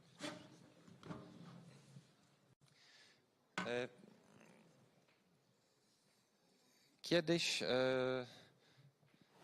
30-35 lat temu, w czasie kiedy właśnie 30 or maybe 35 years ago, at a time when Václav Benda was active as an opposition writer, in Western intellectual milieu you could often hear that there will be a new impulse coming from the countries that are liberating themselves from communism, such as the parallel police created by Benda, and that these developments will be important in the future development of Europe. It seems that these expectations have not been satisfied. The countries of Central Europe, the post-communist countries of Central Europe, satisfied themselves with the followers who take great trouble to catch up with their teachers, and they seem to have agreed to their role of the periphery. Now, when on March the 15th, the presidents of Poland, the Czech Republic and Slovenia embarked on a first journey to Kiev as the first European statesman since the breakout of the war, in many Western media you could read that we are now seeing the new leaders of Europe, that this is a new situation in which we, that is Western Europe, will have to listen to voices from Central Europe more. And this panel is an attempt at determining whether there is something we share, there is something we wish to say in common between Poland and the Czech Republic. May I first give the floor to Professor Żegocki, who represents not only the civil service in Poland, but also the world of academia.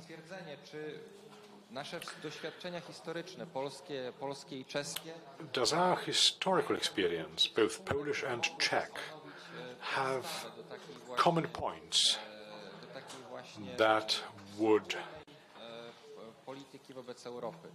provide the basis for shared European policy? Is there anything in our mutual heritage that would be helpful in that?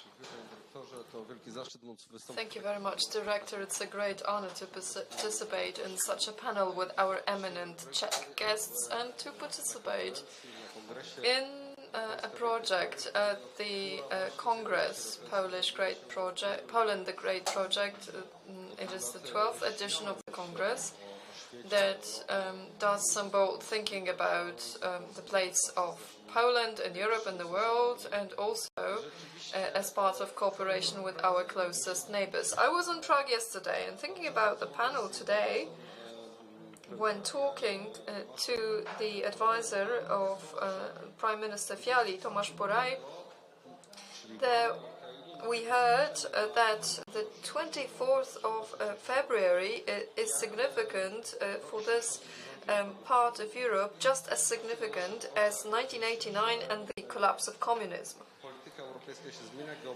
We think we are seeing politics change in front of our own eyes. Mr. Przydacz, who travels a lot as part of Polish diplomacy, will tell us more about that, but the role of Central Europe is changing right in front of us. I think what we should reflect upon today is that this is the time, this is the moment when Central and Eastern Europe can become entitled. That is why we have come up with the title of our panel, but we can only do this by working close together and by making use of our own experiences and believing more in each other, in the role of our heritage and traditions, and also in what we have managed to achieve so far. When I was an ambassador in the UK, it turned out to me that together with the Czech Republic and many other countries from our region, in the last 25 years, we have made much more progress than our other partners and allies. I think we should remember that while building Europe or trying to shape the future of the EU. The EU has started to use our heritage, our achievements to a larger extent than before, also taking into account our plans and projects. For it to become true, we, of course, need to see a positive result of war in Ukraine, but we need to have very close cooperation between the countries of our region. This is something that I take for granted. What kind of a role different elements can play in that situation? Some which would seem very futile, but if we look at the experience of our co-panelists, their experience with the Polish-Czechoslovak solidarity, with the opposition activities when we had no hope whatsoever, prove that. But on the other hand, the Center for Political Thought and other Polish think tanks and NGOs show how important publications are and how important thought exchange can be in the context of international politics. Now, not to dwell upon this any longer, just one more thought to share. There is a lot of work ahead of us related to a huge challenge, and that work means catching up with the last 30 years. Because we have not used it enough to get to know each other better, for Poles to get to know our Czech partners and friends better, their culture and contemporary Czechia. And the other way around, the Czechs should also get to know Poland better, because then our cooperation will be only natural and more obvious. If we want to mean more to Europe and the world, that cooperation cannot be restricted to the political and economic sphere, but it must also relate to culture. I will just give you one example. In order to fight Russian domination in the Slavonic departments all over the world, Polish teachers need to work together with Czech teachers and Ukrainian teachers. Thank you very much. Now I would like to ask Marek Benda to say a few words of introduction about the region and the Czech conservative thought, how they perceive the regional cooperation, how they perceived it in the future. Because I think that in Poland, this perception is quite natural, but in Czechia, it is more rare. Very often, the Czechs used to look up to the British conservatives, but right now, from the perspective of an ODS politician, what is your perception of the regional dimension of the Czech polity? Thank you. Good afternoon.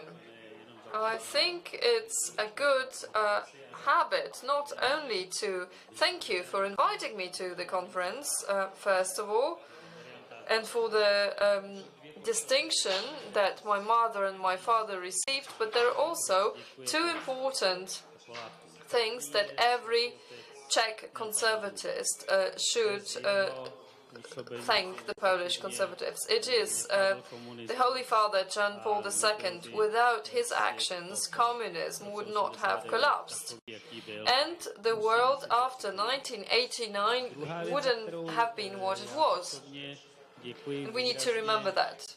Now, another thing that I definitely want to thank Poles for personally is many priests coming to Poland, many priests who after 1989 were found themselves in the Czech Republic on their mission. And as our Cardinal Dominik Duka said, they brought with them a church which is a proud partner of the state, of the local government, of the municipality, of the public authorities. In the Czech Republic, it was not a habit, perhaps in Slovakia more so, but in the Czech Republic, the official church was afraid to come out onto the streets. It was only restricted to staying within, apart from Corpus Christi perhaps, but it was the Polish priests who brought with them the custom of being fully fledged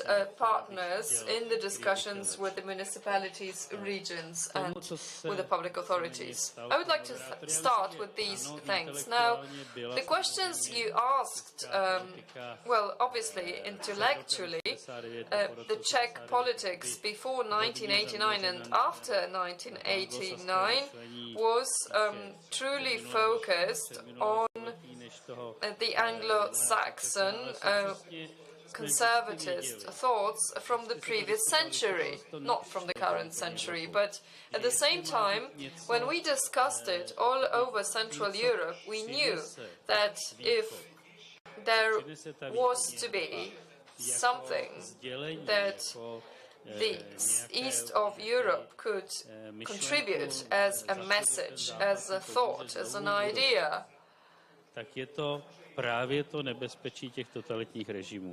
and the West would help it rebuild, it was the risk related to totalitarian regimes, because we have these experiences, we have survived it. It relates both to Nazi Germany as well as USSR. We know that every attempt to build a new human being ends in hell.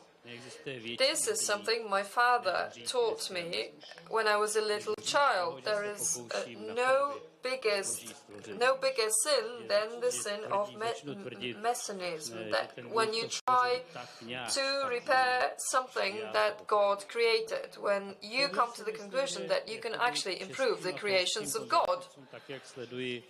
I think that for Czech and Polish conservatives, when I follow Mr. Legutko and other authors, this is something quite similar. We are aware of the fact that we have been created as a perfect human being, although sometimes we don't understand it exactly that way, and that we cannot try to repair God's creations. This is the risk that I perceive nowadays in some circles of the so-called West, that is trying to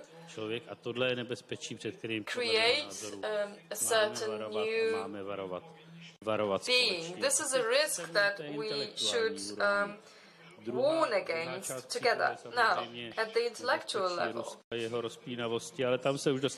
other part of the risk is the risk related to Russia.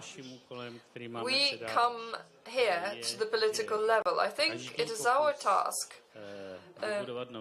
to communicate that any attempt to create a new human being will always end in a gas chamber or in another way people will be assassinated. Mówiliśmy tutaj o wspólnym doświadczeniu. We talked about common experience of both totalitarian regimes. We talked about what unites Poles and Czechs alike. But let's take a look at contemporary times. Czy Polacy i Czesi w ramach projektu europejskiego, mają tematy wspólne? Do Poles and Czechs have topics in common? What are they? Potrafimy wspólnie Can we te tematy realizować?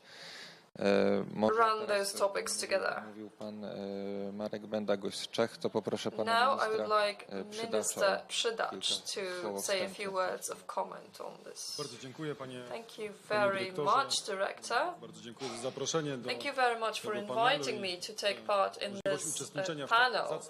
The possibility to participate in such an honorable event with such eminent guests, not only the panelists, but also listeners. This event has been an important point in the intellectual map of Poland for civil servants and intellectuals alike. I remember the first time I participated in the conference Poland, a great project. Jakby zostawiało naprawdę istotny ślad. It did leave a significant trace in my mind, in the minds of my colleagues, and it was food for further discussions, to deepen thoughts about Poland as a great project, to get rid of the complexes related to being on the peripheries over the last 200 or 300 years, and the same goes for Czechia.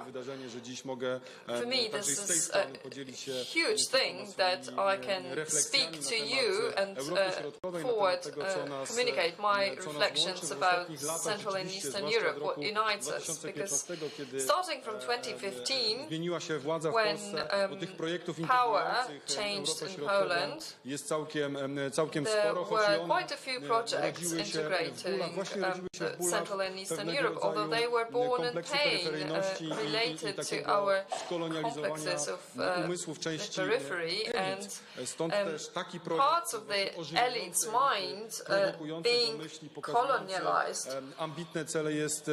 Therefore, we need such projects showing ambitious objectives not only in Poland but also in other countries. Starting from 2015, we have been able to start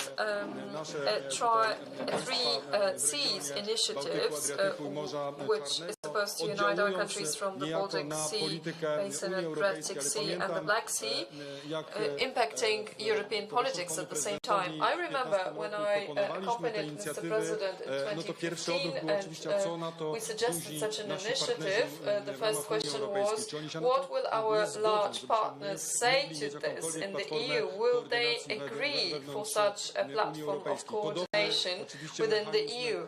A similar mechanism related to the Bucharest 9, the countries from the eastern flank of NATO. There were similar questions related to whether Berlin and Paris would have a favorable perception of that.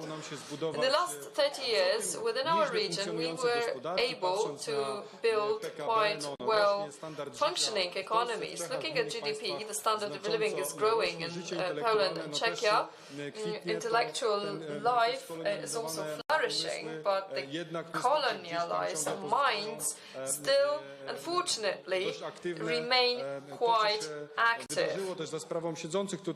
Thanks to the intellectuals present here on the stage, Wspomnę demokrację peryferii pana profesora Krasnodębskiego. No, otwierały pewne takie drzwiczki w umysłach młodych ludzi, pokazujące ożywcze właśnie spojrzenie na tę rzeczywistość. These books showed a new perception of the reality. I do hope that such thinking remains present in other countries of the region. The region has got a huge potential with our work ethics, with our values, with our thinking about the future. We can definitely play a key role. And today, history provides us momentum for this. Paradoxically, what is happening in Ukraine, Russia's aggression, refocuses attention on our region, on the part of the United States, but also our European partners.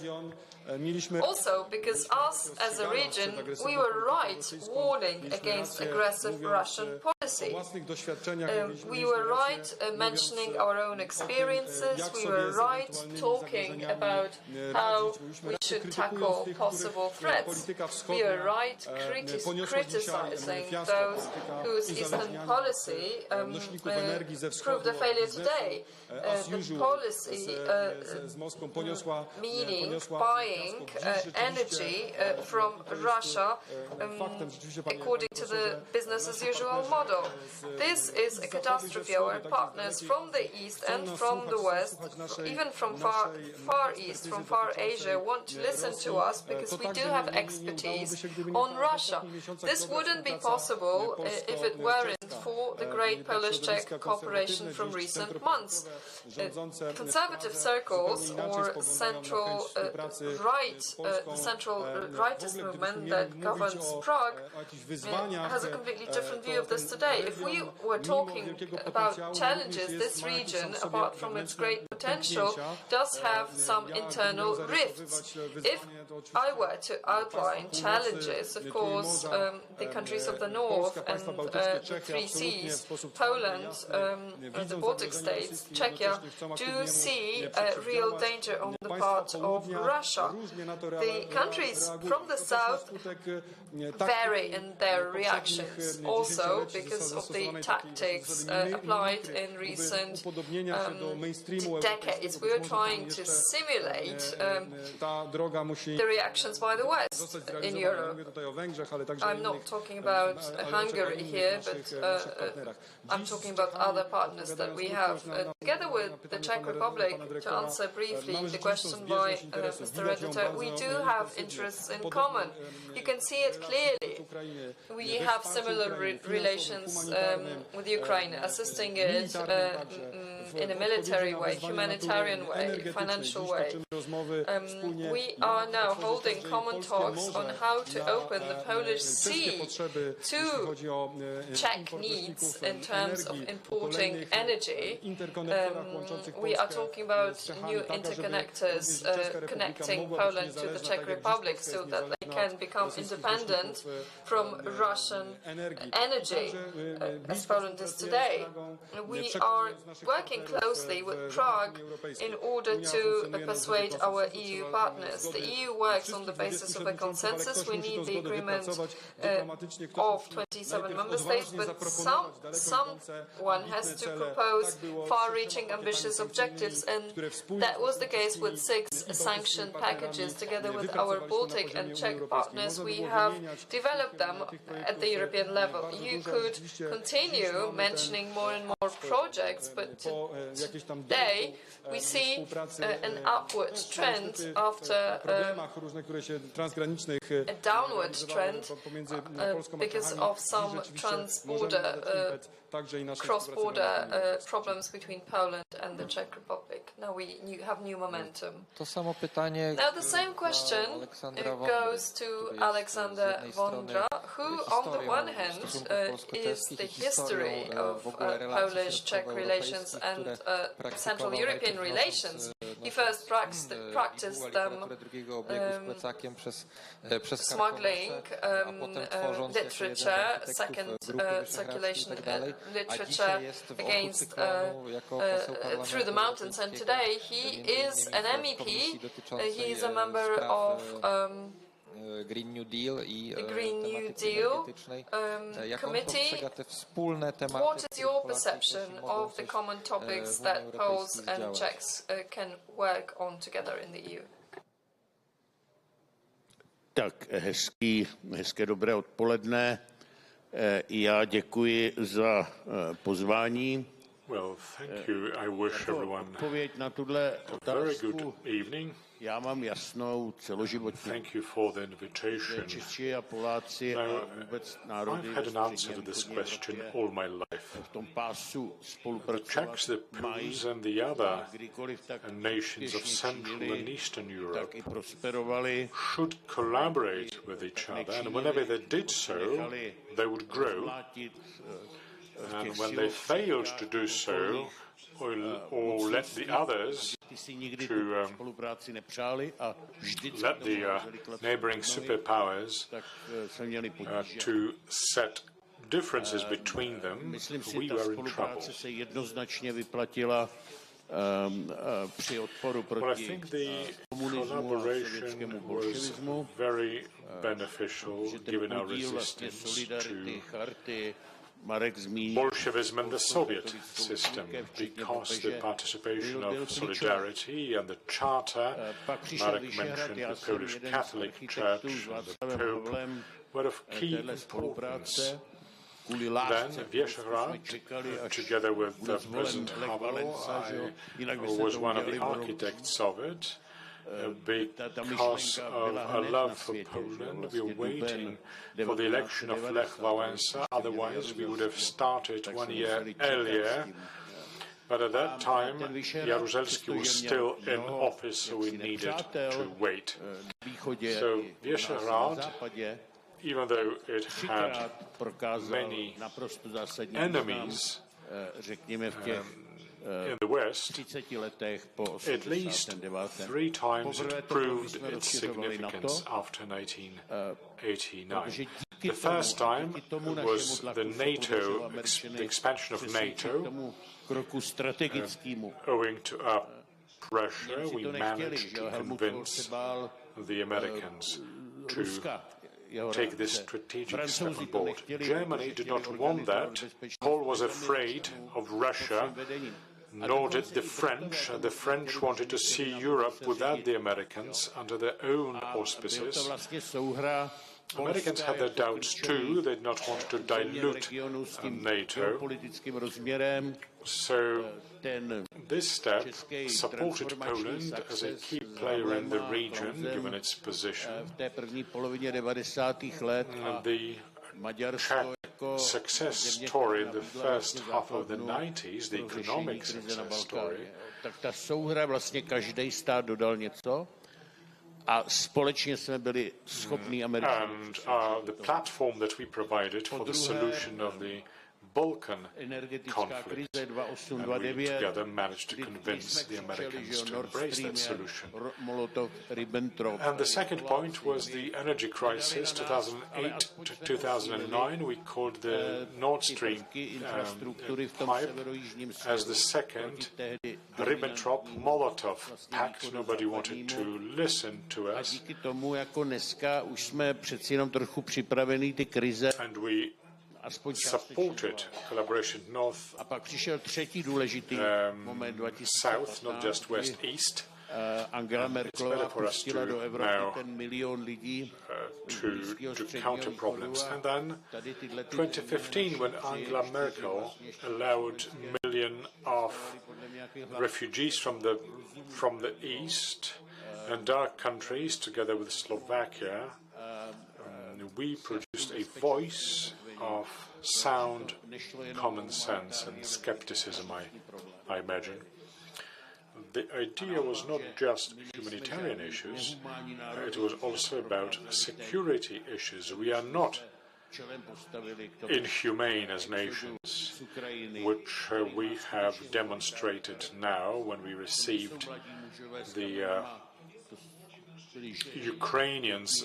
And this is humanitarian in nature. We're not talking about young men carrying stones in their hands. We are talking about women and children, and we took care of all of them.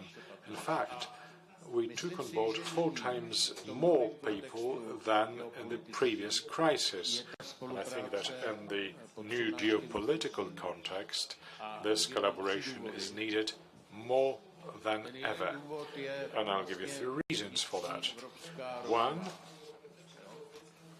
is the internal equilibrium in Europe. And in the aftermath of Brexit, where the British were gone and there was an equilibrium, London, Berlin, Paris triangle. Paris and Berlin pushed for greater integration.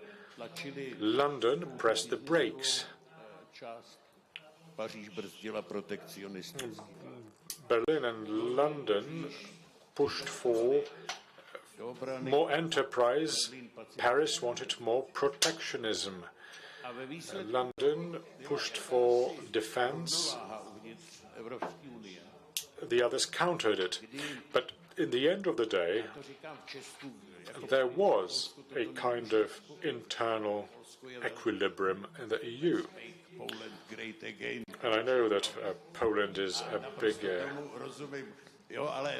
let's make Czech Republic great again. Is a bigger country, but let's make Czech Republic great again does not sound so good as it does for Poland. I have always said that Stanisław Grosz, who was a Czech prime minister who wouldn't even be able to say hello in English, but within the equilibrium between the 3 countries we could live. Now what is missing is the balance, is the equilibrium founded on the British presence. And we are now trying to complement the axis which is turning around from east-west. The collaboration between France and Germany is not counterbalanced. So there's always be Russia as a possible component of it. We can now see what Macron is doing in his foreign policy activities. Now then there is north-south axis. Poland is of key importance, but Poland alone will not manage it. We need to collaborate. We need to collaborate with Germany too, but we need to balance out this situation amongst ourselves. The era of cordon sanitaire between Russia and Europe has come to the end with the aggression of Putin. Finland and Sweden go for NATO. Belarus is completely covered by Russian influence, and now we need to anchor Ukraine.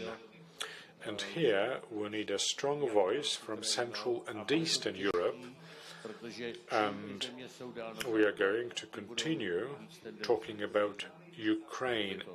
It's going to be difficult because the farther to the west you move, the higher inclination to sacrifice Ukraine you see.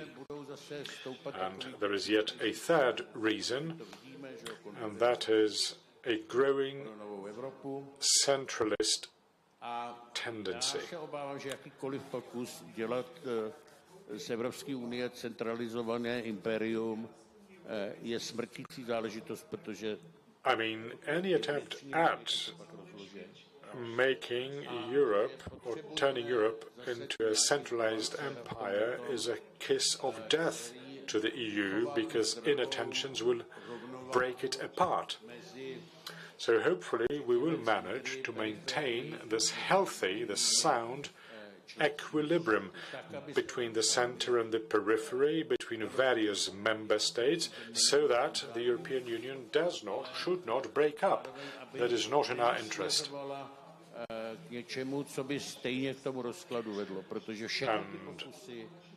at the same time, Europe should not be going in the direction that would make this breakup possible. This may lead to tragedy. There's a lot of diversity in Europe, and the older we become, we wear different sizes. We can no longer wear the same shirts and jackets. And it must be tailor-made. That's another reason why the Polish-Czech collaboration is valuable, and the other countries of this part of Europe, because we have this sense, this instinct. We have no ambitions to rule or reign in Europe. Dávno zašlou slávu francouzského impéria, že my jsme nikdy nevládli celé Evropě. We are not terribly interested in renewing the glory of the French Empire, long gone. Well, Poland had its great moments as Commonwealth, as Republic in the past, but it never covered the whole Europe. Charles IV reigned from Prague. He came from Luxembourg. But Europe, the Holy Union of the German Empire, was not centralized at the time. So these are the reasons for why this collaboration is more important now than before.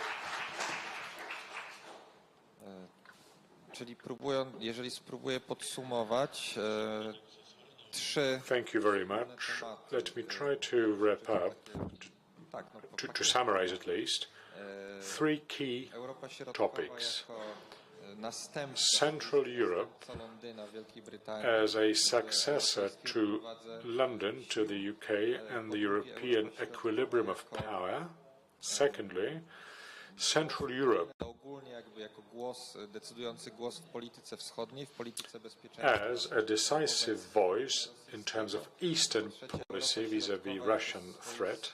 And thirdly, Central Europe as a, if you like, roadblock to excessive centralism in the EU.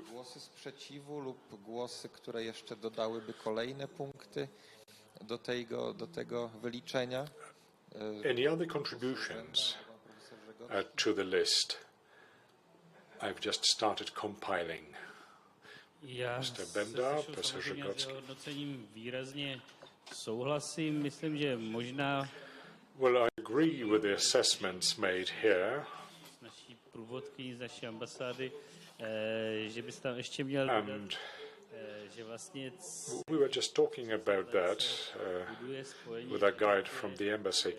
We should also say that for 30 years we've been building west-east connections, motorways, railway tracks, pipelines, oil, gas and oil. What is missing is the north-south connection, which seems to be forgotten.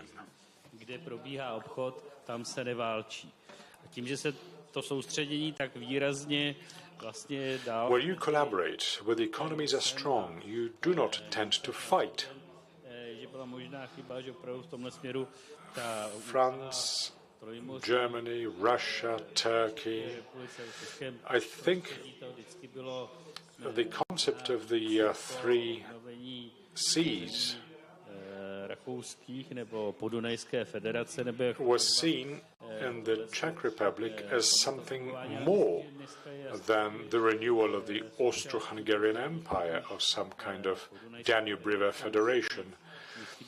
I think it's only obvious that Poland, the Baltic states and the Balkan states must be part of this, shall I say, Danube cooperation or federation. As my mother mentioned in her address to commemorate my father, she said that every family must have its own unique feature, its own language, must be able to create its own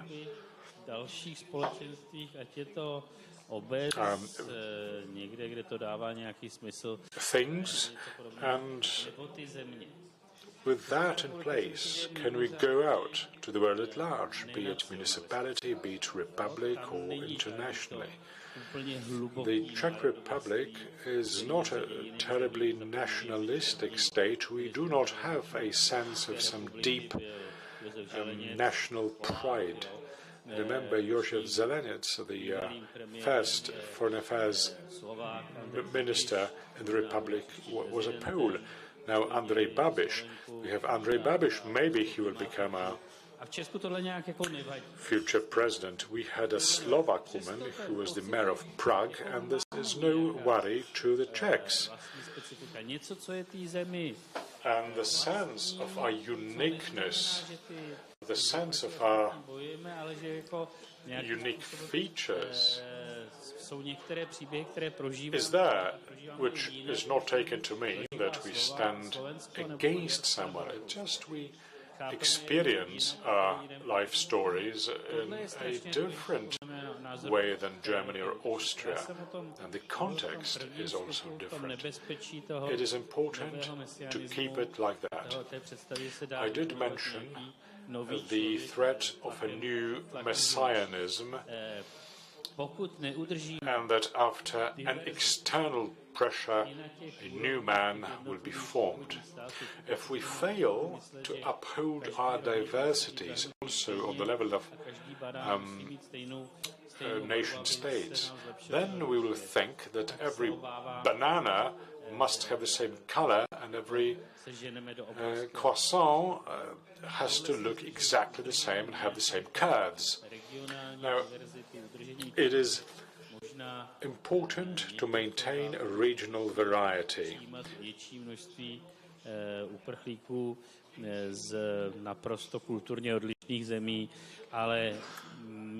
If in the West they are more accustomed to allowing in a greater number of immigrants coming from different cultures, that may well be a fact of life, but we are not accustomed to that. But after the Yugoslav wars, we have accepted many refugees. Now we are receiving Ukrainians because they come from the same cultural circle. And we fear that it is not that easy to mix all the different cultures together. Not everyone is the same. So the defense of diversity, that's another topic. Then reinforcing infrastructure along the north to south line, and thank you for that. My personal thanks, someone who has family in Poznan and spending my life in Prague.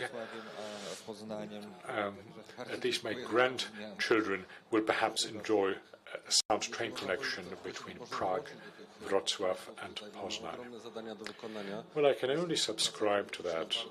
There's a lot to do. Close political collaboration will make it easier, but it will not replace the 3 C's initiative and the infrastructure needed there, promoted there. But that also goes for economic collaboration. We can do much more. We can do much more for each other while supporting each other and promoting our respective products. We can do more in the realm of culture. and diplomacy, Ośrodek Myśli Politycznej, Center for Political Thought, or the Polish Institute in Prague, or the Czech institutions which are active in Poland. Our diplomatic academies more and more open to shared training for international diplomats, including those that come from the Three Seas area. We know each other for 30 years now, and we are not using our resources sufficiently. The lack of in-depth knowledge between us is certainly due to communist influence in the past. Therefore, we should be collaborating more. It's easier to cooperate, however, if the nations know each other, there are friends amongst them. It is only obvious. In my current capacity, I try to promote the employment of Polish nationals in international institutions, but it's not just about Poles, it's about the entire Central Europe, which is underrepresented there. Dobrze, jak mogłyby działać, gdyby perspektywa środkowoeuropejska była w nich obecna. And institutions should be much more efficient if the perspective contributed by Czechs or Poles or any other nation were better represented there. So there's a huge load of work ahead of us.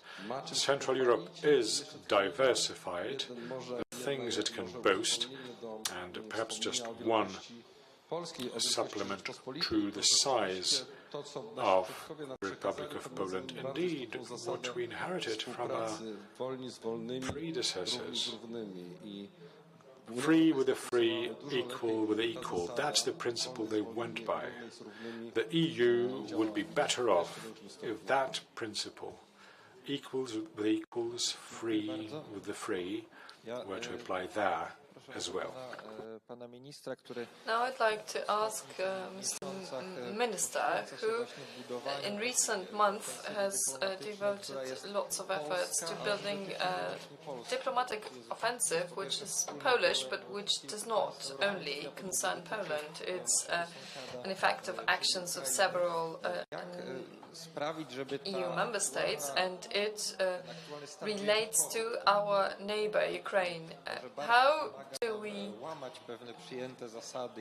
break some common rules in this exceptional situation in order to go back to normality that will hopefully come soon?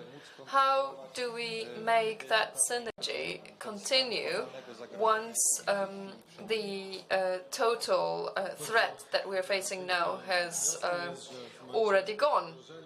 It is quite clear that at the moment of an existential threat that is presented by the Russian army attacking from the east to the west, it's quite easier to work in the region. It's quite easy to stimulate others to act. It's easy to find common ground. We often ask ourselves what will happen in the future. How can we translate this unification of thoughts and actions into something more permanent? I do think we have adequate instruments that have already been indicated for us.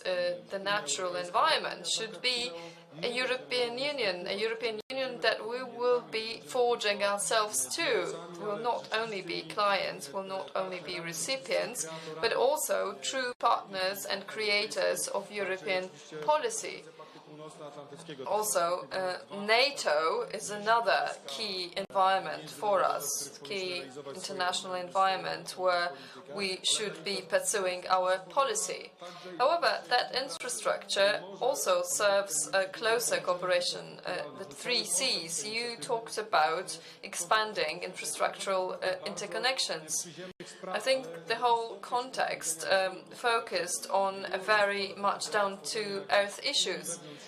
There was no idea to create an EU within the EU, an alternative for integration, but it was an idea to supplement the integration by the north-east dimension.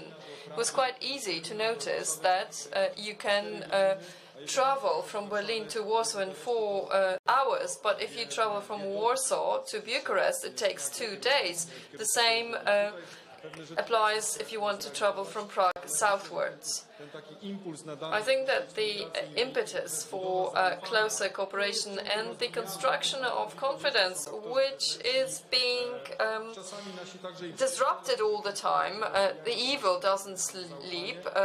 Some people are interested in undermining trust, but right now the trust between Warsaw and Prague has definitely been deepened, and also between other partners. I do think that the threat unites us. The catalogue you mentioned, Director, well, I wouldn't say that we are the brakeman. We want to be the brakeman in the EU because it's always going to have negative associations, namely that we are breaking something that is good. We need to have our own impetus for cooperation within the EU, equals with equals, free with free. We need to have cooperation between sovereign states. We need to remind ourselves how the founding fathers perceived the EU, then the European communities, not with a prevailing supranational component, but with a supplementing intergovernmental component. It was supposed to be a union of sovereign states. This is what should be promoted actively today. Unfortunately, today, that discussion is mainly taking place in the Court of Justice of the European Union, as well as in the supranational 2 or 3 European institutions. Professor Krasnodębski could add the European Parliament to that, but we've got the Commission and the Court of Justice who are expanding their influence and who are trying to interpret the treaties in a way that is not exactly conventional. Trying to find more transfer more sovereignty to the supranational component. If we think about the EU as about a rushing bicycle that cannot stop because it will fall over, well, it might happen that internally the EU will start to be torn by the lack of agreement, by the brakeman pulling the brake all the time. As Central and Eastern Europe, we need to be proactive in our postulates. One of the active postulates that I would like to add to the list is Ukrainian membership in the EU. Of course, it's not possible within the nearest months or weeks, but they could receive candidate status. Then the EU would show it's alive, it's growing, it's got something to offer to its neighbors. We cannot keep it in the antichambre then that the French President Macron is suggesting. We can't be saying, okay, you can come in a little bit, but you cannot talk with us at the table because you would be too vociferous. And when President Zelensky sat together with Poles, there are 80 million of us, this is quite concerning for some European capitals. However, if we want to grow, this is the time our Ukrainian neighbors are fighting for European values. They are paying a real bloodshed price for that. It's not a discussion at the table in Brussels, Strasbourg or Luxembourg. It's fighting for human rights, for the rule of law. Of course, we are talking a lot now. The combat is now on. We can advance European integration this way too.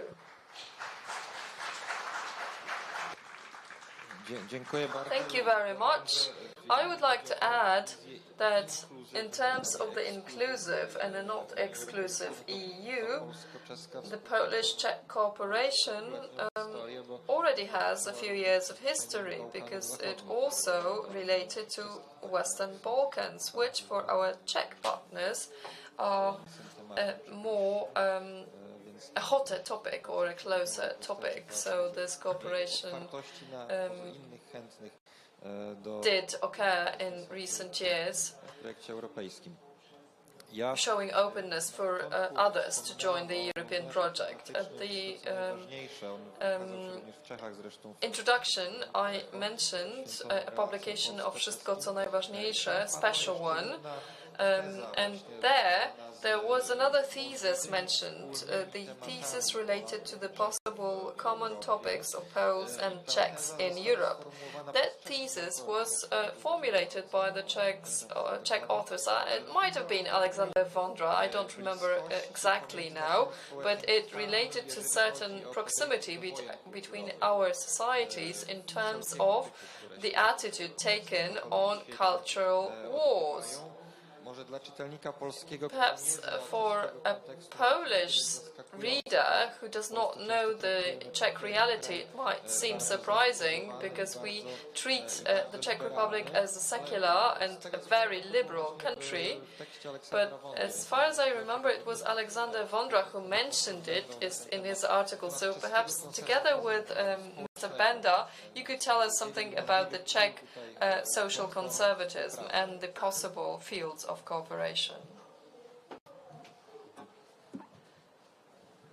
Of course, but you need to realize one thing. Me and Marek Benda, we are the conservative wing of ODS. We are Catholics. We feel at home here, but we do not form the majority in Czech politics. When I present my opinions about Russia and Germany and the US, everybody praises me, everyone pats me on the back, hearing those opinions, but when I start talking about LGBT or similar issues, I am severely criticized instantly. I think Marek already mentioned this slightly. The Czech conservatism is slightly different.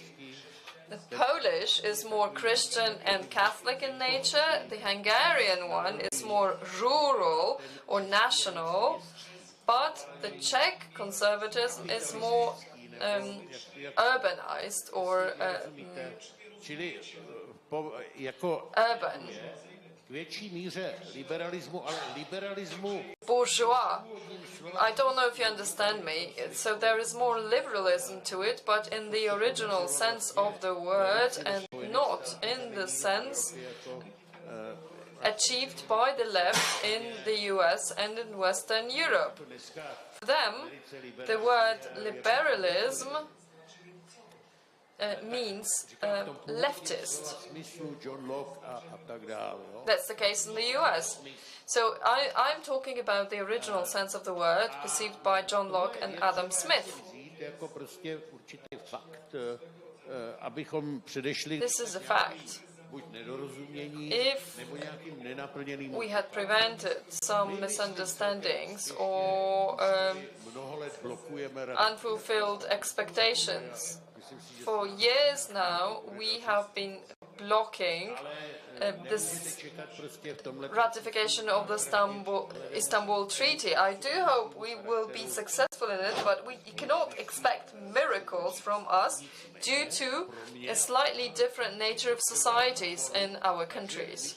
However, we do need support, and we do welcome such cooperation, because what we cannot do at home, because we do not have the majority, can be prevented by Poles and others. I think Ukraine can be a great ally here, a great society.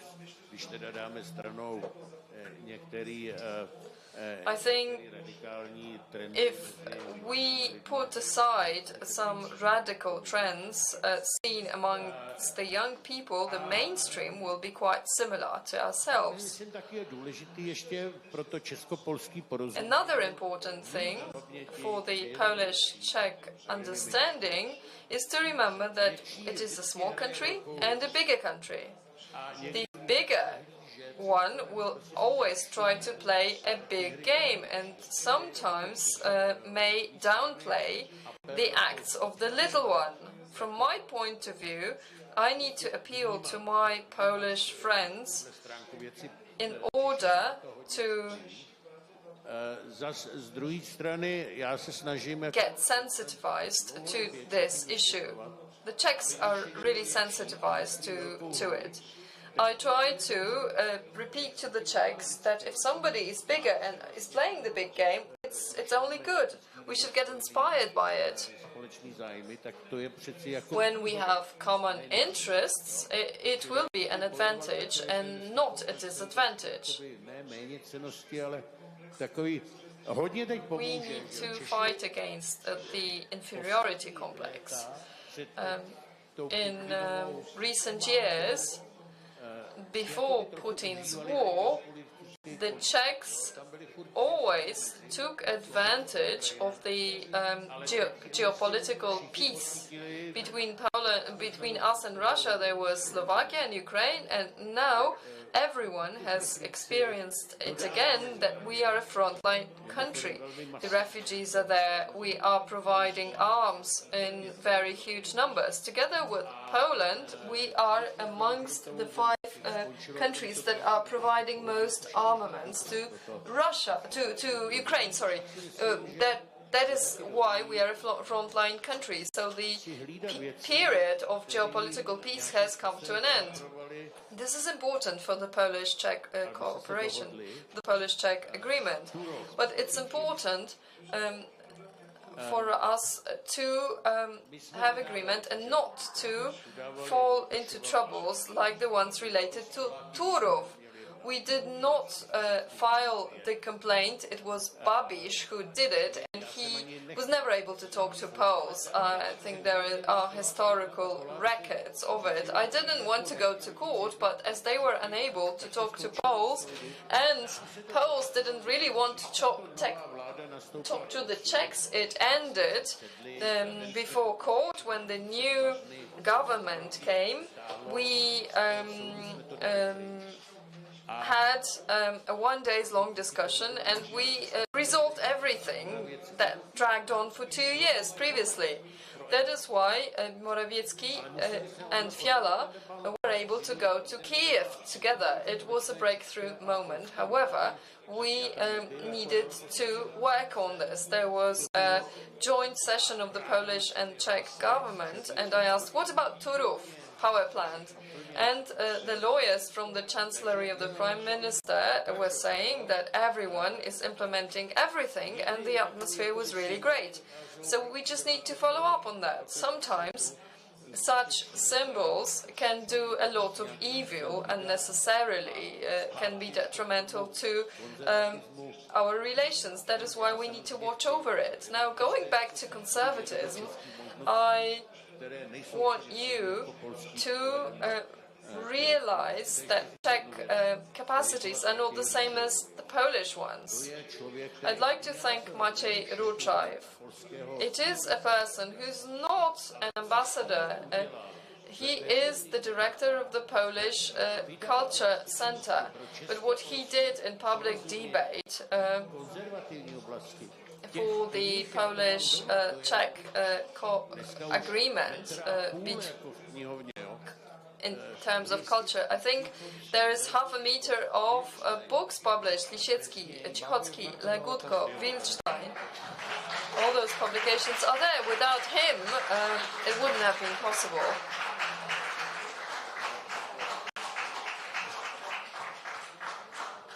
Dziękuję bardzo. Wracając do tematu wojen kulturowych, jeszcze pan poseł Benda chciał dodać. Would you like to add anything? We don't have too much time, so let me just add 2 comments to what we have already heard. First of all, the Czech Republic is predominantly liberal. But it is liberal, which means everyone can do what they wish. We often joke about this. We say that what comes from the West, I mean, like harassment, bullying, we laugh at that, we soften it up, we don't really treat it seriously. Cultural wars in the Czech Republic will not determine the result of the elections. Those who put up cultural slogans on their flags, these were the pirates. They said they supported marriage rights for everyone. And in the elections, they had very bad results. They lost. There were also attempts. We had the party of the young Klaus who wanted to be super conservative, but this is not something that determines the results of the elections. Only some journalists and some bloggers are interested in this, but for the majority of the population, it's all the same. We can help each other. I think we are highly sensitive to restrictions of the freedom of speech, hate speech. We have very bad experience with it, but sometimes, even though there seem to be very good ideas behind it, we are very cautious. We have a kind of Voltaire's attitude. We will always be fighting for the freedom of speech. My last thesis that I would like to share. The question is, how will Europe accept Ukraine? For the last 25 years, in Europe, it was said that the role of nation states should be smaller. We should forget about nations. Everyone hoped that half of Ukraine, the half of Ukraine that speaks Russian, would welcome the Russian army. But today we have a nation that unequivocally, after the 24th of February, Putin has actually created a Ukrainian nation. Now it will be very difficult to integrate with Europe. Konserwatyzm w cudzysłowie przede wszystkim jako wstręt wobec ideologizacji z jakiejkolwiek is a repugnance of any type of ideologies, no matter which side they come from. But I think this is positive. This is something that can encourage us to cooperate, motivate us for cooperation, because ideological ideas now mainly come from the left and not from the right. Jestem pierwszy raz na kongresie. Czy są przewidziane pytania z publiczności, czy nie? Nie są przewidziane. Dobrze, przepraszam. W takim razie, ponieważ rzeczywiście już kończymy, to poproszę pan Marek. Now we need to bring our discussion to a close. Mr. Benda has just made his final statement. May I ask the others to do the same? Very briefly, I'm delighted at this meeting and the history of a few hundred years now proves that we either collaborate closely together or we lose freedom w różnych tragicznych sytuacjach. And lose our citizens in various conflicts. The war in Ukraine is a test for us to see who is reliable and not quite so. So I'm delighted to see this close Polish-Czech collaboration vis-à-vis Ukraine. Indeed, it is of key importance, and it will certainly bear on the relations in this part of Europe. Bardzo dziękuję. Wiele ciekawych myśli i pomysłów. Well, many interesting ideas and thoughts. W Europie Środkowej rzeczywiście mamy dzisiaj moment. Talking about Central Europe, it's Hannibal Portas brings us all together, demonstrates the commonality of our history, and our chief task as politicians, diplomats, thinkers, philosophers is to make sure that this potential is not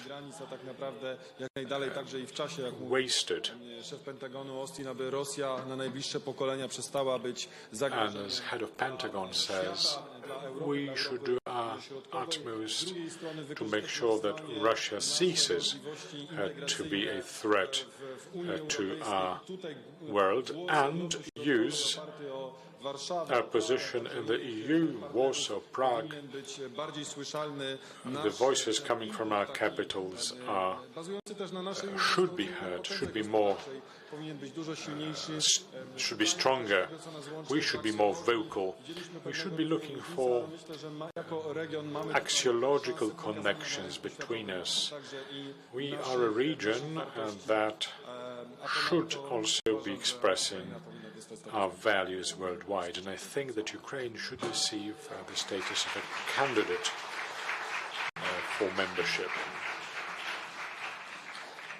Dziękuję bardzo wszystkim naszym prelegentom. Thank you very much all our speakers. Aleksander Wondra, Mark Bendra, Rzewacz i Mr. Rzegocki.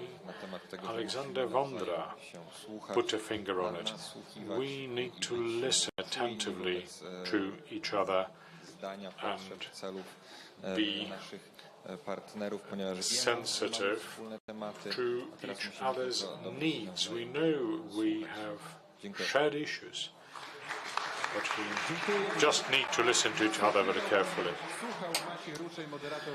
Bardzo Państwu dziękuję. And thank you, Maciej Ruczar. Specjalne podziękowanie dla Instytutu Polskiego w Pradze. Special thanks go to the Polish Institute in Prague, as well as the Czech Embassy in Poland and Warsaw. Let's give them a hand of applause. Let the message be spread. Now, an hour and a half ago, I said that there was one person asked at the reception desk. I hope it has already materialized. I have a letter here.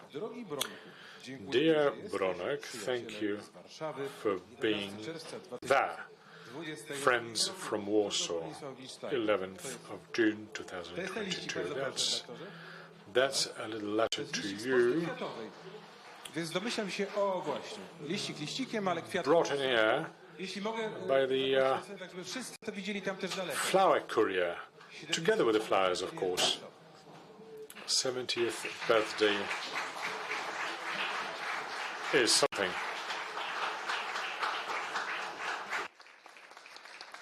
To może skoro jest taka okazja, to oficjalne słowa od jubilata. Ja bardzo dziękuję wszystkim, dziękuję naszym przyjaciołom. I wanted to thank you all, thank you our friends from the Czech Republic. I'm delighted to see you here. Yes, I've reached the tender age of 70, which is an achievement in its own right. I'm surprised myself, but I'm trying to be dignified about that. Thank you again, and especially our Czech guests. Thank you. 100 lat raz jeszcze. Gratulacje, podziękowania. Chyba panom też dziękuję, bo przed nami taki akcent prawdziwie czeski. Well, thank you very much, gentlemen. Now some Czech music, which will be a sound corollary to our meeting and discussion. But for the music to become possible, I must ask you to come down from stage. Nie macie, zaraz powiem dlaczego. Musimy przygotować tutaj scenę, żeby... Because we must prepare the stage for the band to do its job. Tutaj wejdę wyżej, żeby to było słyszalne lepiej. Partnerami strategicznymi strategic partners are PZU, Fundacja PZU, KGHM Polska Miedź, Fundacja KGHM Polska Miedź. Partnerzy główni: Fundacja ARP, Fundacja Banku Polskiego SA, ARP, BGK, Fundacja BGK, Totalizator Sportowy, firma Orlen i Fundacja Orlen. Partnerzy zwykli: New Direction, Fundacja PG, Lotos PGNiG, Narodowy Instytut Wolności, a także Zamek Królewski w Warszawie. Partnerzy medialni: Telewizja Polska, Polskie Radio, Dwójka Polskiego Radia, Polskie Radio 24, Polsat, Audytorium 17, tygodniki Do Rzeczy w sieci, Polska Press i wszystko, co najważniejsze. Za moment akcent muzyczny. Ja jeszcze... Well, in a moment we'll have a chance to listen to music. May I ask you to please remember to leave your headsets at the reception desk. I don't think you're going to need them anymore tonight. Please return your headsets to the reception desk before you leave.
Szanowni Państwo, to jest ten dzień, ostatni akcent dzisiejszego wieczoru, drugiego dnia Kongresu Polska Wielki Projekt, akcent czeski, bo to czeski wieczór. Jeśli jest tak, że niektórych pytają albo mówią, cóż, że ze Szwecji, to być może ich kiedyś pytano, z której części Czech są.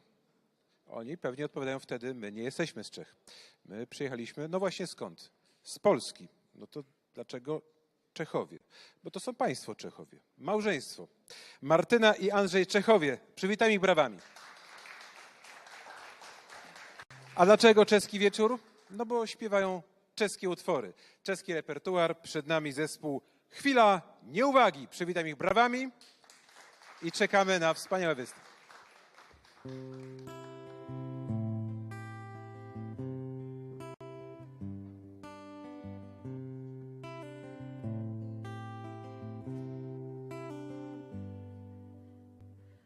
Z ruin i gruzów kościoła w pudełku po kadzidle przyniosłem sobie anioła. Połamali mu skrzydła, z oddaniem patrzył na mnie on.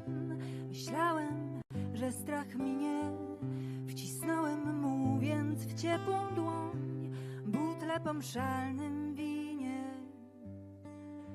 Dlatego mówię, wierzcie, chciałem go spytać, czy by z pomiędzy wersów nie mógł wyczytać, co mnie czeka. I nie ominie, co mnie czeka. I nie ominie.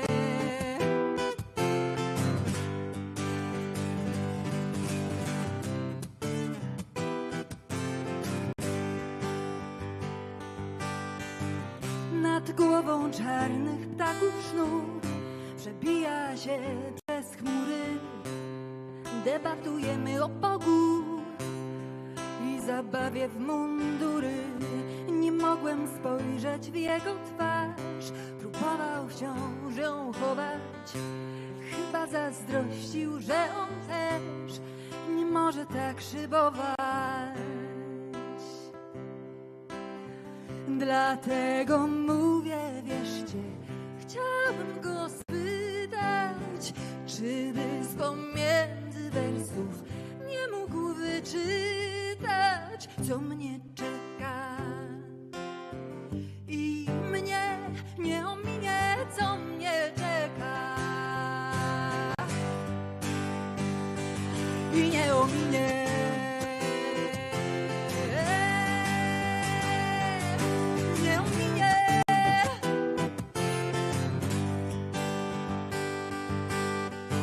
Przez okno wojna patrzyła, on mówił co innego. Ja mu wykułem skrzydła z naboju mosiężnego. To był ostatni z naszych dni, jak ptak wzleciał ku niebu. Lecz kumpel mówił, zrobi mi nowego z mego hełmu. Dlatego mówię, wierzcie, chciałem go spytać, czy by z pomiędzy wersów nie mógł wyczytać, co mnie czeka. I mnie nie ominie, co mnie czeka. Nie ominie.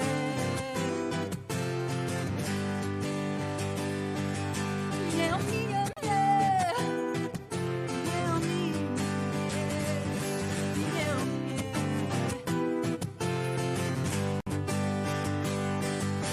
Nie ominie mnie.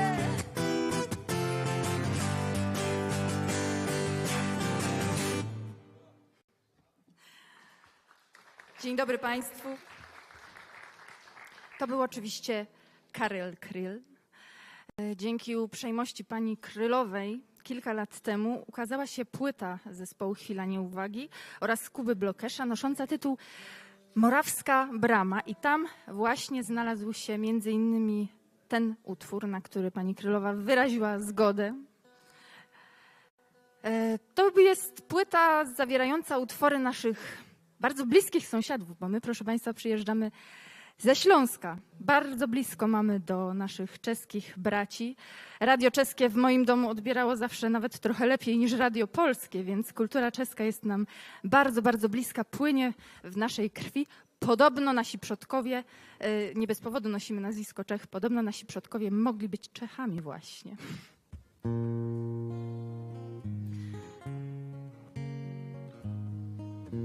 Kolejna postać, bez której kultura czeska nie byłaby tą samą. Karel Plichal.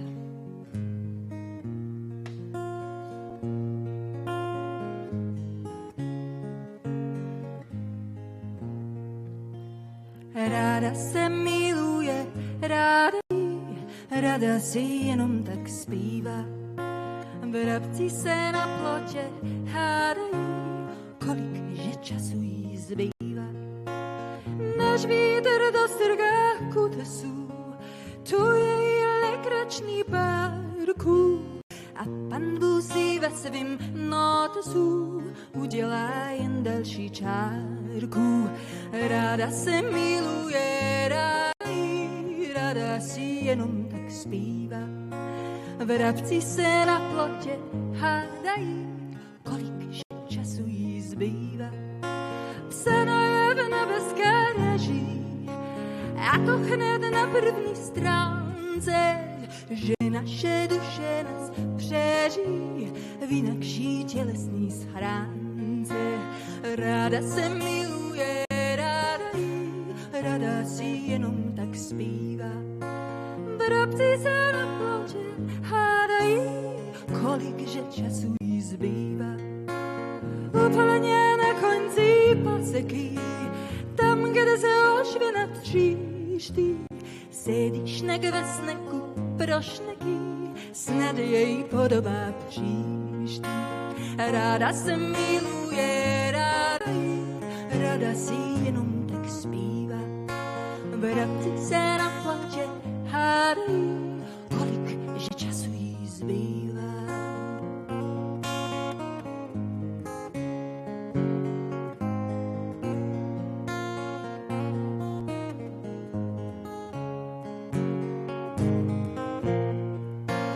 Ráda se miluje, ráda si jenom tak zpívá. Vrabci se na plotě hádají, kolik že času jí zbývá.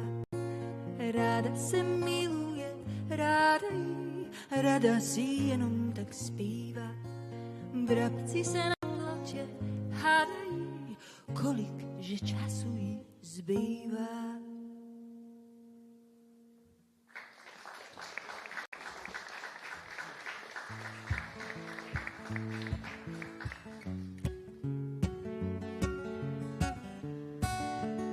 Karawaną chmur podążymy wprost za Karelem Krylem ponownie.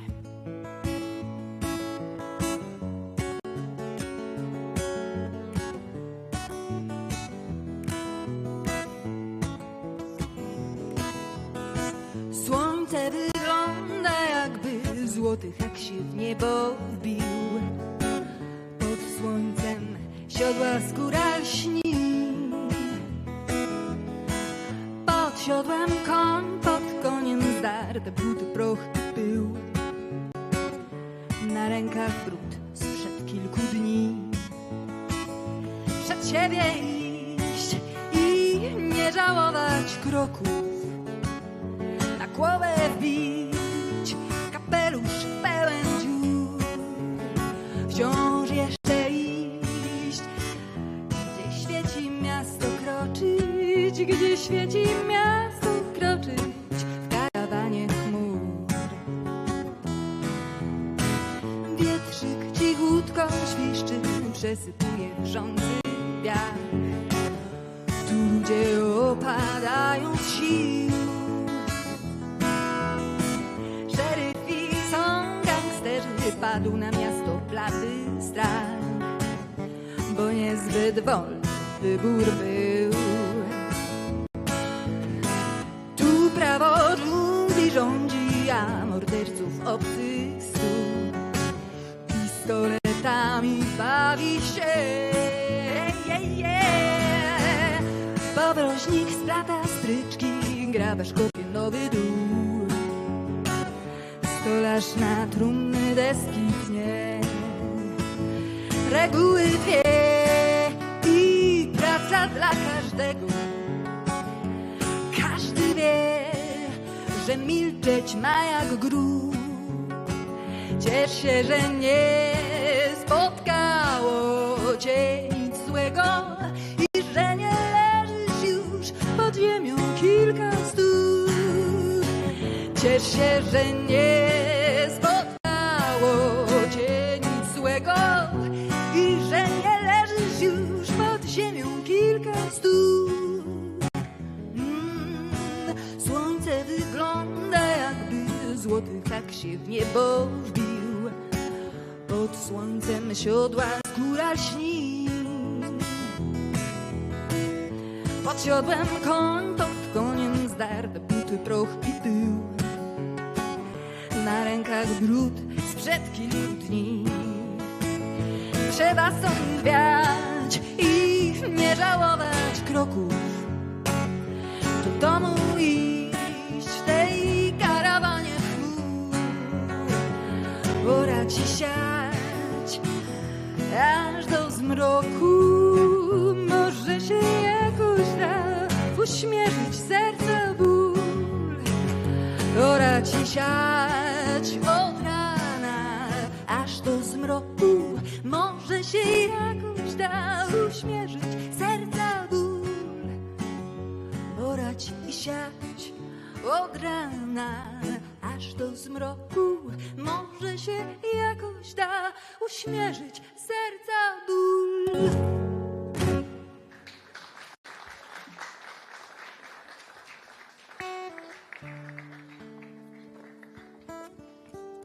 W Polsce istnieje, proszę Państwa, coś takiego, co nazywa się krainą łagodności.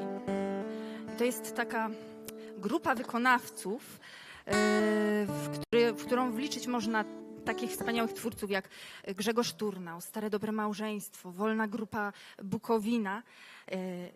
To są tacy twórcy, których charakteryzuje bardzo duża wrażliwość. Ja myślę, że gdyby po czeskiej stronie znaleźć taką równoważnie i właśnie wybrać tych artystów, którzy reprezentowaliby taką czeską krainę łagodności, to niewątpliwie to byłby jej król. Karel Plichal właśnie.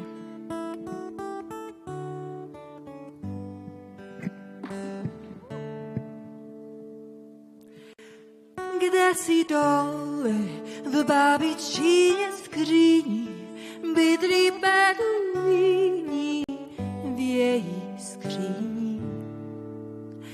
Křičí na mě, kámo, dej mi čouda, cígo zavlblouda, křičí na mě. Dlouhý karavany jdou, hladný třídou. Dlouhý karavany jdou, jedu s nima. Zabít trable, který přijdou. Je to prima chvíli být mezi svýma. Člověk míní, Pán Bůh zase mění. Beduíni v skříni za bydlení. Karty hrajou, pijou vodu z mísek, když ramku v písek vyzvídají. Dlouhý karavany jdou, hlavní třídou. Dlouhý karavany jdou, jedu s nima. Zabít trable, který přijdou. Je to prima chvíli být mezi svýma.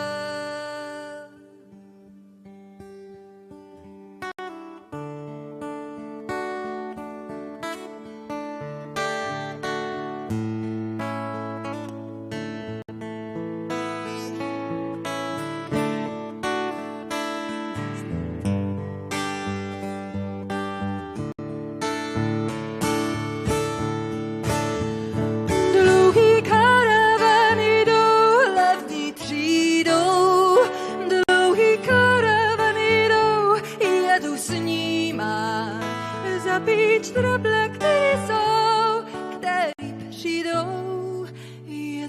dobrý má chvíli být mezi svýma.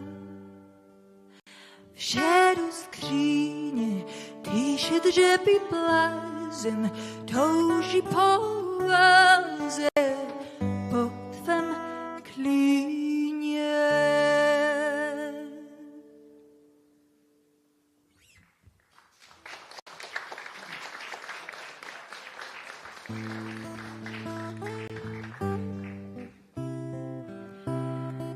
Wielka przyjemność spotkała nas w ubiegłym roku.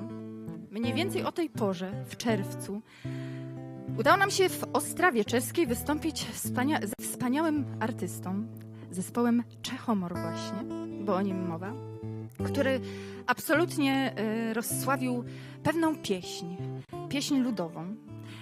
I tutaj ciekawostka. My osobiście tę samą pieśń odnaleźliśmy tylko w trochę zmienionych wersjach, ale pojawiają się te same metafory, te same motywy w Małopolsce, w Opolskim. I to, proszę Państwa, jest dowód na to, jak blisko jesteśmy ze sobą. My, Polacy, Czesi, a tak sobie myślę, że ta pieśń o miłości, bo to będzie taka rozmowa miłosna, jest przecież ponadgraniczna. Miłość jest transgraniczna. Darmo sa ty trápíš, můj milý synečku, nenosím já tebe, nenosím v srdečku, přece tvoja nebudou ani jednou hodinou. Co ty sobie myślisz, ma miła panienko, zawsze byłaś moja kochana serdeńko, a ty musisz być moja, albo mi cię Pan Bóg da. A já sa udělám malou veveričku a já ty uskočím z dubu na jedličku. Přece tvoja nebudou ani jednou hodinou. A ja trzymam w domu tak ostrą siekierkę, co mi zetnie zaraz i dąb i odełkę. A ty musisz być ima, lebo mi te Pan Bóg da. A já sa udělám malou rybičku a já ty uplynu preč po Dunajčku. Přece tvoja nebudou ani jednou hodinou. A ja trzymam w domu taką piękną wędkę, co na niej złowię każdą jedną rybkę. A ty musisz być moja, albo mi cię Pan Bóg da.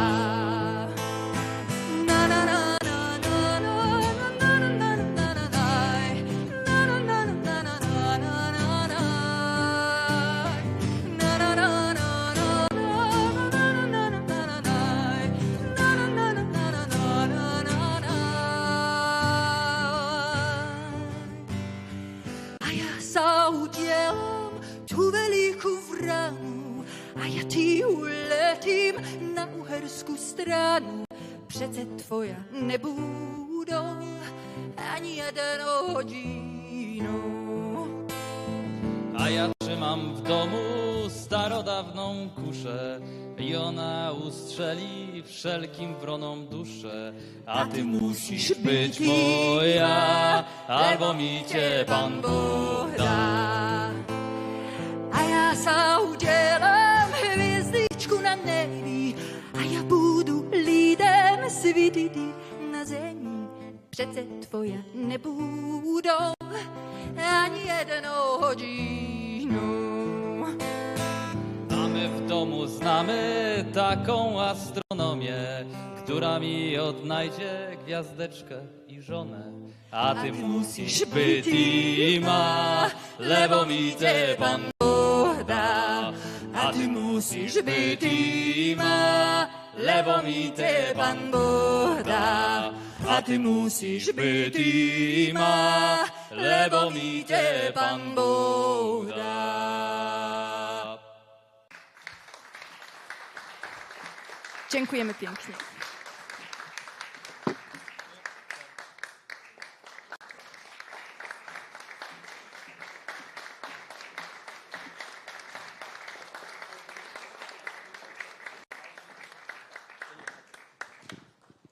Raz. Nie wiem, podobno nie ma czasu na bisy, ale jeśli państwo by chcieli, mamy czas, no to może jeszcze pół utworu chociaż. Chyba nie obejdzie się bez bisów. Mamy czas. Chwila nieuwagi. Ja się, proszę państwa, obawiam, że będę musiała śpiewać co drugie słowo, żeby zdążyć.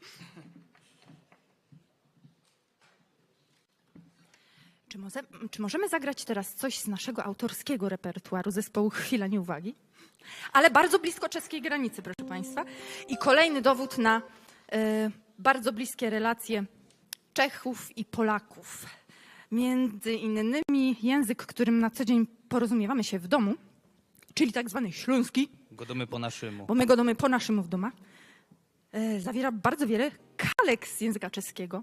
Między innymi jedną z nich zamieszczamy w utworze, który teraz zabrzmi, co by se dać pozór, czyli co by uważać. Posłuchajcie państwo pewnej przestrogi. Sprawa wydarzyła się naprawdę.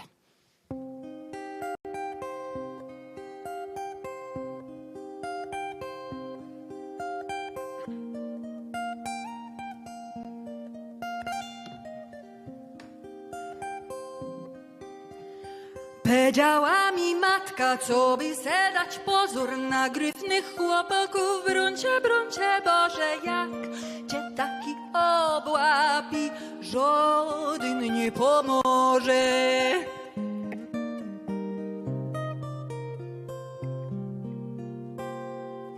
W karczmie grali muzykanty, przecasem już ostatki tańcowali wszyscy we wsi. Ludzie jako szarańcze, wnet jak przyszli szykowniejsi, nieźli piękny obrazek. Wszystkie frele postowały, wszystkie by się zabić dały.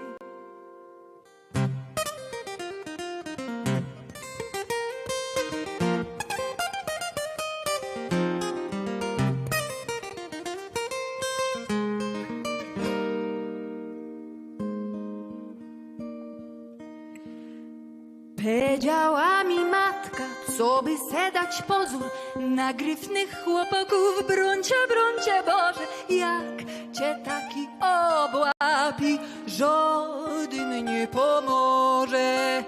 Powiedziała mi matka, co by se dać pozór na gryfnych chłopaków. Bruncie, Boże, jak cię taki obłapi, żaden nie pomoże.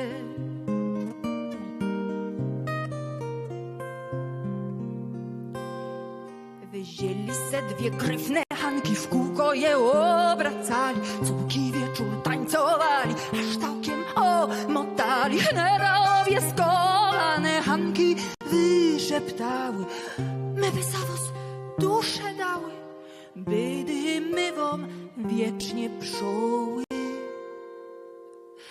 Powiedziała mi matka, co by se dać pozór na gryfnych chłopaków. Bruncie, Boże, jak cię taki obłapi, żaden nie pomoże. Powiedziała mi matka, co by se dać pozór na gryfnych chłopaków. Bruncie, Boże, jak cię taki obłapi, żaden nie pomoże. Kino przysięga, cało z chusteczek młodych padła, naroz ze szczewika, kopyto szpetne wylazło. Muzykanty grać przestali, siarką wonio srogo. Pełno w całej izbie, a spod mantla wyrosł łogun. Powiedziała mi matka, co by se dać pozór na gryfnych chłopaków. Bruncie, Boże, jak cię taki obłapi, diabeł to być może.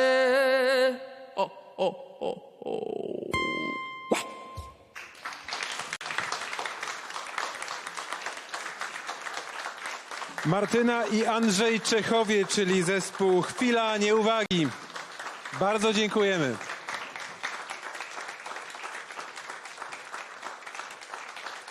Jesteśmy pod wrażeniem. Piękny końcowy akcent drugiego dnia, szanowni państwo. Jutro trzeci, kolejny, dwie bardzo ważne, myślę, części, dwie debaty, a później jeszcze ważna uroczystość, więc zapraszamy jutro. Startujemy o godzinie 11, więc proszę być z nami od samego początku.